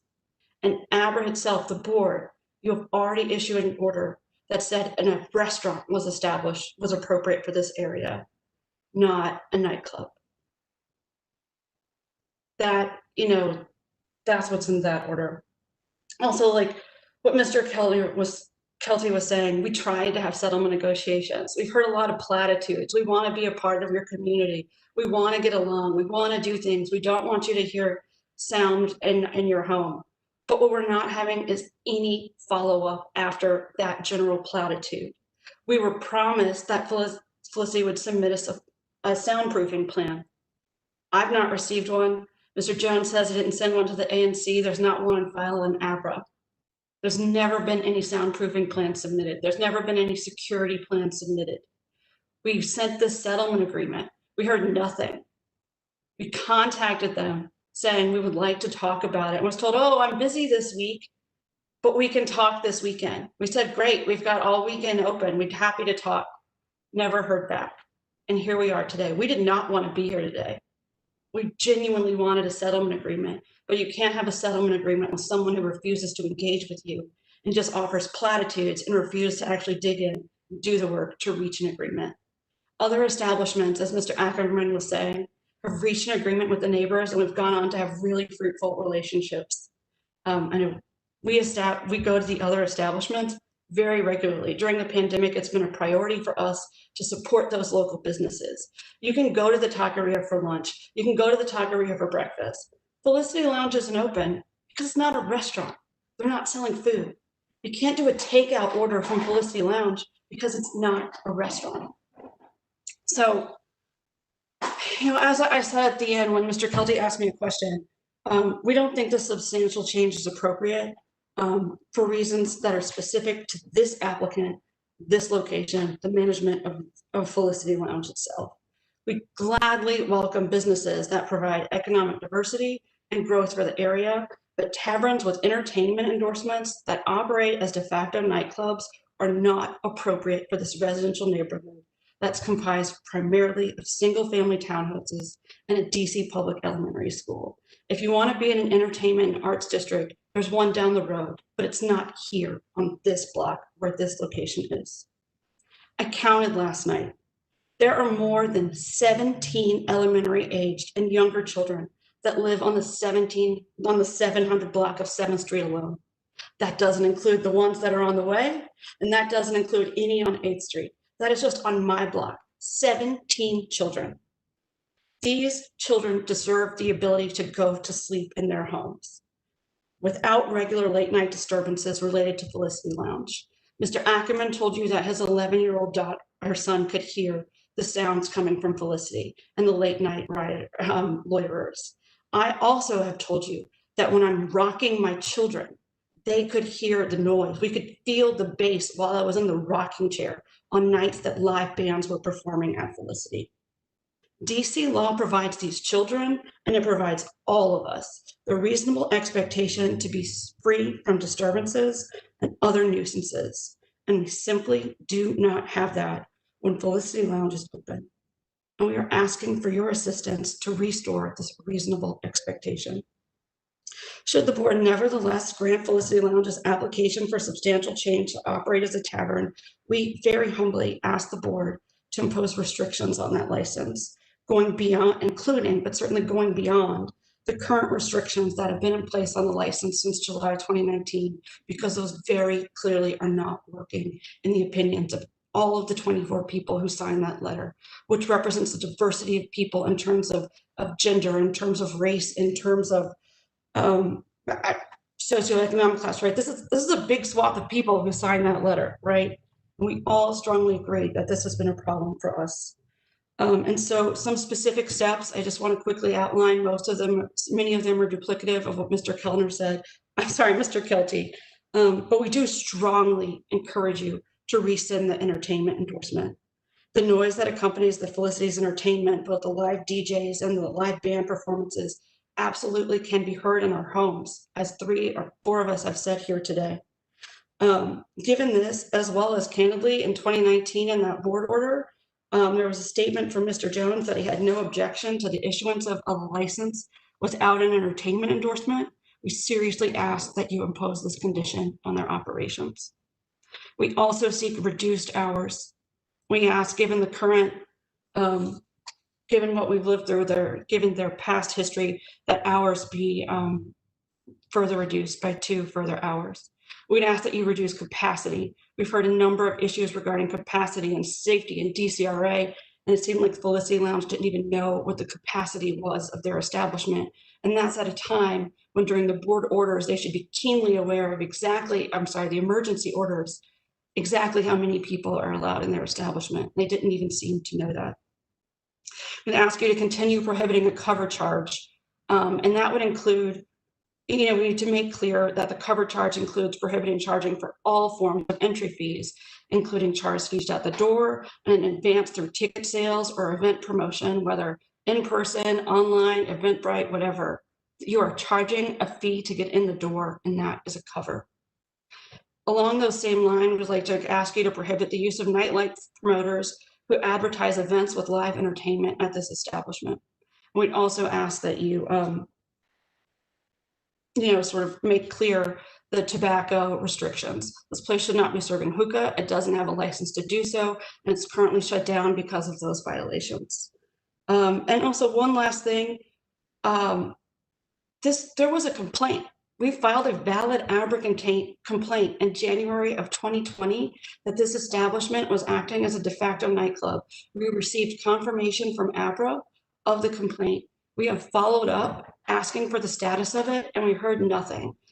My husband and I have both followed up in the month leading up to this protest, and our emails to ABRA have received no response. Those went directly to ABRA enforcement and to ABRA legal, and we would really ask that you look at that complaint and consider whether that complaint is worthy of taking action. With that, just to sum up again, we do ask you to deny this request for a substantial change. Thank you.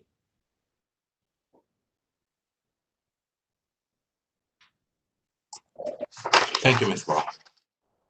All right.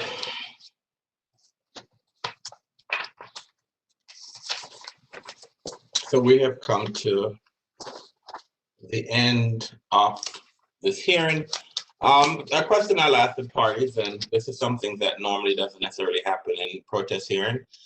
Do the parties wish to file proposed findings of fact and conclusion of law or waive their right to do so? Basically, what that is that you would write a legal brief to say this is what the law states, this is what was proven today, and we wouldn't issue a decision until we receive that. But that's basically asking the parties to write some legal brief. This is not asking for new information, so you couldn't bring in new information. This is what the evidence showed today. Sir, I have the legal brief already drafted, and I would be happy to send it to you in the next 24 hours. Ms. Baugh? What is the timeline for submitting such a brief? If the parties decide to do that, it would be, well, it can't be, Mr. Ketley, you can't have the legal brief because you'd have to wait until the transcript are issued. So normally what happens, hold on. Sorry, I'm not a lawyer. Normally what happens is that you would request the transcript, you would listen to the transcript, and you will say, this is what was stated in the hearing, and this is what the law says. And you would request a transcript, and it would be due 30 days after receipt of the transcript. And the transcript would probably take about 3 weeks. The transcript probably would not be available for 3 weeks, and it would be 30 days after you receive the transcript that will be available. So so the long and short of it is that you would request a transcript, listen to the transcript, and summarize what the evidence that was presented in the transcript, and then apply the facts to the law. It would not be bringing any new information. Normally, this is not something that we do in protest hearings. I'm not sure why I'm told that I need to ask the parties. It's more so in show cause hearing where there are more lawyers involved, and that's more illegal. So it's not necessarily a disservice to you if you waive doing this. It's because, as I said before, this is not giving you a second bite at the apple. This is not you bringing in new information. This is based on what was stated today.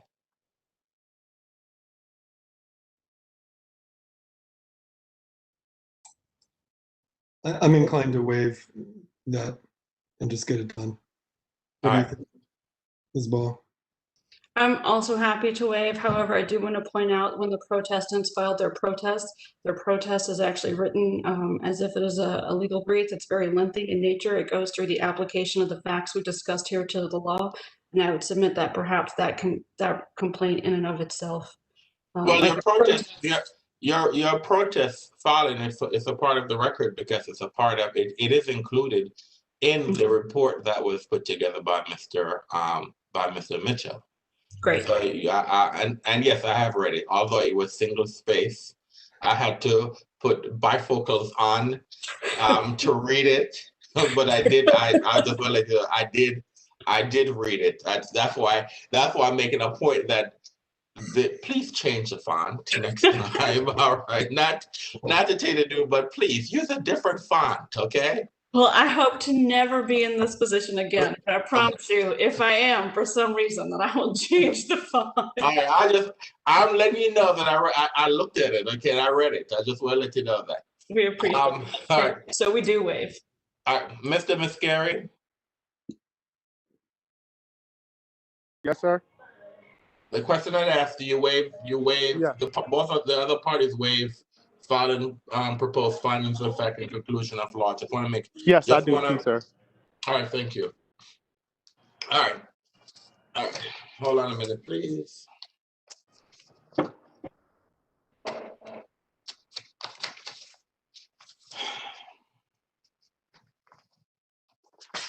right, I want to thank I want to thank everyone for their participation today. We've been here since 10 o'clock. I didn't realize that I thought this would have gone through lunch. I didn't think it would have gone through 2:48. And I apologize that we didn't have a lunch break for people to go get a refreshment. I did go off camera to get some water. So, but whenever you see me was off camera, it was because I was trying to munch on something so you could still have my undivided attention. So, but I want to thank everyone for their participation in this hearing today. All right. As chairperson of the Alcoholic Beverage Control Board for the District of Columbia, in accordance with DC Official Code Section 2574B of the Open Meetings Act, I move that ABC Board hold a closed meeting for the purpose of seeking legal advice from our counsel on case number 20 PRO 00006 Felicity Lounge, pursuant to DC Official Code Section 2574B4 of the Open Meetings Act, and deliberating upon 20 PRO 00006 Felicity Lounge for the reasons cited in DC Official Code Section 2574B13 of the Open Meetings Act. Is there a second? Mr. Short, I second. Mr. Short has seconded the motion. We'll now have a roll call vote on the motion that's been seconded by Mr. Short. Mr. Short. Mr. Short, I agree. Mr. Cato. Bobby Cato, I agree. Ms. Hanson. Jenny Hansen, I agree. Mr. Grandis. Edward Grandis, I agree. And Mr. Anderson, I agree. As it appears that the motion has passed, I hereby give notice that the ABC Board will recess these proceedings to hold a closed meeting in the ABC Board, I'm in the ABC Board conference room pursuant to Section 2574B of the Open Meetings Act. Normally we would do it in our conference room, but yes, we're going to do it via Zoom, so I need to change that over. Again, I would like to thank everyone for their participation today. Give me a couple of minutes so I can officially close the record for the day.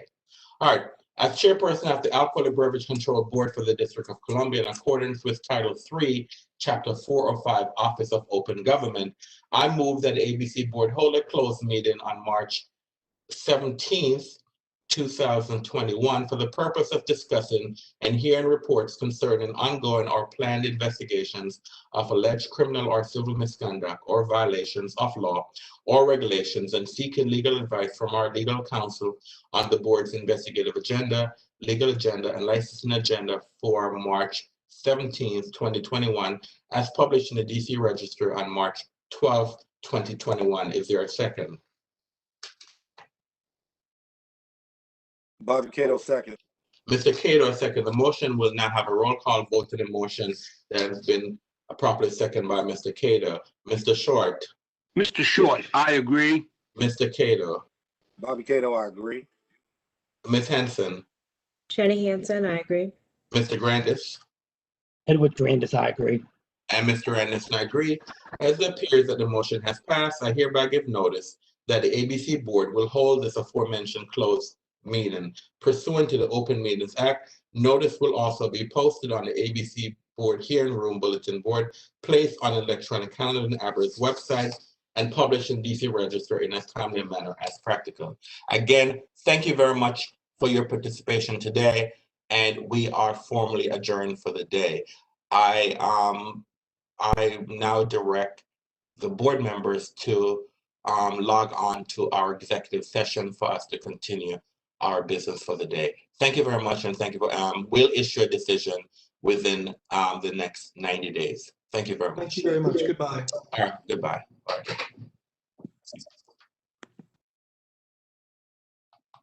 All right.